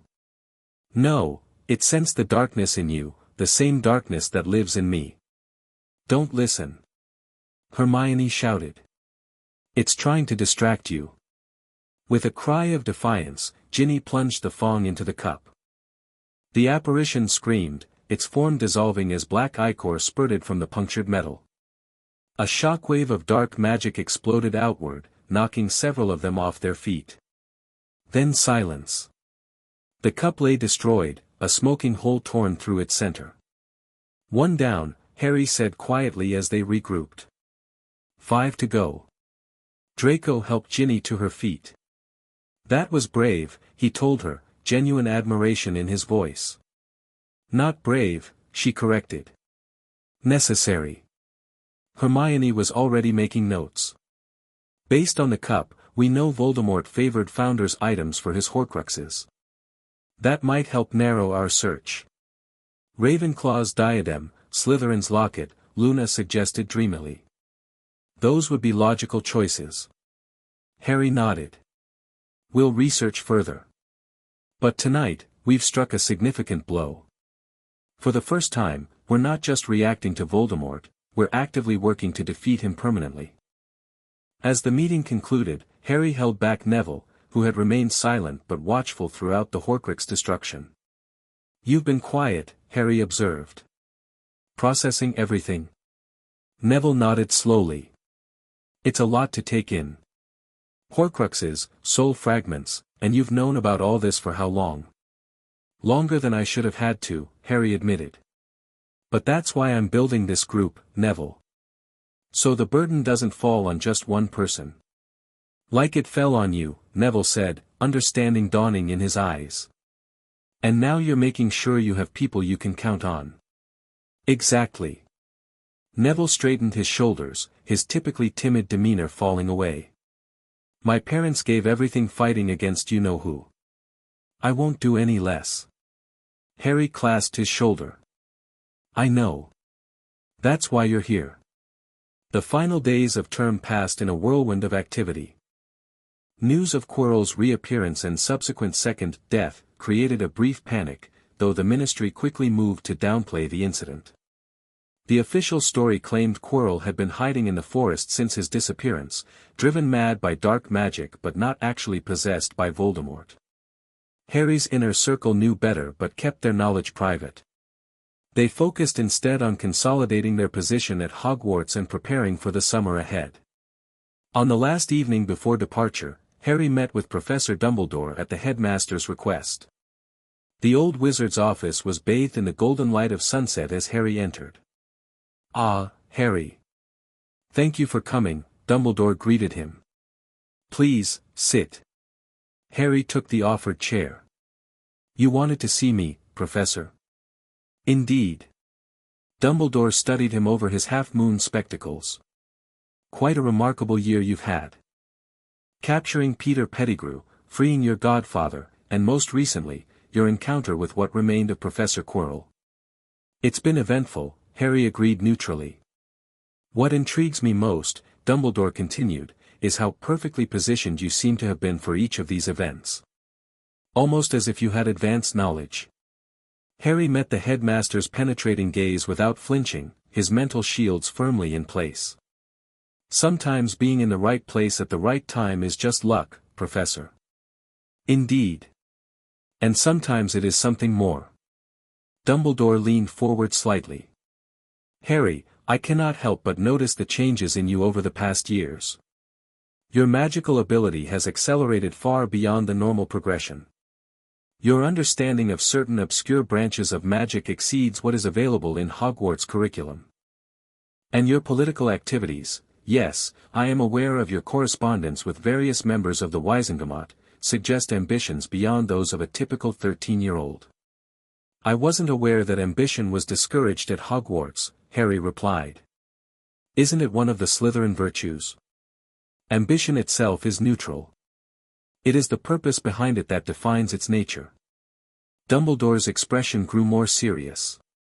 What concerns me is not that you have ambition, Harry, but that you seem to be building a power base of your own, crossing house lines, gathering followers, establishing political connections. Friends, Harry corrected. Not followers. And what's wrong with unity across houses? Isn't that something you've encouraged for years? There is unity born of friendship and common purpose, Dumbledore acknowledged, and then there is unity born of a central figure drawing others into their orbit.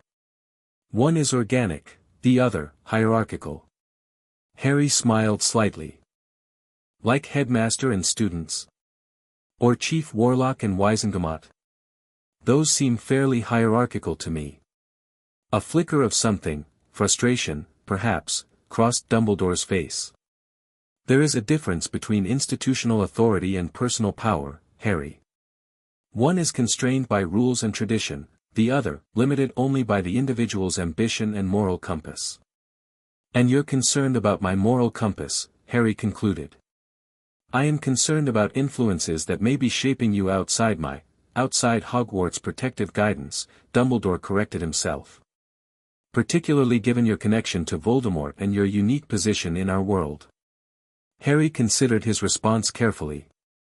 Professor, with all due respect, I lost the luxury of a normal childhood the night Voldemort killed my parents and tried to kill me. I've faced him 3 times now. I've seen what corruption and complacency have done to the wizarding world. If I seem different from other students, perhaps it's because my experiences have been different. A reasonable perspective, Dumbledore allowed. But it does not explain everything I have observed. For instance, the rather distinctive magical signature you demonstrated during your confrontation with Quirrell, a silver-blue energy unlike standard spellwork. Harry tensed slightly. Combat situations require adaptability. I've studied beyond the standard curriculum. Indeed. And your Patronus, a dragon, most unusual, suggests influences I cannot identify. Dumbledore's blue eyes seemed to X-ray Harry. I wonder, Harry, if you might share with me the source of your expanded knowledge. He fishes for confirmation, Azurath warned. He suspects but does not know. I've had excellent teachers, Harry replied truthfully. Yourself included, Professor. And I find that magic responds differently to different approaches. Perhaps what you're observing is simply my personal magical signature developing. Dumbledore seemed unsatisfied with this answer but did not press further. Very well. I will respect your privacy, for now. But remember, Harry, that secrets have weight. The longer we carry them alone, the heavier they become. I'm not alone, Professor, Harry said, rising to his feet. That's the point you seem to be missing. I've learned that true strength comes from the bonds we forge with others. A wise observation, Dumbledore nodded.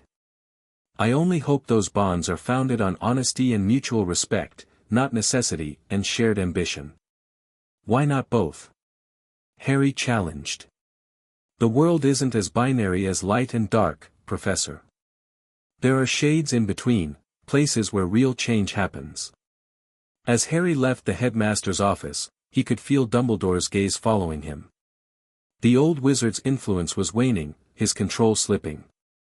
By next year, the balance would shift further. Harry would return not just as a student but as the heir to House Potter, with Sirius as Lord Black backing him. The true Dark Lord was rising, not in shadow and terror like Voldemort, but in the open, building connections, gathering knowledge, creating a new vision for the wizarding world. And neither Dumbledore nor the broken shade of Voldemort could stop what was coming. Chapter 3, The True Dark Lord. Harry stepped through the wrought iron gates of Black Manor, his trunk floating behind him. The massive estate sprawled across the English countryside, nothing like the cramped confines of Privet Drive he'd endured for so many summers. Welcome to your new home, Sirius said, clapping a hand on his shoulder. Not exactly cheery, but we'll work on that. It's perfect, Harry replied, taking in the imposing stone facade. After 14 years of having no real home, this place, dark history and all, felt right. The wards are ancient, Sirius explained as they walked up the gravel path. Blood magic, mostly. Ministry can't detect underage magic here, which I figured might be convenient. Harry grinned. Very convenient.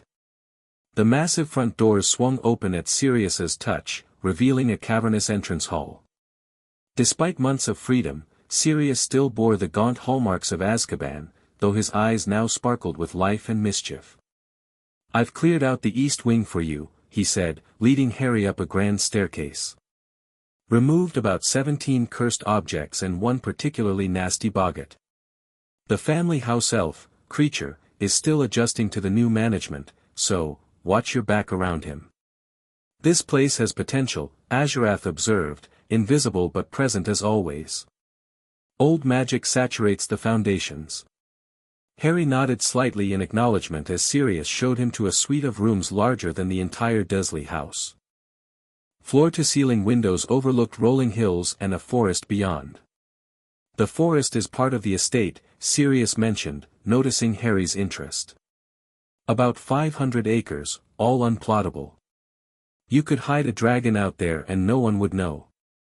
Harry suppressed a smile at the unintentional accuracy. "That's good to know." After unpacking, they descended to a formal dining room where dinner appeared on gleaming silver plates. Sirius looked uncomfortable with the grandeur but seemed determined to embrace his role as head of the family. "I've been going through the family accounts," he said between bites. "The Blacks were, well, filthy rich doesn't begin to cover it.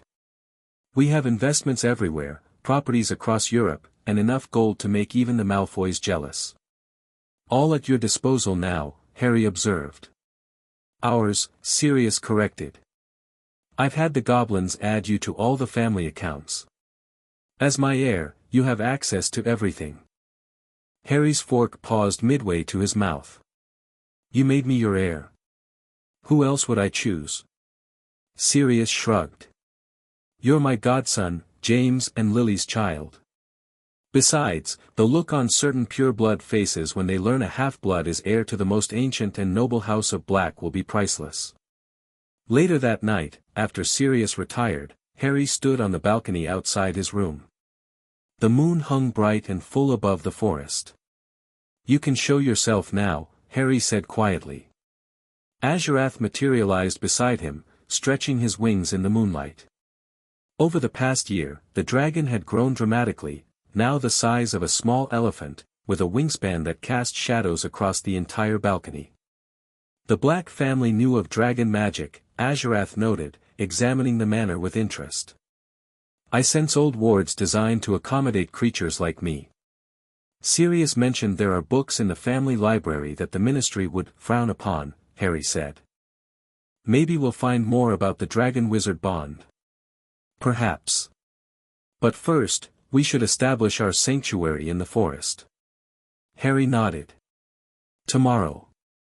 We have all summer to prepare." 3 days later, deep in the Black Forest, Harry stood in a massive clearing with his wand extended. Sweat beaded on his forehead as he directed stone and earth to form a structure unlike anything in the wizarding world, part fortress, part temple, with high arches that could accommodate Azurath's growing form. "The foundation stones are aligned with ley lines," Hermione observed, consulting an ancient map spread on a conjured table nearby. She had arrived that morning via the Flu network, officially for a summer study session with Harry. "That will strengthen the magic tenfold," Draco added, measuring angles with a golden instrument. Like Hermione, he had arranged to visit under the pretense of academic collaboration, his father surprisingly supportive of a connection to the Potterblack heir.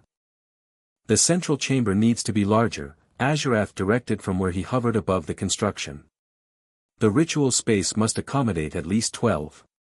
Harry nodded, adjusting his magical architecture. The stone walls rose higher, curved inward to form a dome, then separated into a perfect circular opening at the top. The afternoon sun streamed through, illuminating the intricate runes Harry had carved into the floor, ancient symbols of protection, power, and connection. "This is incredible magic," Hermione breathed, watching Harry work. "Most wizards couldn't manipulate this much raw material at once." "Most wizards don't have dragon magic," Draco pointed out, a hint of envy in his voice despite his own growing abilities. By sunset, the basic structure was complete, a circular fortress partially embedded in the hillside, with multiple chambers radiating from the central ritual space. The walls glowed faintly with embedded protective spells, and the opening in the dome aligned perfectly with the stars becoming visible in the darkening sky. "Now for the wards," Harry said, his voice slightly hoarse from exertion. "You should rest first," Hermione insisted, pressing a flask of water into his hands. "You've been at this for hours." Harry shook his head. "The alignment is perfect right now. It has to be done while the stars are in position." Draco checked his calculations again. "He's right. The Black family grimoire was specific about this. wards set under the right celestial alignment are nearly unbreakable. Harry moved to the center of the space and drew his wand in a wide circle. I'll need your help. 3 points of power, forming a triangle. They positioned themselves, Harry at the north point, Hermione east, Draco west. Azurath descended through the dome's opening, taking the southern position to complete the square. Ready? Harry asked. At their nods, he began the incantation, not standard Latin but an older tongue that Azurath had taught him, the language of dragons. The words felt alive in his mouth, resonating with the magic flowing through his veins. Silver blue light erupted from Harry's wand, arcing upward to form a dome of energy. Hermione and Draco added their magic, golden streams joining with Harry's silver blue, reinforcing the structure. Finally, Azurath opened his jaws and released a concentrated flame that didn't burn but instead wove through the magical dome like thread through fabric. The wards took shape, layer upon layer of protection, concealment, and misdirection. Anyone approaching without permission would suddenly remember urgent business elsewhere. Those with hostile intent would find themselves hopelessly lost, wandering in circles until they gave up. As the final ward locked into place, the entire structure pulsed with light, then settled into a soft, steady glow before fading from visible sight altogether. To outside eyes, the clearing now appeared empty, the sanctuary hidden behind layers of the most powerful magic Harry had yet performed. It's done, he said, lowering his wand. Despite his exhaustion, he felt a surge of satisfaction. Our headquarters. Our sanctuary. Draco examined the now invisible structure with appreciative eyes. What are you calling it? Harry exchanged glances with Azurath. The Eyrie.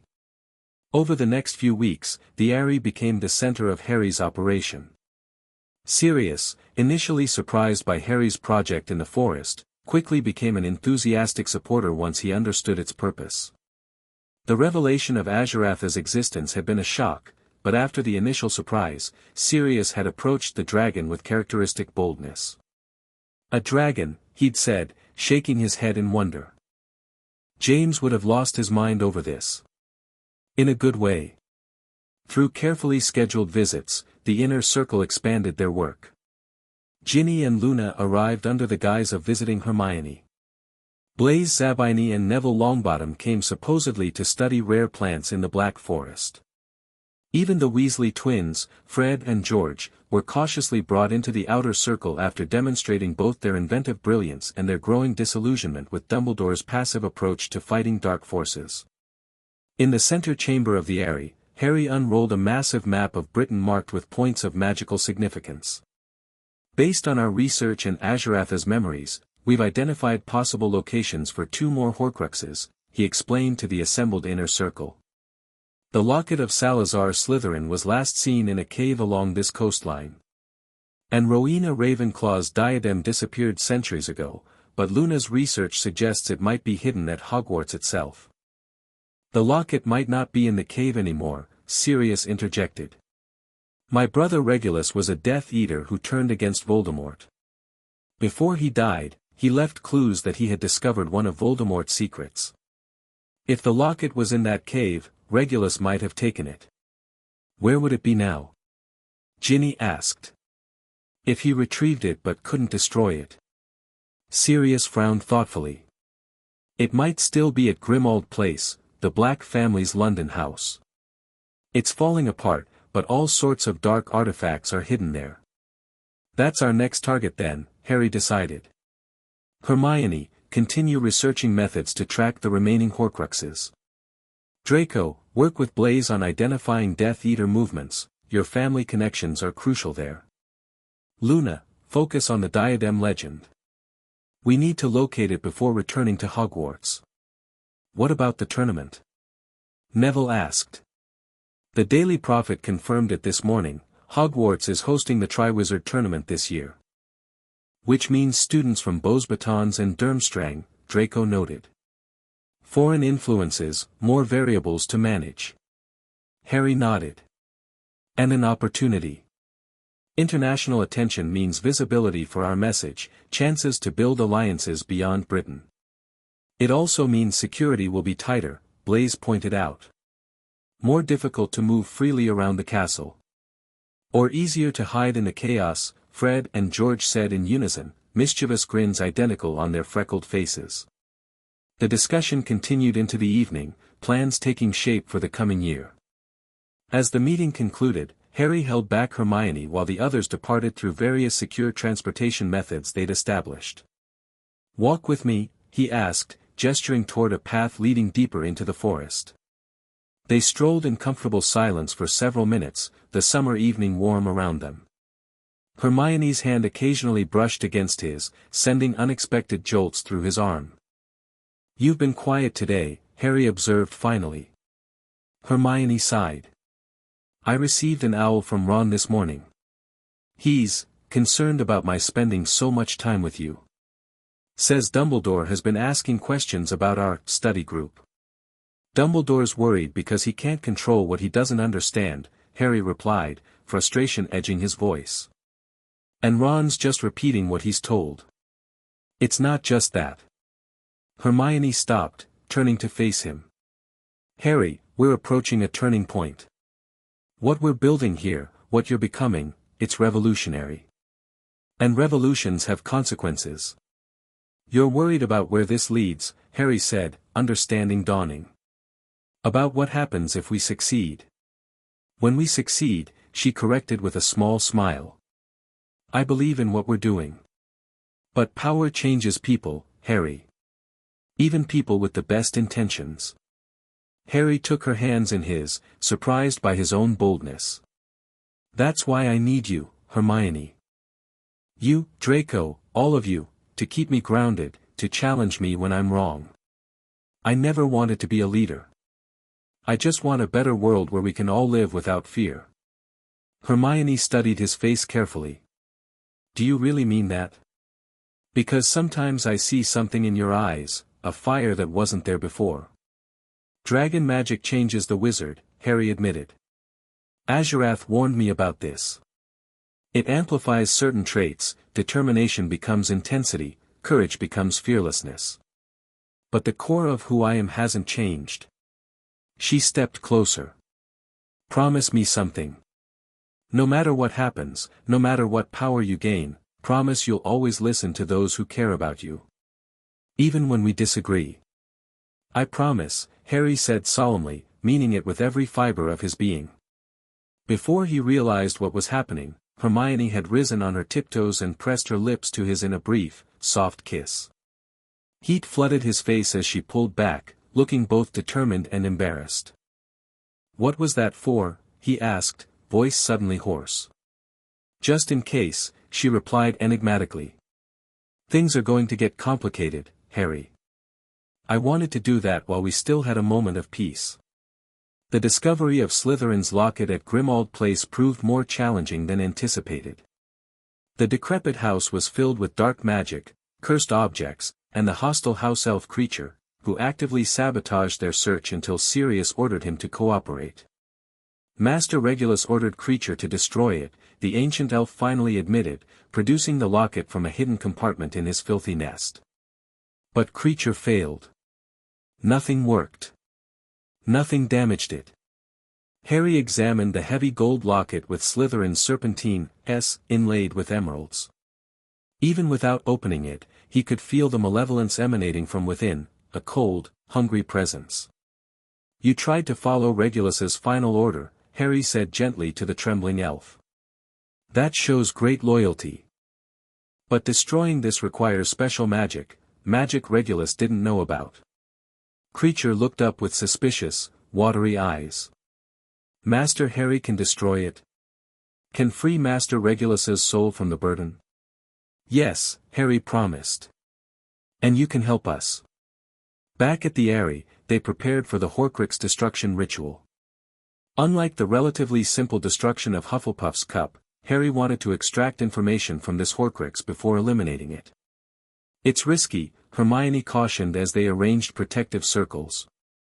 "The diary possessed Ginny. This could be even more powerful." "That's why we're taking precautions," Harry assured her, checking the containment runes etched into the stone floor. Azuratha's magic will shield me while I establish a controlled connection. And if it tries to possess you? Draco asked, arranging basilisk fangs on a silver tray. Harry touched his dragon pendant. Then Azurath burns it out. The ritual began at midnight. Sirius, despite his concerns, stood guard at the perimeter while Harry knelt within the innermost circle, the locket placed before him on a black velvet cloth. Hermione, Draco, and Ginny maintained a secondary protective barrier, their wands linked by streams of light. "Ready, young master?" Azurath asked from his position directly behind Harry, wings partially extended. "Ready," Harry confirmed, drawing his wand. He touched the locket with his wand tip and hissed in Parseltongue, "Open." The golden doors of the locket swung wide with a small click.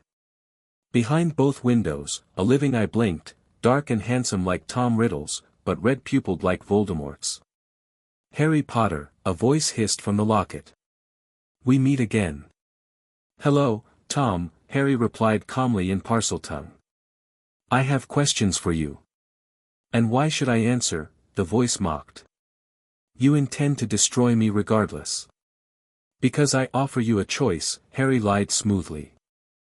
"A quick end, or a transfer to another vessel where you might exist without causing harm." The eyes narrowed suspiciously, but Harry could sense the Horcrux's interest. Self-preservation was its core instinct. "What do you wish to know?" it asked finally. "The other Horcruxes, where are they?" "What are they?" Dark smoke poured from the locket, forming a shadowy approximation of the teenage Tom Riddle. "Clever boy. Playing with forces beyond your understanding." Harry maintained his calm, feeling Azuratha's power flowing through their bond, ready to intervene if needed. "I understand enough." "The cup. The locket. The diary. What else?" The Shadow Riddle circled within the containment barrier, studying Harry with calculating eyes. "The diadem of Ravenclaw, hidden where everything is hidden. The ring of my ancestors, buried where they fell. And the most faithful servant, who carries a peace without knowing." "6, then," Harry pressed. "6 Horcruxes in total." The shadow laughed, a chilling sound. "You know so little, Harry Potter. The true 7th was never planned, yet exists nonetheless." A cold sensation washed over Harry. "What do you mean?" The Shadow Riddle moved closer, pressing against the barrier separating them. "Look in a mirror, Harry Potter. The answer stares back at you." Before Harry could process this horrifying implication, the Horcrux attacked, shadow tendrils lashing out against his mental shields. The protective barrier flared as Hermione, Draco, and Ginny poured more power into it. "Now, Azurath!" Harry commanded, throwing himself backward as the dragon released a concentrated jet of silver-blue flame. The Shadow Riddle shrieked as the magical fire engulfed it, driving it back toward the locket. Harry seized a basilisk fang from the tray and plunged it into the open locket. Black ichor spurted from the golden case, the Horcrux's scream rising to an unbearable pitch before cutting off abruptly. The locket shuddered once, then lay still, a smoking hole burned through its center. "Harry!" Hermione rushed forward as the protective barriers dissipated. "Are you all right?" "What did it say?" Harry rose shakily to his feet, his mind racing with the Horcrux's final revelation. "It confirmed the diadem is at Hogwarts. And mentioned a ring associated with Voldemort's ancestors. Gaunt family, most likely," Sirius suggested, approaching cautiously. "They were the last known descendants of Slytherin before Tom Riddle." Harry nodded, deliberately avoiding mentioning the 7th Horcrux. That was a problem he needed to consider privately with Azurath before sharing with even his closest allies. "There was something else," Draco observed shrewdly. "The Horcrux told you something that disturbed you." Harry met his friend's eyes, appreciating his perception even as he deflected. "Just typical psychological warfare. Trying to shake my confidence." Later, alone with Azurath in his private chamber at the Aerie, Harry paced anxiously. Could it be true? Am I a Horcrux? It would explain much, Azurath admitted grimly. Your Parseltongue ability. The connection to the broken one's mind. The scar that never fully heals. But how? When? The night your parents died. When the killing curse rebounded, it may have fragmented his already unstable soul. A piece could have attached to the only living thing present, you. Harry stopped pacing, a cold realization settling over him. If I'm a Horcrux, then I have to die for Voldemort to be truly defeated. Not necessarily, Azurath countered. Our bond complicates matters. The soul fragment exists within you, but separate from your own soul. With the right ritual, we might extract it without harming you. And if we can't? The dragon's silver eyes met his, solemn but determined. Then we find another way. I did not choose you as my true Dark Lord only to lose you to the Broken One's soul magic. The remainder of the summer passed in a blur of preparation. Harry divided his time between the Aerie, where his inner circle continued their work on tracking Horcruxes, and public appearances with Sirius, carefully establishing their political platform. The Daily Prophet ran multiple articles about the Potter-Black Alliance and their progressive agenda for magical reform. Under the guidance of Sirius's newly hired political consultant, secretly vetted by Harry's group, they focused on non-controversial issues first, improving education at Hogwarts, reforming the justice system to prevent future miscarriages like Sirius's case, and creating better integration programs for Muggle-born students. You're making waves, Hermione noted one morning, spreading the newspaper across the breakfast table at Black Manor. The headline read, Potter-Black propose werewolf rights bill, ministry divided. Calculated waves, Harry replied, buttering his toast. The werewolf legislation is moderate enough that reasonable people can't object, but progressive enough to attract support from marginalized communities. Plus it helps Remus directly, Sirius added, pouring more coffee. Speaking of whom, he's arriving today to help with the moving of headquarters. With Harry's return to Hogwarts approaching, they had decided to establish a second base of operations. The Aerie would remain their primary sanctuary, but the basement of Grimmauld Place was being converted into a secure meeting location more accessible to adult allies like Lupin. Any word from Dumbledore? Harry asked. Sirius nodded. An invitation to join the Order of the Phoenix, his anti-Voldemort group from the First War. He's reactivating it based on the Quirrell incident and other signs of Death Eater activity. Are you going to accept? Strategically, I should, Sirius mused. It gives us information on his operations, lets us monitor what he knows. Plus, some Order members might be recruited to our side if they see Dumbledore's ineffectiveness firsthand. Harry considered this. Join, but maintain independence. Make it clear you're there as Lord Black, not as a soldier following orders. Exactly my thinking, Sirius grinned. You'd have made a good marauder, Harry. That afternoon, Professor Lupin arrived looking healthier than Harry had ever seen him. Regular access to Wolfsbane potion, funded by Sirius, had transformed his life, allowing him to maintain his health between full moons. The basement is nearly ready, Lupin reported as they toured Grimmauld Place. Unplottable, protected by a modified Fidelius charm with Sirius as secret keeper, and warded against all known forms of magical surveillance. Including Dumbledore's? Harry asked pointedly. Lupin nodded, a hint of guilt crossing his features. Including his. Harry, you should know, he's asked me to keep an eye on you this year. He's concerned about the direction you're taking. Let me guess, Harry said dryly. He's worried I'm gathering too much influence, becoming too independent, maybe even dabbling in magic he doesn't approve of. Something like that, Lupin admitted. He mentioned unusual magical signatures, advanced abilities beyond your years, and concerning parallels to Tom Riddle's school days. And what do you think, Remus? Harry asked directly. Lupin studied him thoughtfully. I think James and Lily's son deserves the benefit of the doubt. I think Dumbledore, for all his wisdom, sometimes forgets that control isn't the same as guidance. And I think. He hesitated, then continued firmly, I think I owe my loyalty first to my friend's child, not to my former headmaster.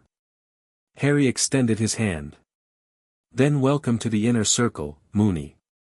King's Cross Station bustled with the usual September 1st chaos, parents saying goodbyes, trolleys laden with trunks, owls hooting indignantly in their cages. Harry moved through platform 9 3/4 with a new confidence, Sirius at his side attracting nearly as many stares as Harry himself. Remember, the communication journal works both ways, Sirius reminded him. If anything happens, tournament drama, Horcrux developments, Dumbledore problems, let me know immediately.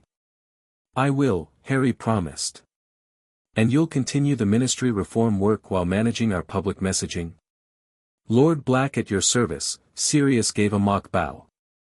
The Potterblack platform will keep advancing while you focus on Hogwarts operations.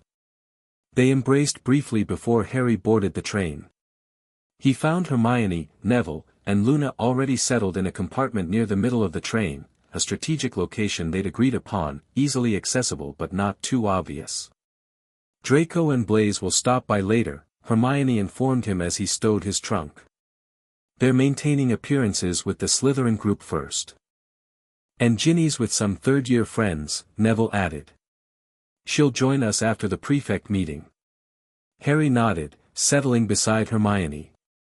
Their relationship had evolved into something not quite defined since their kiss in the forest, closer than friends, but with the unspoken agreement to move carefully given everything else happening in their lives.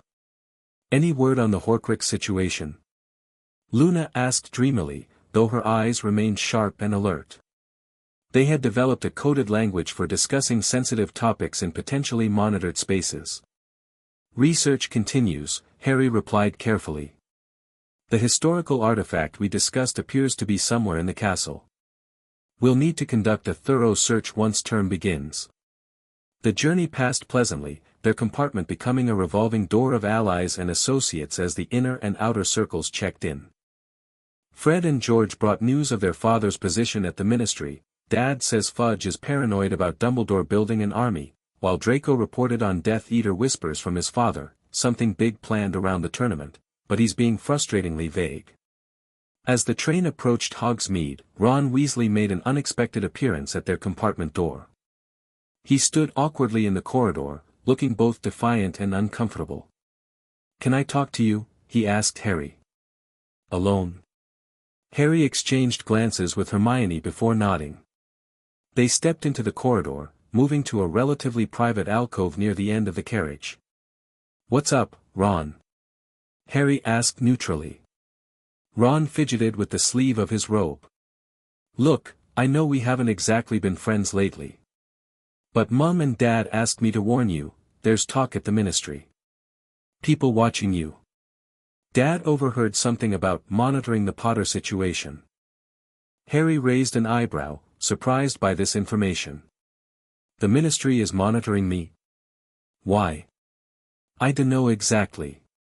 Something about your political activities with Sirius, and some magic detected at Black properties that they couldn't identify. Ron looked genuinely concerned despite their estrangement. Just, be careful, alright? Whatever you're doing, the ministry's taking an interest. Thanks for the warning, Harry said sincerely. I appreciate it. Ron nodded awkwardly.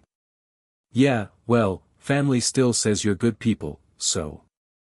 He started to turn away, then hesitated. For what it's worth, I think they're overreacting. You might be different now, but you're not, you know. A dark wizard? Harry supplied with a hint of humor. Something like that, Ron mumbled, his ears reddening. Anyway. See you around. As Ron retreated, Harry considered this new information. Ministry surveillance wasn't unexpected, but the timing suggested a coordination with their return to Hogwarts. Someone wanted to keep closer tabs on him this year. The ministry fears what it cannot control, Azurath commented. Just as Dumbledore does. And they're right to worry, Harry thought back. Because everything changes this year. The welcoming feast brought the usual announcements, forbidden items, most supplied by Weasley's wizard wheezes, out-of-bounds areas, and Quidditch tryout schedules. But the excitement peaked when Dumbledore announced the Triwizard Tournament. Hogwarts will be hosting delegations from Beauxbatons and Durmstrang, the headmaster explained, blue eyes twinkling. One champion will be selected from each school to compete in 3 magical tasks. Eternal glory awaits the winner, along with a prize of 1,000 galleons. Murmurs of excitement rippled through the Great Hall, though Harry noticed Dumbledore's gaze lingering on him during the announcement. The headmaster seemed to be gauging his reaction specifically. However, Dumbledore continued, the Ministry has implemented an age restriction this year. No student under 17 may submit their name for consideration. Outraged protests erupted, particularly from Fred and George Weasley. Harry, however, felt relieved. He had enough complications without adding a deadly tournament to his agenda. After the feast, Hermione fell into step beside him as they headed toward Gryffindor Tower. Dumbledore was watching you during the tournament announcement, she observed quietly. He's worried I'll find a way to enter despite the age restriction, Harry guessed. He still sees me as impulsive, glory-seeking. A useful misconception, Draco commented, joining them at the marble staircase. Let him focus on preventing you from entering while we use the tournament as cover for our real activities. Speaking of which, Harry lowered his voice as other students passed. Initial search for the lost artifact begins tomorrow. Room of Hidden Things is our first target. Draco and Hermione nodded, understanding he meant Ravenclaw's diadem. According to their research, the Room of Requirement could transform into a vast storage space where centuries of hidden objects accumulated, a perfect hiding place for a Horcrux. We'll coordinate with Luna, Hermione confirmed. Her Ravenclaw insights might help identify it. They parted ways at the first floor, Draco heading down toward the dungeons while Harry and Hermione continued upward. As they reached the 7th floor, a familiar figure stepped out of the shadows, Professor McGonagall, her expression unusually grave. Mr. Potter, the headmaster would like to see you in his office. Immediately. Harry glanced at Hermione, who gave him a concerned look. Now, Professor. It's rather late. I'm aware of the hour, Mr. Potter, McGonagall replied crisply. Nevertheless, Professor Dumbledore was most insistent. With a reassuring nod to Hermione, Harry followed McGonagall through the corridors to the stone gargoyle guarding Dumbledore's office. Cockroach cluster, she announced, and the gargoyle leapt aside. Thank you, Professor, Harry said politely as the spiral staircase appeared. I can find my way from here. McGonagall studied him for a moment, something like concern flickering across her features. Potter, be mindful of your words tonight. The headmaster is concerned. Before Harry could respond to this unusual warning, she turned and strode away, leaving him to ascend the stairs alone. At the top, he knocked firmly on the oak door. Enter, came Dumbledore's voice. The headmaster's office looked much as it always had, silver instruments whirring on spindle-legged tables, portraits of former headmasters snoozing in their frames, Fawkes the Phoenix dozing on his perch. But the atmosphere felt charged, tense in a way Harry hadn't experienced before. Ah, Harry. Thank you for coming at this late hour, Dumbledore said, gesturing to a chair across from his desk. Please, sit. Harry complied, noting that the usual twinkle was absent from Dumbledore's blue eyes. You wanted to see me, Professor? Indeed. Dumbledore steepled his fingers, regarding Harry gravely. I had an interesting visit from the Ministry this afternoon. Specifically, from the Department of Magical Law Enforcement. Harry kept his expression neutral, though his mind raced. Oh. They were inquiring about certain magical activities detected in areas associated with Sirius Black's properties. Powerful magic, Harry. Magic that shouldn't be within the capabilities of underage wizards. Sirius has been renovating several Black properties, Harry replied smoothly. Old pureblood homes often require specialized magic to update or remove dark enchantments. Yes, Sirius provided a similar explanation. Dumbledore leaned forward slightly. However, the magical signatures detected were unusual. Not typical renovation spells. More akin to ancient warding magic, ritual castings, and something the department's experts couldn't quite identify, something with a distinctive silver-blue energy pattern. Harry maintained eye contact, his mental shields firmly in place. I'm not sure what you're suggesting, Professor. I'm not suggesting anything, Harry. I'm expressing concern. Dumbledore's tone softened slightly. Your activities over the summer, both magical and political, have raised questions. Your association with students across all houses, including those from traditionally dark families. Your public stances on magical reform, remarkably sophisticated for someone your age. Is it wrong to have friends in different houses? Harry challenged. Or to care about improving the wizarding world? Of course not. But the pattern emerging is concerning. You're gathering influence, building alliances, practicing advanced magic beyond Hogwarts curriculum. Dumbledore sighed. Harry, I've seen this path before. Another brilliant student who gathered followers, questioned established norms, and explored magic beyond his years. You're comparing me to Voldemort, Harry stated flatly. I'm identifying similarities that cannot be ignored, Dumbledore corrected gently. Tom Riddle was charming, politically adept, and magically gifted. He too built a circle of devoted followers drawn from all houses. My friends aren't followers, Harry countered, irritation creeping into his voice despite his efforts to remain calm. And I'm not building a personality cult. We're working together to create positive change. As Tom believed he was doing, in the beginning. Dumbledore studied him with penetrating intensity. Harry, I must ask directly, what is the source of the unusual magic you've been practicing? And what exactly occurred in the forest of the Black Estate this summer? He knows more than he should, Azurath warned. Someone has been watching. Harry considered his options. Outright denial would only increase suspicion, while full confession was out of the question. Professor, he began carefully, I've been studying independently. Magic responds differently to different wizards, you know this. Whatever unusual signatures the Ministry detected likely reflect my personal magical style developing. And the construction in the forest? The ward's powerful enough to alert the Ministry's most sensitive detection instruments. Harry maintained his composure. A practice space. Somewhere to work on advanced defense away from Muggle eyes, given Voldemort's previous attempts to return. Dumbledore was silent for a long moment, clearly unsatisfied with this answer but unable to disprove it. Harry, I hope you understand that my concerns come from a place of care. The paths to darkness are rarely obvious, they're paved with good intentions and justified compromises.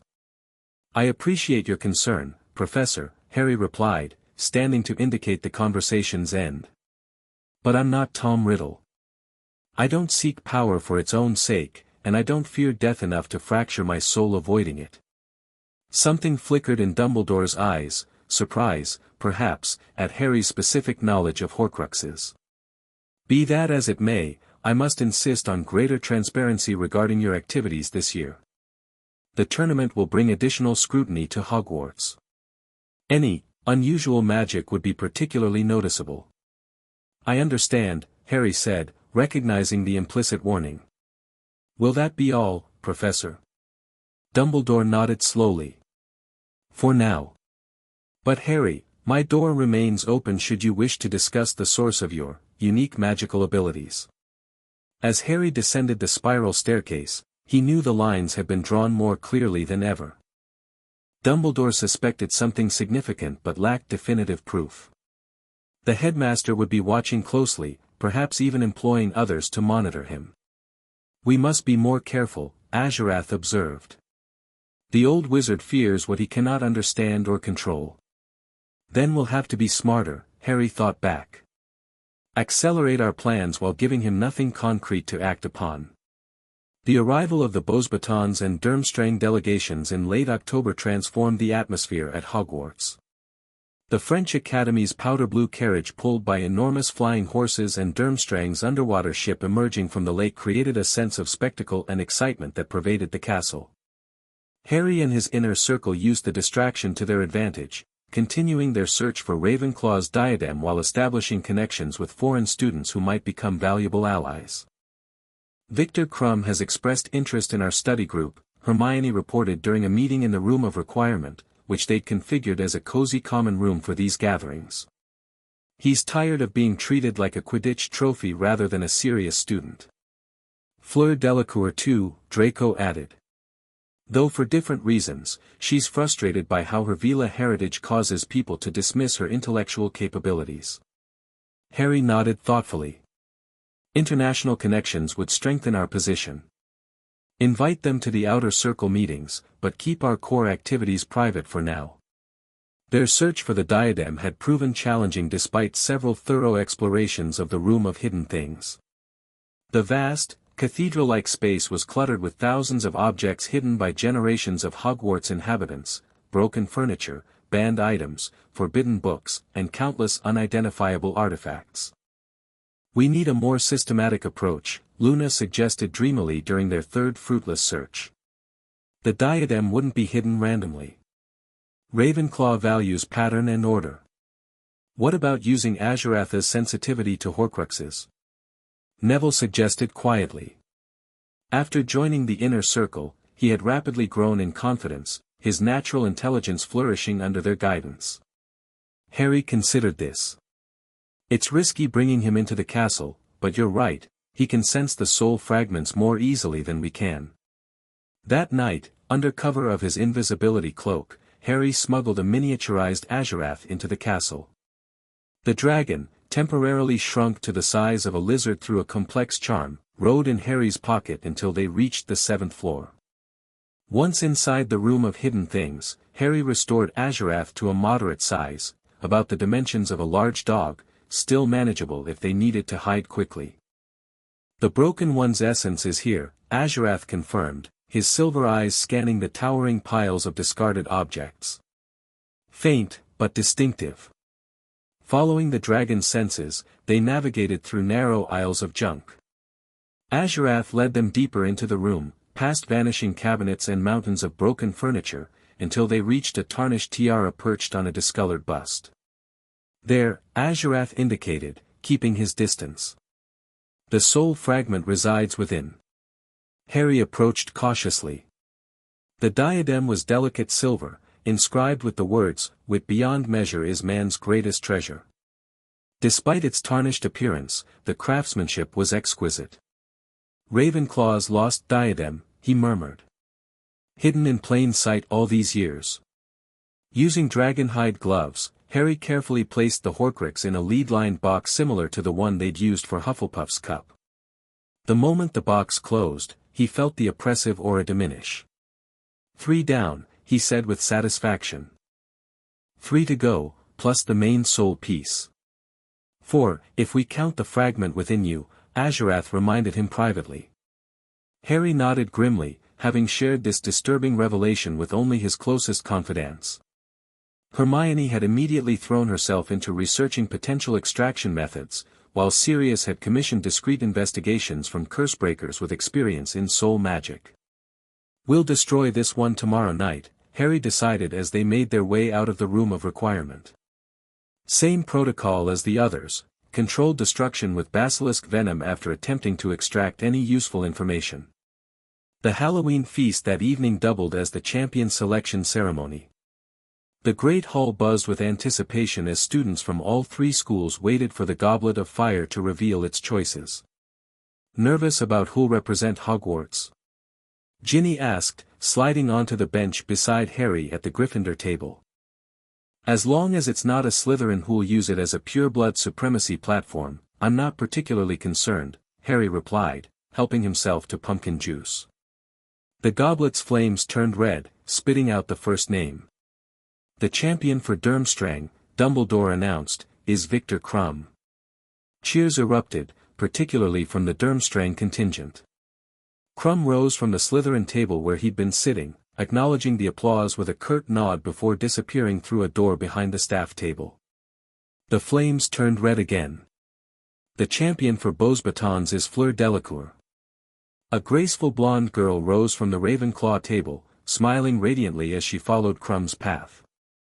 And finally, Dumbledore called as the goblet flared a third time, the Hogwarts champion is Cedric Diggory. The Hufflepuff table exploded with cheers as Cedric, grinning broadly, made his way to join the other champions.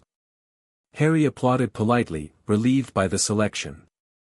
Cedric was fair-minded and talented, a worthy representative. Excellent. Dumbledore called happily. We now have our 3 champions. I trust you will all give your champions every ounce of support you can muster. By cheering your champion on, you will contribute in a very real. He stopped suddenly as the goblet's flames turned red once more.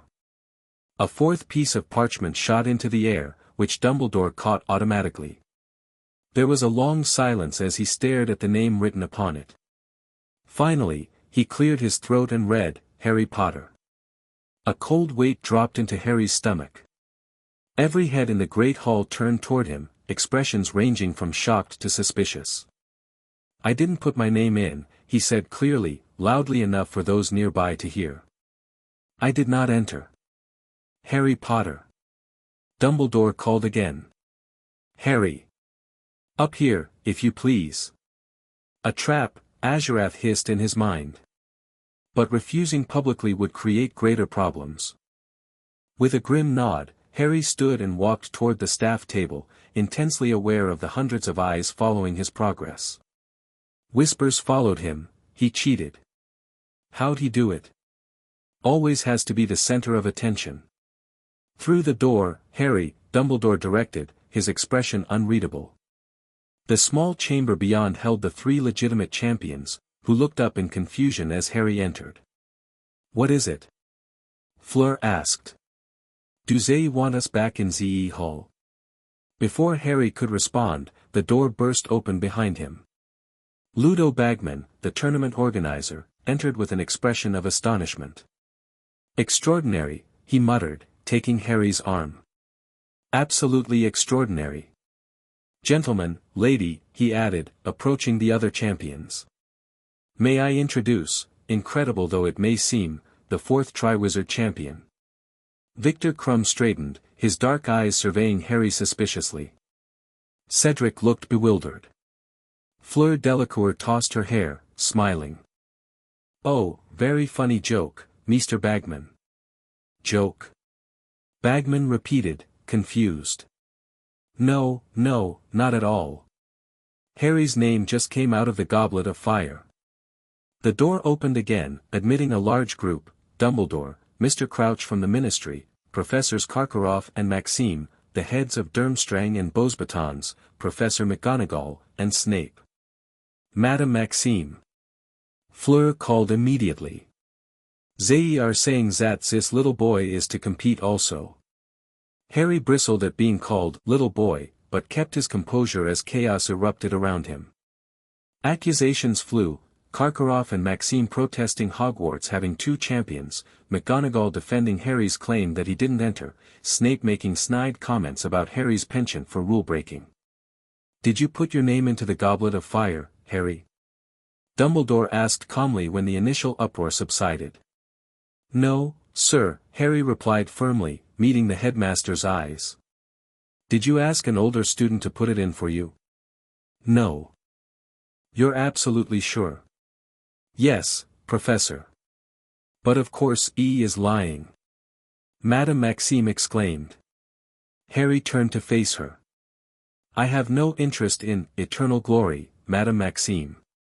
I didn't enter my name, and I would withdraw if the magical contract allowed it. The hell you would, Karkaroff spat. The famous Harry Potter wouldn't miss a chance for more fame and attention. That's quite enough, Igor, Dumbledore said sharply. Mr. Crouch, who had been standing in the shadows looking pale and strained, stepped forward. We must follow the rules, and the rules clearly state that those whose names come out of the goblet of fire are bound to compete in the tournament.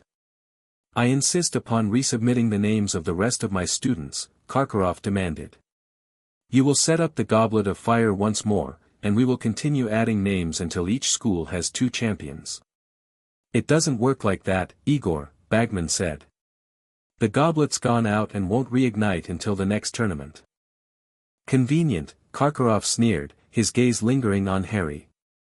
Very convenient. The argument continued, but the outcome was clear: Harry would have to compete, willing or not. As the meeting broke up, Moody, the new defense against the dark arts teacher, a grizzled ex-Auror with a magical eye, pulled Harry aside. Someone put your name in that goblet knowing you'd have to compete if it came out, he growled. Maybe hoping you'd die in the process. That had occurred to me, Harry replied dryly. Moody's magical eye swiveled, checking for eavesdroppers. Keep your wits about you, Potter. Tournament's been known to kill champions in the past. Whoever did this isn't playing games. He knows more than he's saying, Azurath observed as Moody stumped away. Watch that one carefully. The common room was packed when Harry returned to Gryffindor Tower. A spontaneous party had erupted, with students assuming he'd found some clever way to enter despite the age restriction. Their cheers died as they caught sight of his stony expression. I didn't put my name in, he announced clearly. Someone else did, probably hoping I'd get killed during the tournament. Silence fell, broken only by Fred Weasley's awkward, well, that's cheerful. I don't want celebration, Harry continued, scanning the room. He spotted Ron in the corner, his expression dark and disbelieving. I want help figuring out who's trying to get me killed this time. As the impromptu party disbanded, Harry signaled to his inner circle members to meet him in the room of requirement in 20 minutes. This complication demanded immediate strategizing. It's a deliberate attempt to distract us, Harry explained once they'd gathered. With me forced to compete, our Horcrux hunt and other activities become more complicated. But who entered you? Ginny asked. And how did they confuse the goblet into accepting a 4th champion? Powerful Confundus charm, according to Moody, Harry replied. Beyond the capabilities of most students. Meaning a professor or visiting official, Draco concluded. My money's on Karkaroff. He was a Death Eater, only avoided Azkaban by naming names. Blaise shook his head. Too obvious. If he wanted to harm Harry, why create a scenario where everyone's watching? No, this is someone working in the background. Moody himself is suspicious, Luna observed dreamily. His aura is divided. Like 2 people occupying the same space. Harry exchanged glances with Hermione. Luna's perceptions had proven remarkably accurate in the past. We'll investigate Moody, Harry decided. Meanwhile, we need to adjust our plans. The tournament gives us both challenges and opportunities. The ministry will be focused on you as a champion, Hermione pointed out. Which might mean less attention on our other activities. And we can use the tournament tasks as cover for more aggressive moves, Draco added. No one will question unusual magic from a champion preparing for challenges. They quickly reorganized their priorities, accelerating the Horcrux hunt, investigating Moody, preparing Harry for the tournament tasks, and using the international attention to spread their influence beyond Britain. What about the diadem? Neville asked, nodding toward the lead box containing the Horcrux. We were going to destroy it tonight. And we still will, Harry confirmed. I'm not letting Voldemort's games derail our mission. They prepared the destruction ritual similar to previous Horcruxes, with protective barriers and basilisk fangs ready. This time, Harry approached the containment differently. I want to try something, he explained to the others. The Horcruxes retain memory and personality fragments. If I can connect with those briefly before destroying it, we might learn more about Voldemort's plans. That's incredibly dangerous, Hermione protested. The diary nearly killed Ginny. I'll be careful, Harry promised. Azurath will monitor the connection and sever it at the first sign of trouble.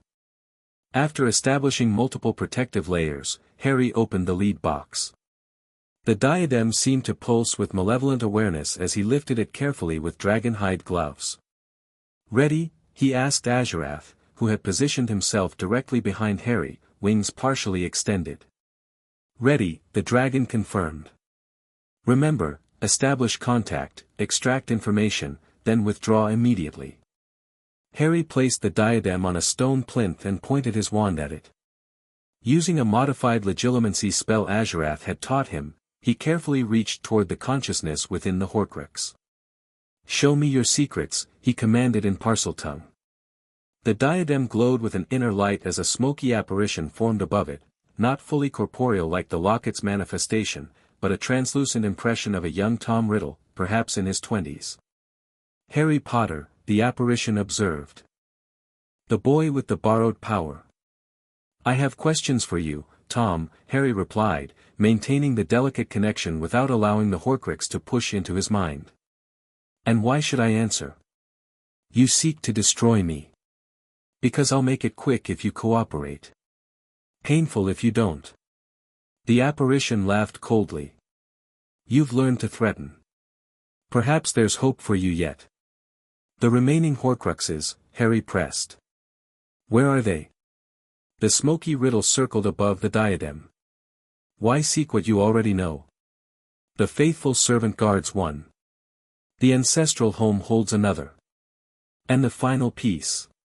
His gaze fixed on Harry's forehead. "Well, that was my greatest mistake and my potential salvation." "Who is the faithful servant?" Harry demanded. "Who carries a Horcrux?" "The one who returns what was lost," Riddle replied cryptically. "The one who walks in another's skin." Before Harry could press further, the apparition lunged suddenly, attempting to breach Harry's mental shields. Harry staggered backward as Azurath immediately severed the connection, shooting a jet of silver-blue flame that intercepted the attacking smoke. "Now, Ginny!" Harry called. Ginny stepped forward and drove a basilisk fang into the diadem with a cry of defiance. The Horcrux screamed, a terrible sound that echoed through the room of requirement as black smoke poured from the punctured tiara.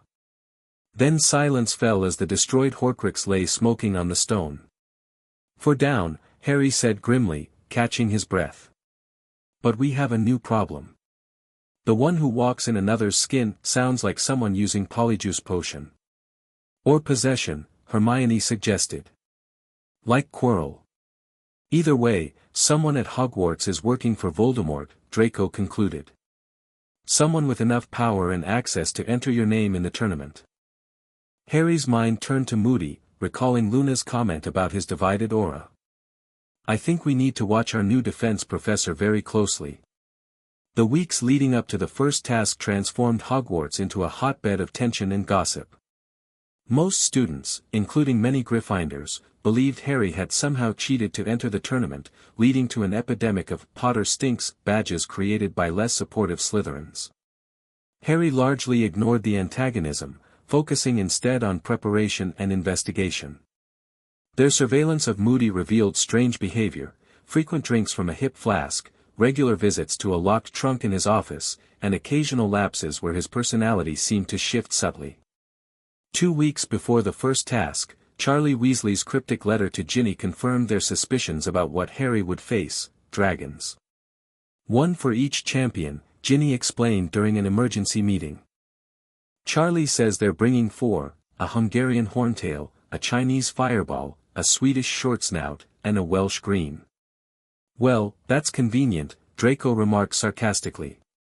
"Throw the dragon-bonded wizard against actual dragons. It's almost poetic."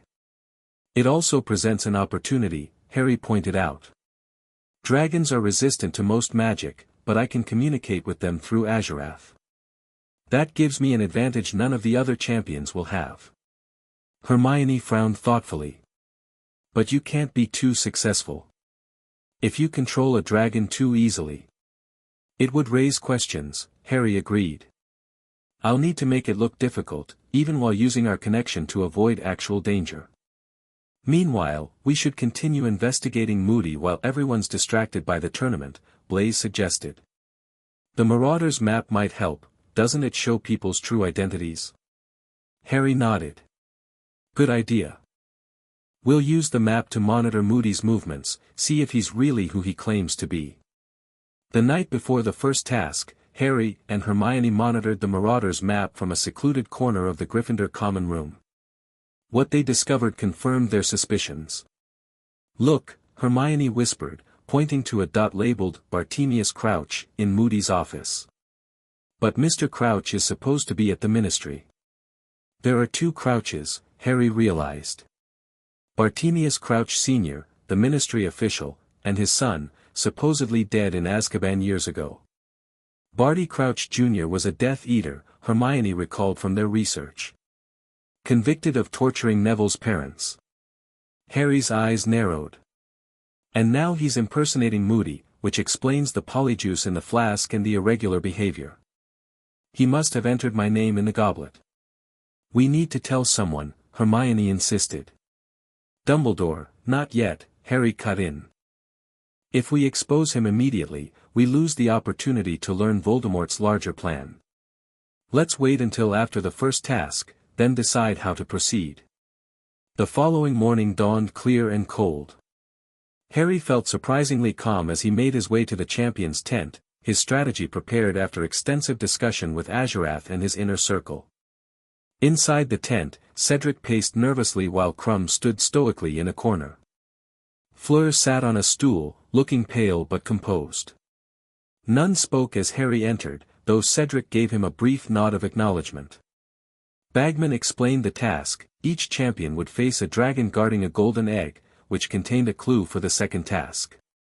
They would draw miniature models of the dragons they would face, complete with numbers to indicate the order. When Harry's turn came, he reached into the bag and withdrew a miniature Hungarian horntail with the number 4 around its neck. The most dangerous dragon, saved for last. Not a coincidence, he suspected, given who had arranged his entry. The horntail is aggressive but intelligent, Azurath advised as Harry waited for his turn. Speak to her mind to mind through our bond. She will recognize dragon magic. One by one, the other champions faced their dragons.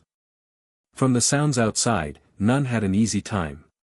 When Harry's turn finally came, he stepped into the arena to face a monstrous black dragon with bronze spikes and yellow eyes, crouched protectively over her clutch of eggs. The crowd roared as Harry entered, though he tuned out the noise, focusing entirely on the horntail. Through Azurath's connection, he could sense her agitation and maternal protectiveness. Great Mother of Fire and Sky, Harry projected through their bond, using the formal dragon greeting Azurath had taught him. I seek only the false egg among your clutch. I mean no harm to your true offspring. The horntail froze, her yellow eyes widening in shock at being addressed in the dragon tongue. Her head swiveled, searching for the source of the mental communication. Human who speaks as dragon, she replied after a moment, her mental voice harsh but curious. You carry dragon magic within you. How is this possible? I am bonded to a great drake, Harry explained, moving slowly, deliberately around the edge of the arena to make it appear he was seeking an angle of attack. In reality, he was continuing the negotiation. I respect your strength and your right to protect your eggs. I ask permission to retrieve only the false egg, the one not of your body. The crowd watched in confusion as Harry seemed to be merely circling the dragon, which tracked him with unusual intensity but had not yet attacked. Even the handlers looked perplexed by the horntail's uncharacteristic restraint. What's he doing? Voices murmured in the stands. Why doesn't he cast something? Finally, the horntail shifted slightly, revealing the golden egg among her clutch. Take the metal egg, bonded one. It smells wrong among my children. Harry raised his wand, maintaining the illusion of conventional magic. Accio golden egg, he called, putting unnecessary force into the incantation for show. The golden egg soared from beneath the dragon directly into his hands. The crowd erupted in shock and then thunderous applause. Remarkable. Bagman shouted over the din. Potter uses a simple summoning charm, yet somehow the dragon allowed it. The youngest champion completes the task in the fastest time with a perfect score. As Harry exited the arena clutching his prize, he spotted the false Moody watching him with intense, calculating eyes. The disguised Death Eater clearly hadn't expected such a smooth performance. "He will report to the Broken One," Azurath noted. "Our victory today raises questions we must be prepared to answer." Harry nodded slightly, acknowledging the warning as he was swept into a celebratory crowd of supporters. The success had come easily, perhaps too easily for their broader strategy. But it had confirmed something important: Voldemort had an agent at Hogwarts, and that agent was watching Harry's every move. The Golden Egg's clue, a screeching wail that only made sense when opened underwater, revealed that the second task would involve retrieving something valuable from the lake. With months until February, Harry's inner circle shifted focus to more pressing matters, monitoring Barty Crouch Jr. and continuing their Horcrux investigations. Using the Marauder's map, they established a rotation to track the imposter's movements.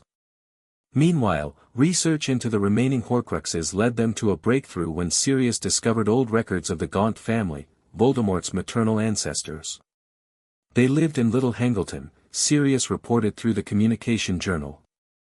A shack outside the village, abandoned for decades but still standing. If Voldemort hid a Horcrux in his ancestral home as the diadem suggested, that's our most likely target. We should investigate during Christmas break, Harry decided. Minimal disruption to our Hogwarts operations, and fewer questions about our absence. December brought snow and the announcement of the Yule Ball, a traditional part of the Triwizard Tournament. As a champion, Harry was required to attend with a partner and open the dancing. "I assume you'll ask Hermione?" Ginny inquired with a knowing smile during a study session in the library. Harry glanced toward where Hermione sat absorbed in an ancient tome about soul magic. "That obvious, is it?" "Only to everyone with eyes," Draco drawled from behind his own book. "The tension between you two has been painful to watch for months." That evening, Harry found Hermione alone in their usual corner of the common room.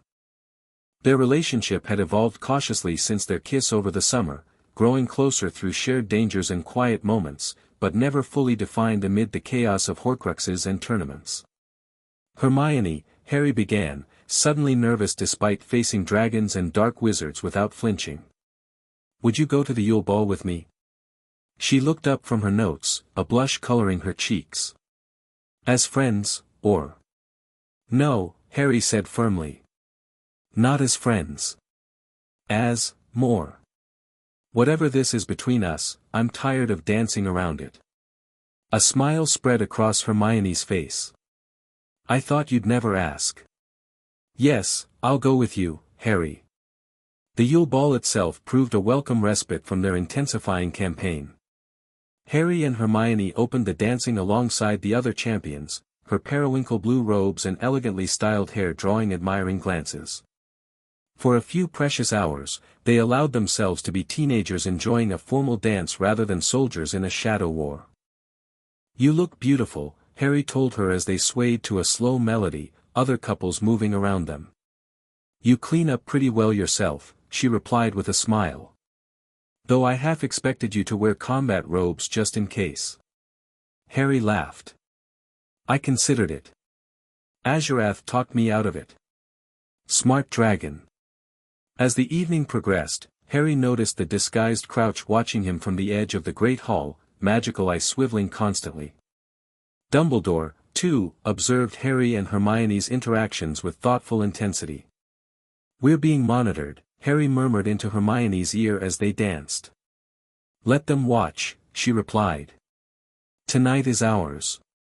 Later, as the ball wound down, Harry led Hermione out into the rose garden enchanted for the occasion. Away from prying eyes, under the light of a crescent moon, he finally kissed her properly, not the hesitant press of lips they'd shared in the forest, but a real kiss filled with everything he felt for her. When they broke apart, both slightly breathless, Hermione rested her forehead against his. "We should have done that months ago." "Better late than never," Harry smiled. "Though our timing could still use work, given everything else happening." Hermione laughed softly. "When has anything in our lives had convenient timing?" I'm just glad we didn't wait for the perfect moment, it might never have come. The Christmas holidays arrived with a thin covering of snow across the Hogwarts grounds.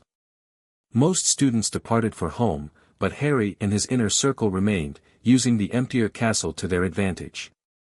With careful coordination to avoid suspicion, they arranged a crucial expedition to Little Hangleton.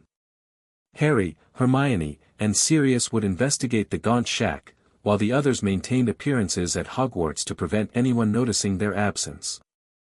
Using one of the secret passages and Sirius's ability to apparate them, they planned a quick, targeted mission to locate and secure the Horcrux.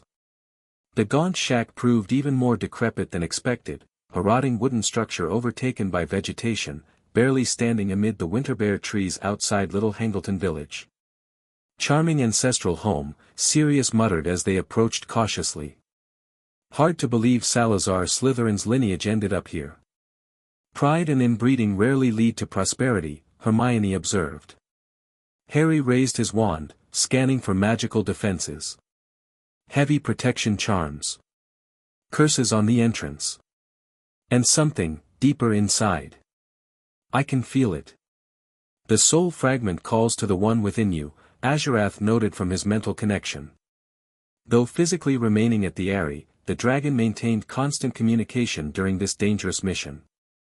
Working methodically, they dismantled the outer protections, Sirius's experience with dark pureblood magic proving invaluable alongside Harry's dragon-enhanced abilities. After an hour of careful spellbreaking, they finally accessed the shack's single room. There, Harry said, pointing to a disturbed section of floorboard. Below the surface. Sirius levitated the rotting boards away, revealing a small golden box buried in the dirt below. Complex curses surrounded it, more lethal than the outer defenses. This one's nasty, Sirius warned, sweat beading on his forehead as he analyzed the curse. Flesh-rotting hex linked to a blood-boiling curse. Typical Tom Riddle hospitality. Let me try something, Harry suggested. Drawing on Azurath's guidance, he cast a dragon magic counter-curse, silver-blue energy flowing from his wand to envelop the box, neutralizing rather than breaking the dark enchantments. Impressive, Sirius whistled as the curses dissipated. That's not standard Hogwarts curriculum. Definitely not, Harry agreed, carefully levitating the box from its hiding place. Opening it revealed an ugly gold ring with a black stone set in the center. The stone bore an unusual marking, a triangle containing a circle with a line through it. The resurrection stone, Hermione breathed, recognizing the symbol. From the tale of the three brothers. It's a deathly hallow. A what? Sirius asked, confused. Magical artifacts supposedly created by death itself, Harry explained, having discussed the legend with Hermione during their research. The Elder Wand, the Resurrection Stone, and the Cloak of Invisibility. Together they make the wielder, Master of Death, according to the story. Which explains why Voldemort chose it for a Horcrux, Hermione concluded. Symbolism matters to him. Harry secured the ring in a lead-lined box similar to those used for the previous Horcruxes. 5 down. 1 to go, plus whatever faithful servant carries a piece unknowingly. Their mission successful, they returned to Hogwarts just as evening fell, using the Honeyduke's passage to re-enter the castle undetected. The ring would join their collection at the Eyrie, awaiting ritual destruction once they returned to the sanctuary. As Harry and Hermione slipped back into Gryffindor Tower, they found an unexpected visitor waiting in the common room, Professor McGonagall, her expression grave. Mr. Potter, Miss Granger. A word, please. They exchanged concerned glances before approaching their head of house. Is something wrong, Professor? Harry asked innocently. McGonagall's piercing gaze suggested she wasn't fooled by their casual demeanor. The headmaster requested I inform you that your absence from the grounds today was noted, despite your careful arrangements with your friends to suggest otherwise. Harry maintained his composure. We visited Hogsmeade, Professor. Many students do during holidays. Mr. Potter, McGonagall sighed, I am not here to interrogate you. I am here to warn you. The headmaster's patience regarding your extracurricular activities is wearing thin. There are Aurors at the ministry taking an interest in reports of unusual magic associated with you. I don't understand, Hermione interjected. Harry hasn't done anything wrong. Intent matters less than perception in the current climate, McGonagall replied. The ministry is increasingly paranoid about unregistered magical power. And after Mr. Potter's unusual performance in the first task. They're afraid of me, Harry realized. Or what I represent. McGonagall's expression softened slightly. I have taught at Hogwarts for many years, Mr. Potter. I have seen exceptional students before. But the magic you have demonstrated recently goes beyond exceptional into unprecedented territory. That frightens people in authority. Thank you for the warning, Professor, Harry said sincerely. After McGonagall departed, Hermione turned to Harry with concern. This complicates things. If the ministry is actively monitoring you now, we accelerate our plans, Harry decided. The second task is in February.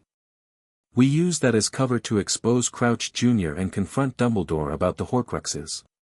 It's time to force certain issues into the open. January brought heavy snow and intensified preparation for the second task. According to the Golden Egg's clue, Harry would need to retrieve something valuable from the lake within an hour, a challenge complicated by the February water temperatures. The disguised Barty Crouch Jr. continued teaching as Mad-Eye Moody, occasionally dropping hints about useful spells for underwater exploration. Harry played along, pretending to struggle with the task's challenge while secretly developing a far more sophisticated approach. Dragon magic offers unique solutions for breathing underwater, he explained to his inner circle during a planning session in the Room of Requirement. Azuratha's fire can temporarily transform human lungs to process water as air. Isn't that dangerous? Neville asked nervously. Only if done incorrectly, Harry replied with a confidence that still occasionally surprised his friends. The transformation is temporary and controllable. Their preparations extended beyond the tournament.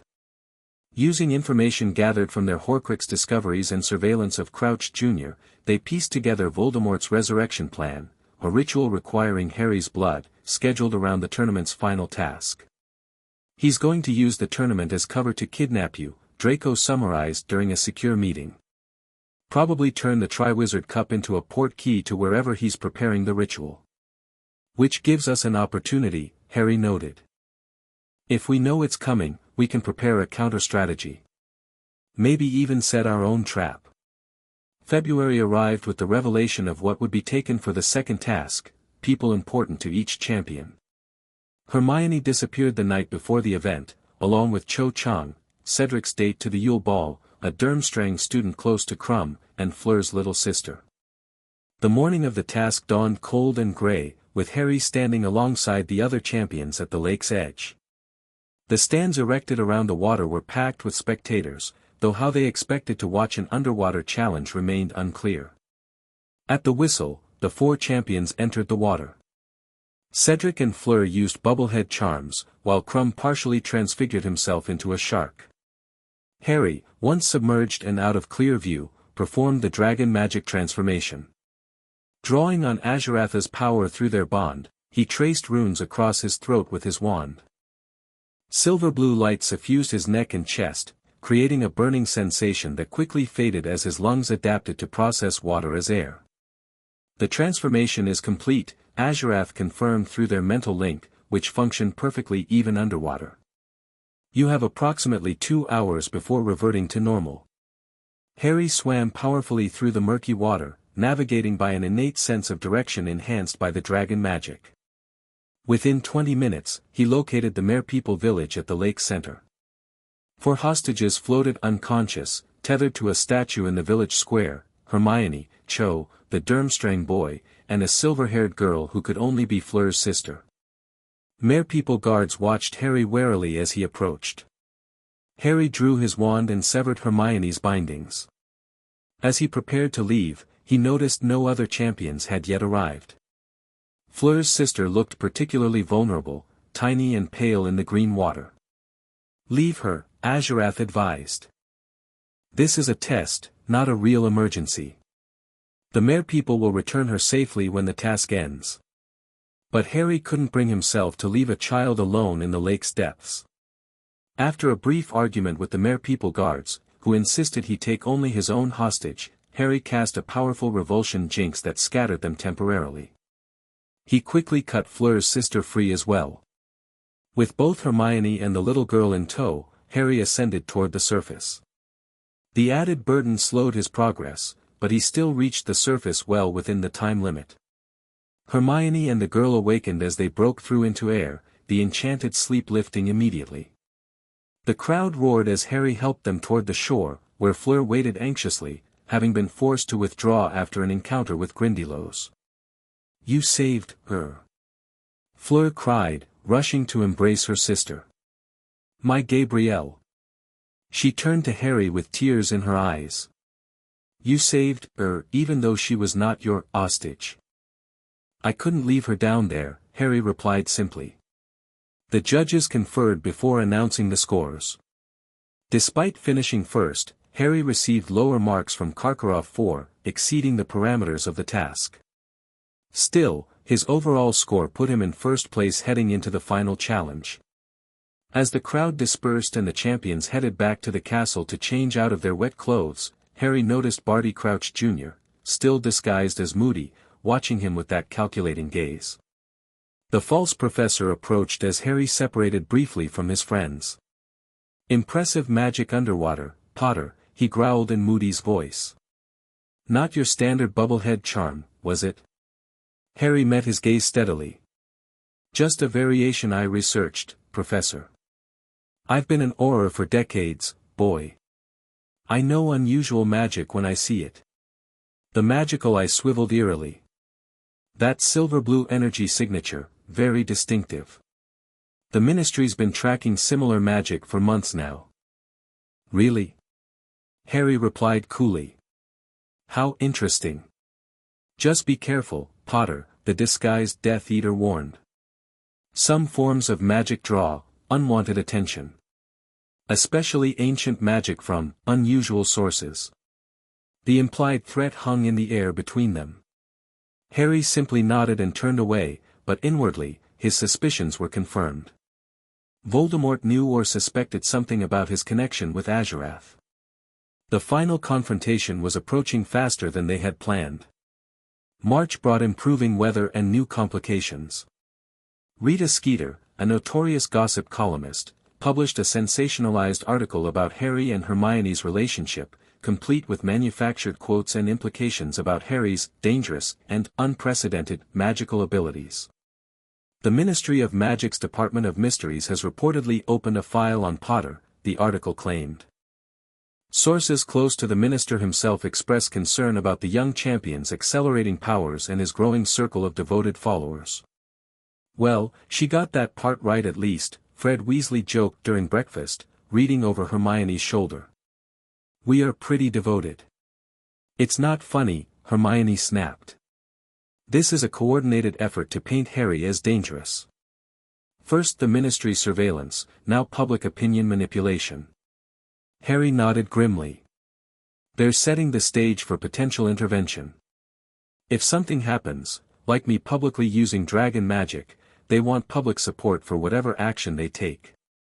The increasing pressure accelerated their timeline. Using the communication journals, they coordinated with Sirius to prepare for multiple contingencies, including emergency extraction plans if the Ministry moved against Harry. Meanwhile, they destroyed the ring Horcrux using basilisk venom during a carefully orchestrated ritual at the Aerie. Like previous Horcruxes, this one fought back viciously, the soul fragment manifesting as a hybrid of teenage Tom Riddle and the Serpentine Lord Voldemort, spewing threats and attempting psychological warfare. "You cannot win, Harry Potter," it hissed as Ginny approached with the basilisk fawn. "Even if you destroy this piece, the one inside you remains. You must die for me to die." The assembled inner circle exchanged shocked glances at this revelation. Harry had shared his Horcrux status with only Hermione, Sirius, and Azurath, keeping it from the others to avoid unnecessary worry. What's it talking about, Harry? Neville asked as Ginny destroyed the manifestation with a decisive strike. Harry sighed, looking at his closest allies gathered in the ritual chamber. I should have told you all sooner. When Voldemort's killing curse rebounded, it split his already damaged soul. A fragment attached to me, specifically, to my scar. Stunned silence greeted this confession, broken finally by Draco. So to kill him completely. I would have to die too, Harry finished. At least, that's the conventional wisdom. But we're developing an alternative, a ritual to extract the soul fragment without killing me. Hermione stepped forward. I've been researching ancient soul magic for months. Combined with Azuratha's knowledge, we believe it's possible to separate the Horcrux from Harry without harming him. When? Blaise asked practically. Before the final task. Harry nodded. That's the plan. Extract my Horcrux, destroy it, then use the third task as an opportunity to confront Voldemort directly, on our terms, not his. The following weeks were devoted to preparations for both the Horcrux extraction and the final task. Hermione barely slept, dividing her time between tournament research and finalizing the complex ritual that might save Harry's life. The others contributed according to their strengths, Draco and Blaise securing rare ingredients, Luna providing insights into soul magic from obscure sources, Neville cultivating plants with protective properties, and Ginny coordinating with her brothers to arrange alibis and distractions.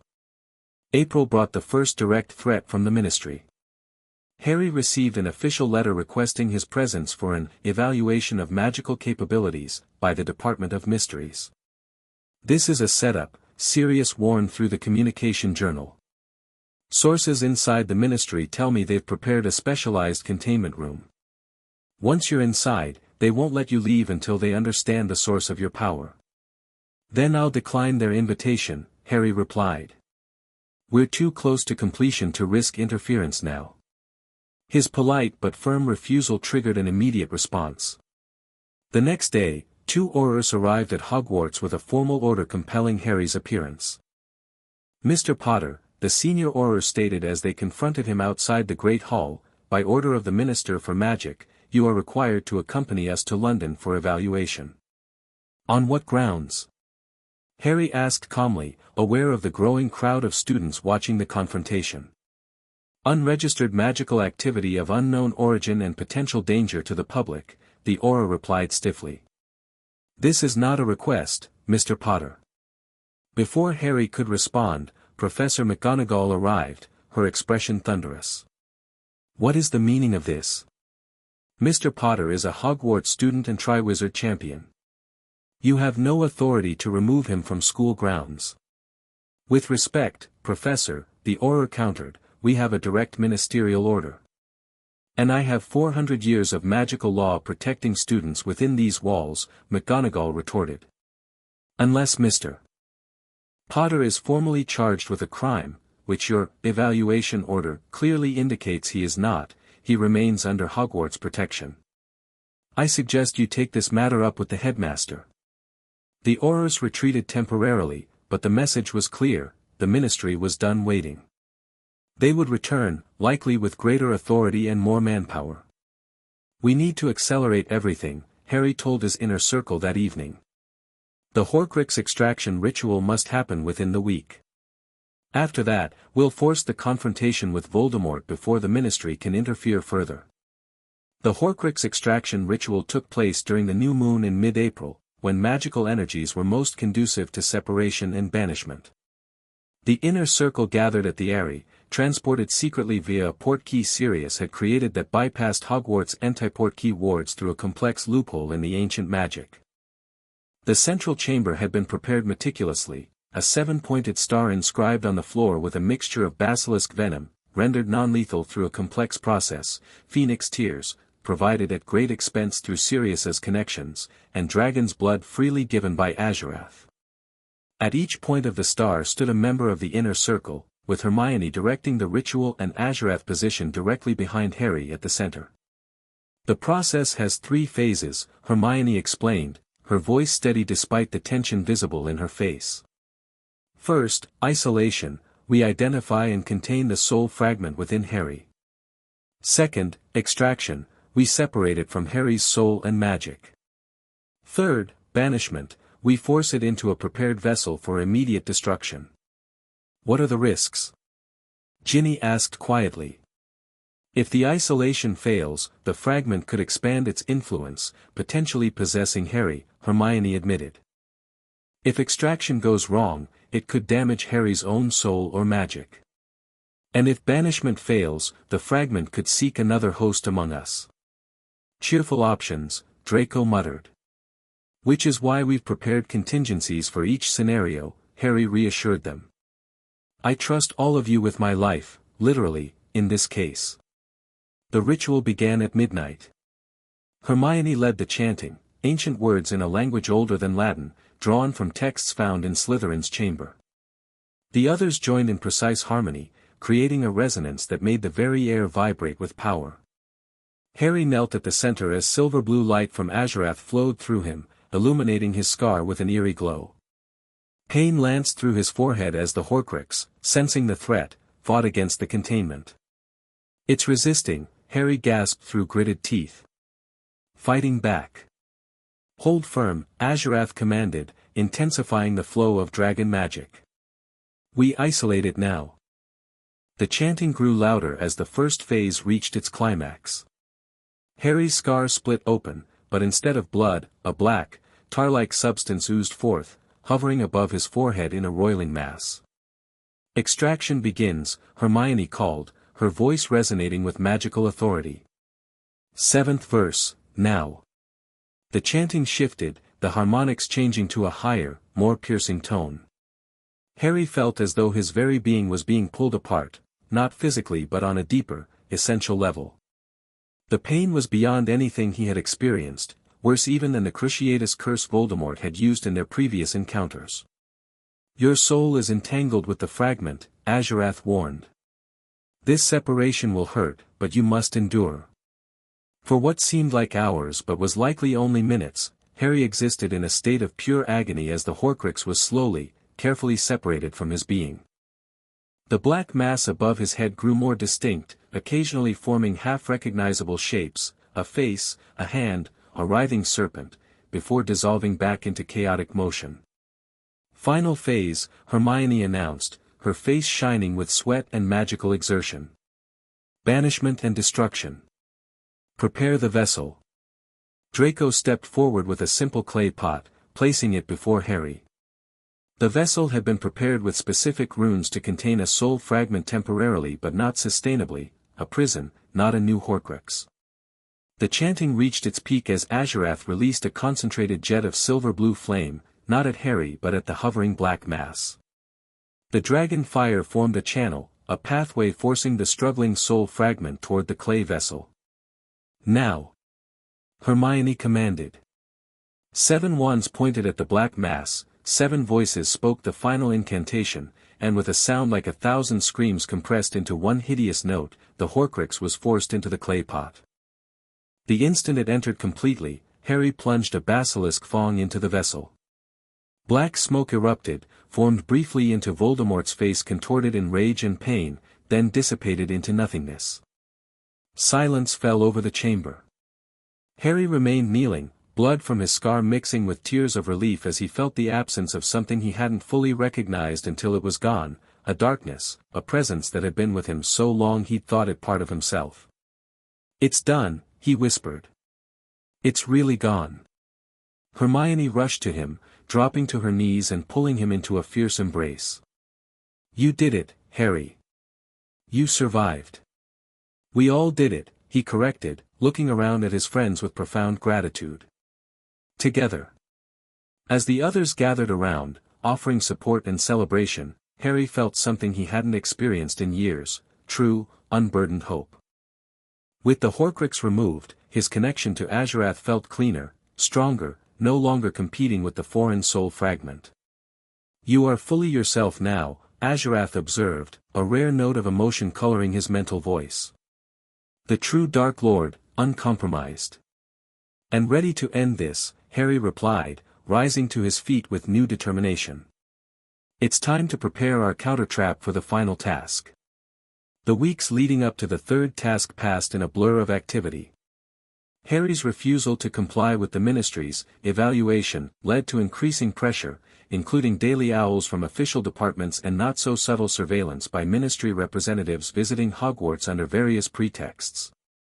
"They're growing desperate," Sirius reported during a secure communication. "Fudge is ranting about unknown magical threats and potential destabilizing forces in private meetings. Some are even suggesting you're building a power base to challenge the Ministry directly." "They're not entirely wrong," Harry noted wryly. "Though our goals are reform, not overthrow. The difference may be semantic to them," Sirius warned. "Be careful. They're looking for any excuse to bring you in forcibly." Meanwhile, through careful surveillance of the false Moody, they confirmed Voldemort's plan. The Triwizard Cup would be transformed into a portkey to transport Harry to a graveyard in Little Hangleton, where the resurrection ritual would take place using Harry's blood. "So we let the plan proceed," Harry explained to his inner circle, but with crucial modifications. "I'll take the cup deliberately, but I won't arrive unprepared or alone." "It's incredibly dangerous," Hermione protested. "Even with all our preparations, you'd be facing Voldemort directly." "Which is inevitable either way," Harry countered. "Better on our terms than his. And remember, I'm no longer carrying his soul fragment. That gives us an advantage he doesn't expect." Their counter-trap was methodically prepared, communication devices enchanted to work despite anti-apparition wards, emergency portkeys disguised as ordinary objects, and specialized magical weapons developed through their combined research, including daggers infused with basilisk venom and shields strengthened with dragon magic. "The Ministry situation complicates things," Blaise pointed out during their final planning session. "If they decide to move against Harry during the task. That's why we have contingency plans for every scenario," Harry assured him. "Including worst case." The morning of the third task dawned bright and clear. The Quidditch pitch had been transformed into a massive hedge maze, the Triwizard Cup hidden at its center. Harry, leading in points, would enter first, followed by Cedric, Krum, and finally Fleur. Before heading to the stadium, Harry gathered his inner circle for final preparations. Each received specific assignments and emergency protocols. Hermione, Draco, and Neville would accompany Harry into the maze under disillusionment charms, ready to activate the counter-trap when the cup was reached. Ginny, Luna, and Blaise would maintain communication and coordinate with Sirius, who waited nearby with reinforcements. "Remember," Harry emphasized, "our primary goal is destroying Voldemort while he's still weakened.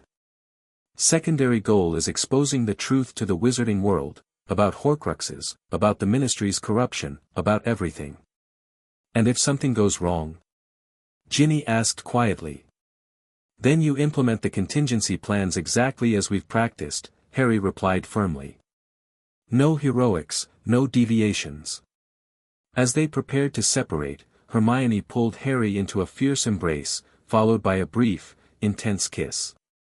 "Come back to me," she whispered. "Whatever happens, come back." "I promise," he replied, touching his forehead to hers. The stadium was packed with spectators, including Ministry officials, foreign dignitaries, and the entire student body. Harry spotted several Aurors positioned strategically around the perimeter, ostensibly for security, but their attention seemed focused primarily on him. Ludo Bagman's voice boomed across the crowd, explaining the task as the champions gathered at the entrance to the maze. Harry exchanged nods with Cedric, Krum, and Fleur. All four had developed a mutual respect through the dangerous challenges they'd faced. "Champions, prepare yourselves," Bagman announced excitedly.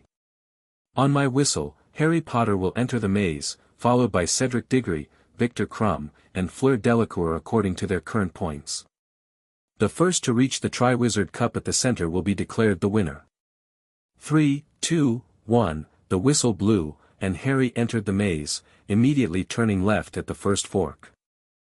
Once out of direct sight from the entrance, he cast a silent signal spell, 3 red sparks that vanished almost instantly. Moments later, he felt rather than saw Hermione, Draco, and Neville joining him under their disillusionment charms. "Everyone in position," he whispered. "Yes," came Hermione's disembodied reply. "Communication charms active. Sirius reports all clear outside."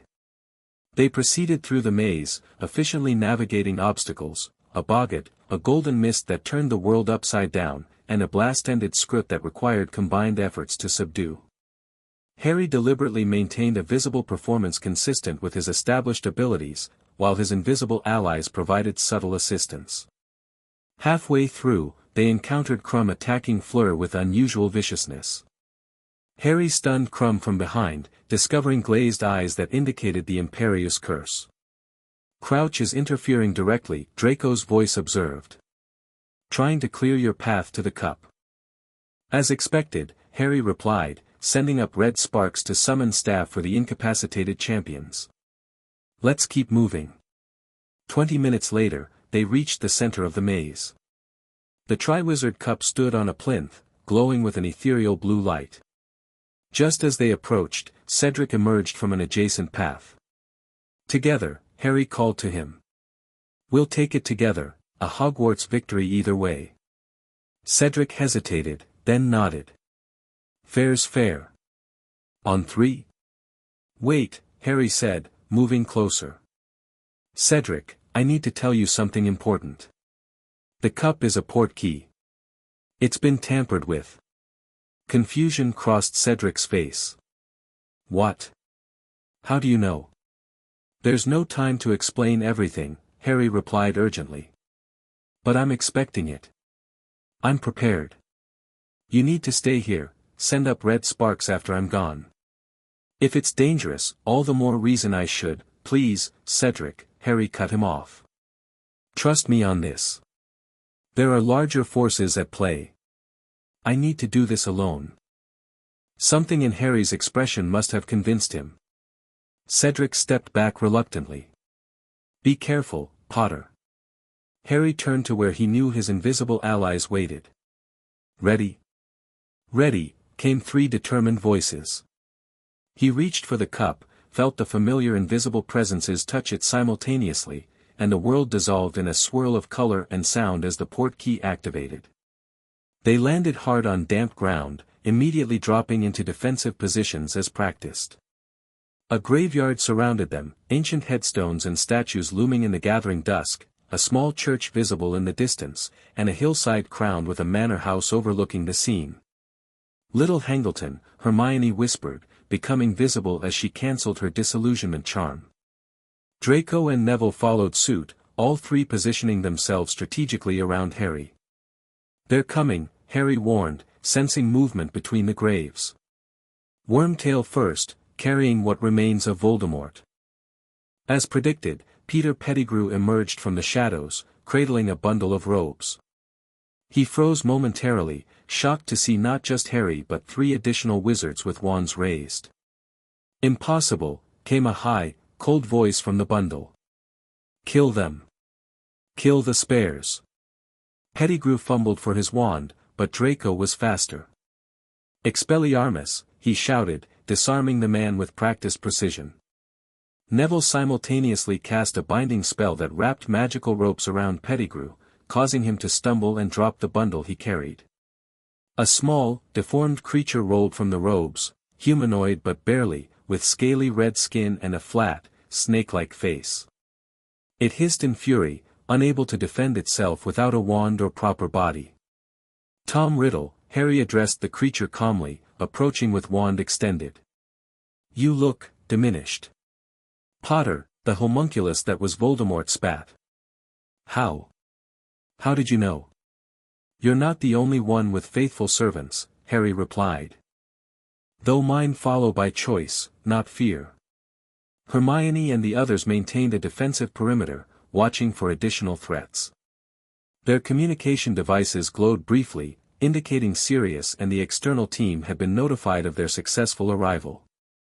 "Your pathetic ambush changes nothing," Voldemort hissed.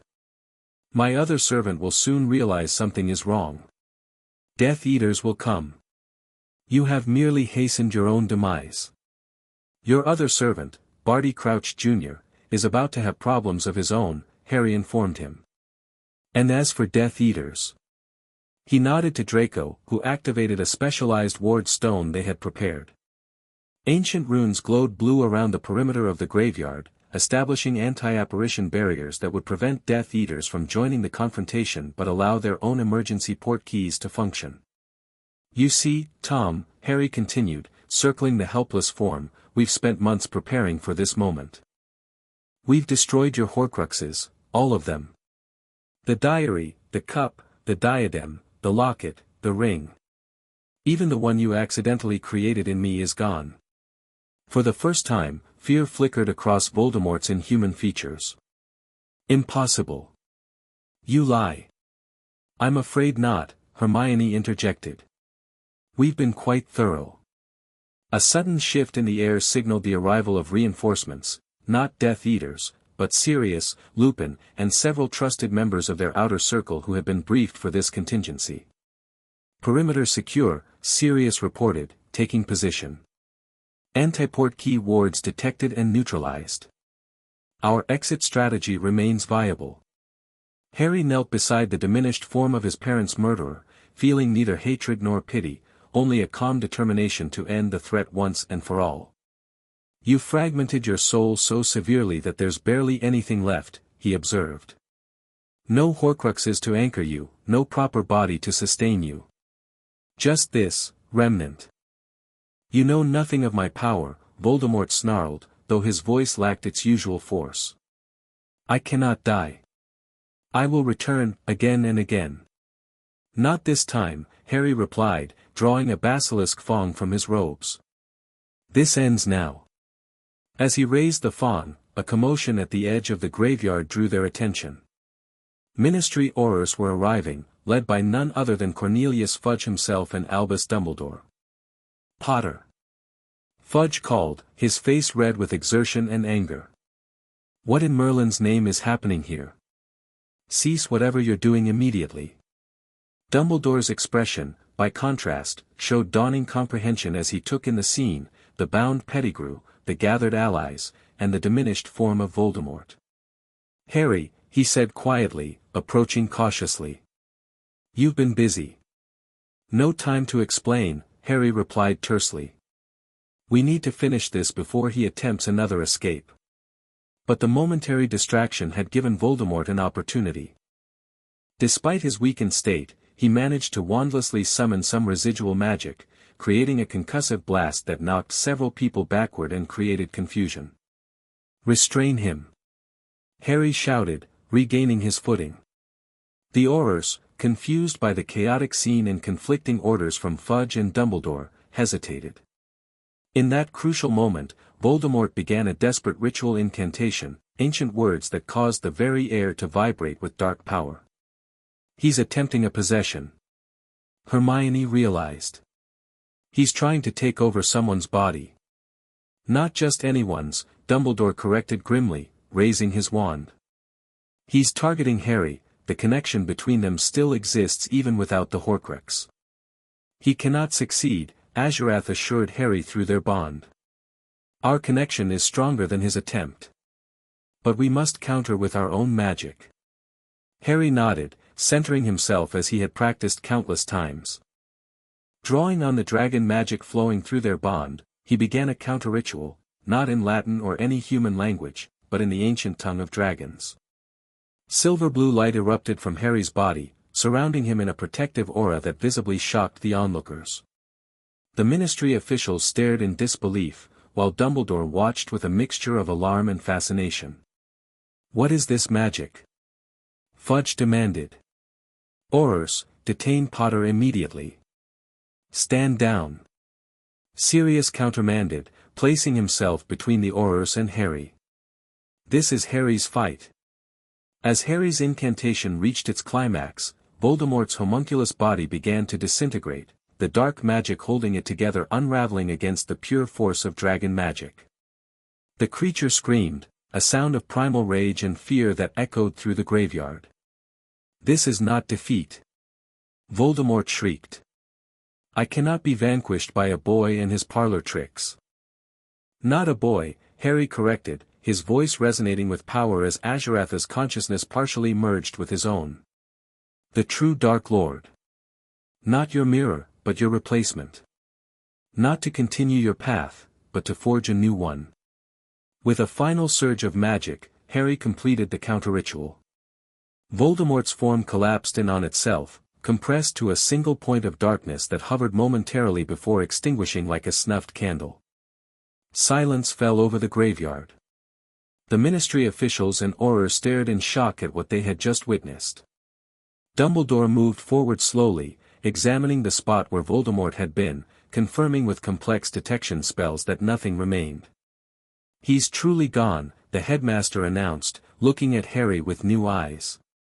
"Remarkable. And unexpected."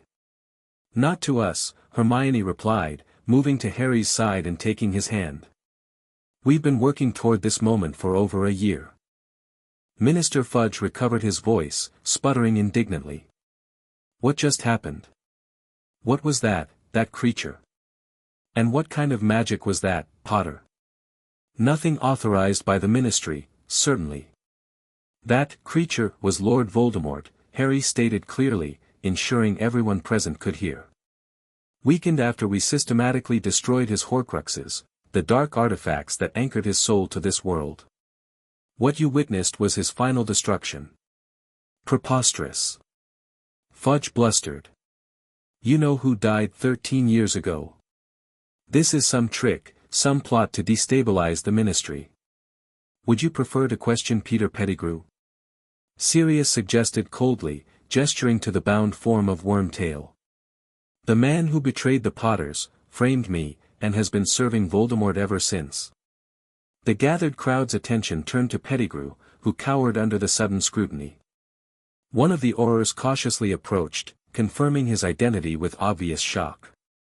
This is impossible," Fudge stammered. "Peter Pettigrew is dead." "And what was that silver-blue magic Potter used?" "Nothing in the standard curriculum. Dragon magic," Harry stated clearly, deciding transparency was now the best strategy. "I've been bonded to a dragon since childhood. It's ancient magic, predating the Ministry itself." A collective gasp went through the crowd. Dragon bonds were the stuff of legend, powerful but thought extinct for centuries. Dumbledore's eyes widened in sudden understanding. "The pendant," he murmured. "The unusual signatures. It all makes sense now." "Illegal," Fudge declared, desperately trying to maintain control of the situation. "Unregistered magical bonds are strictly prohibited. Aurors, take Potter into custody immediately." But the Aurors hesitated, looking uncertainly between Fudge and the group surrounding Harry, which now included not just students but respected adults like Sirius Black, Remus Lupin, and several other prominent wizards who had arrived as part of their planned reinforcements. "Minister," one Auror said carefully, "we just witnessed Harry Potter apparently destroy you-know-who. Perhaps we should consider the larger picture." "The larger picture is precisely my concern," Fudge insisted. "Potter has been amassing followers, practicing unregulated magic, and now openly defying Ministry authority. This is the beginning of an insurrection." "Not an insurrection," Harry corrected calmly. "A reformation. The wizarding world is stagnant, Minister. Corruption in the Ministry, pure-blood supremacy unchallenged, magical beings treated as second-class citizens. We're not destroying the system, we're fixing it." "Who gave you that authority?" Fudge demanded. "No one gave it," Harry replied. "We took it. Just as you took yours. Just as every generation must sometimes take responsibility when the previous one fails." Dumbledore stepped forward, his expression grave but thoughtful. "Harry, while I admire your initiative and cannot deny your success in eliminating Voldemort, this approach, gathering followers, practicing secret magic, planning what amounts to political revolution, this mirrors Tom Riddle's early methods too closely for comfort." "With respect, Headmaster," Hermione interjected, "the difference is in the intent and outcome. Voldemort sought dominion and immortality. We seek equality and progress. Noble goals, Dumbledore acknowledged. But the means matter as much as the ends. Which is why we've been careful about our methods, Harry explained. No coercion, no manipulation beyond what was necessary to defeat Voldemort. Everyone who stands with us does so by choice, understanding both the risks and the vision. As the debate continued, more people arrived at the graveyard, drawn by communications from those already present. Journalists, including Rita Skeeter, appeared at the edges of the crowd, quick quotes quills racing across parchment as they documented the historic confrontation. Harry realized the moment had come, not just to defeat Voldemort, but to declare their vision for the future. With reporters present and influential figures from all factions of Wizarding Society watching, he had a unique opportunity to shift the narrative. Today marks an ending and a beginning, he announced, projecting his voice to reach everyone gathered. The threat of Voldemort is finally, truly gone. But the conditions that allowed him to rise remain: prejudice, corruption, stagnation. We have a choice: return to the comfortable ignorance of the status quo, or embrace the opportunity for meaningful change. He gestured to the diverse group surrounding him, purebloods like Draco standing alongside Muggleborns like Hermione, humans alongside representatives from other magical beings who had joined their coalition. This is what the future can look like, Harry continued. Not divided by blood status or species, but united by a shared vision of magical society. Not ruled through fear or tradition alone, but governed through wisdom and justice. Not stuck in the past, but building a future worthy of magic's potential. The speech, broadcast live through several journalists' specialized communication spells, reached far beyond the graveyard. Throughout Britain, wizards and witches gathered around magical radios and communication mirrors, hearing Harry's declaration in real time. The Potterblack Reformation, Sirius added, stepping forward to stand beside his godson. A platform for progressive change within the existing framework of magical government. Not destruction, evolution. Minister Fudge watched in dismay as he visibly lost control of the narrative. Several of his own aurors had lowered their wands, clearly moved by the vision being articulated. This is sedition, he spluttered weakly. This is democracy, Hermione countered. The will of the magical people expressing itself. A long overdue conversation about where we go from here. Dumbledore studied Harry with new understanding, his initial alarm giving way to cautious respect. You've been planning this for some time, haven't you? Not just Voldemort's defeat, but what comes after. Someone had to, Harry replied simply. You focused on Voldemort as the disease, when he was merely a symptom. The true illness lies in a system that enabled him, twice. The confrontation in the graveyard eventually dispersed without violence or arrests. The Ministry, facing a public relations disaster if they moved against the wizard who had just destroyed Voldemort, reluctantly stood down. Pettigrew was taken into custody, ensuring Sirius's exoneration would remain permanent. And Harry's declaration of reform principles dominated every wizarding publication within hours. Back at Hogwarts, the Triwizard Tournament concluded with an unprecedented four-way tie, the champions unanimously agreeing to share the victory in recognition of the night's more significant events. As celebrations erupted throughout the magical world over Voldemort's confirmed destruction, Harry met with his inner circle in the Room of Requirement. Phase 1 complete, he told them, exhaustion evident in his voice but satisfaction in his eyes. Voldemort eliminated, our platform publicly declared, and the momentum shifting in our favor. The Ministry won't give up easily, Draco cautioned. My father reports emergency meetings throughout the night. They're scrambling to contain the situation. Let them scramble, Sirius grinned. Public opinion has shifted dramatically. The latest polling shows 78% support for major reforms after witnessing what happened tonight.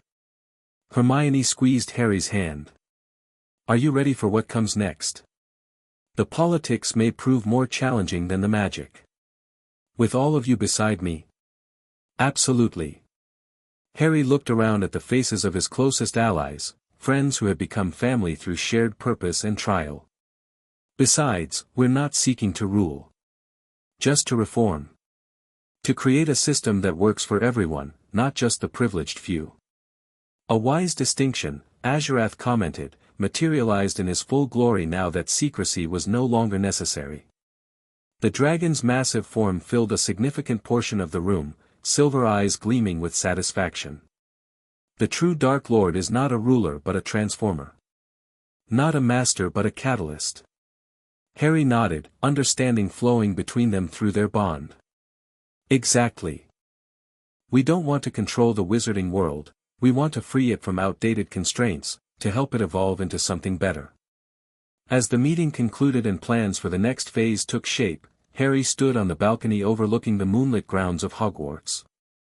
Hermione joined him, slipping her hand into his. "What are you thinking?" she asked softly. "That this is just the beginning," he replied. "We've cleared away the past. Now we get to build the future."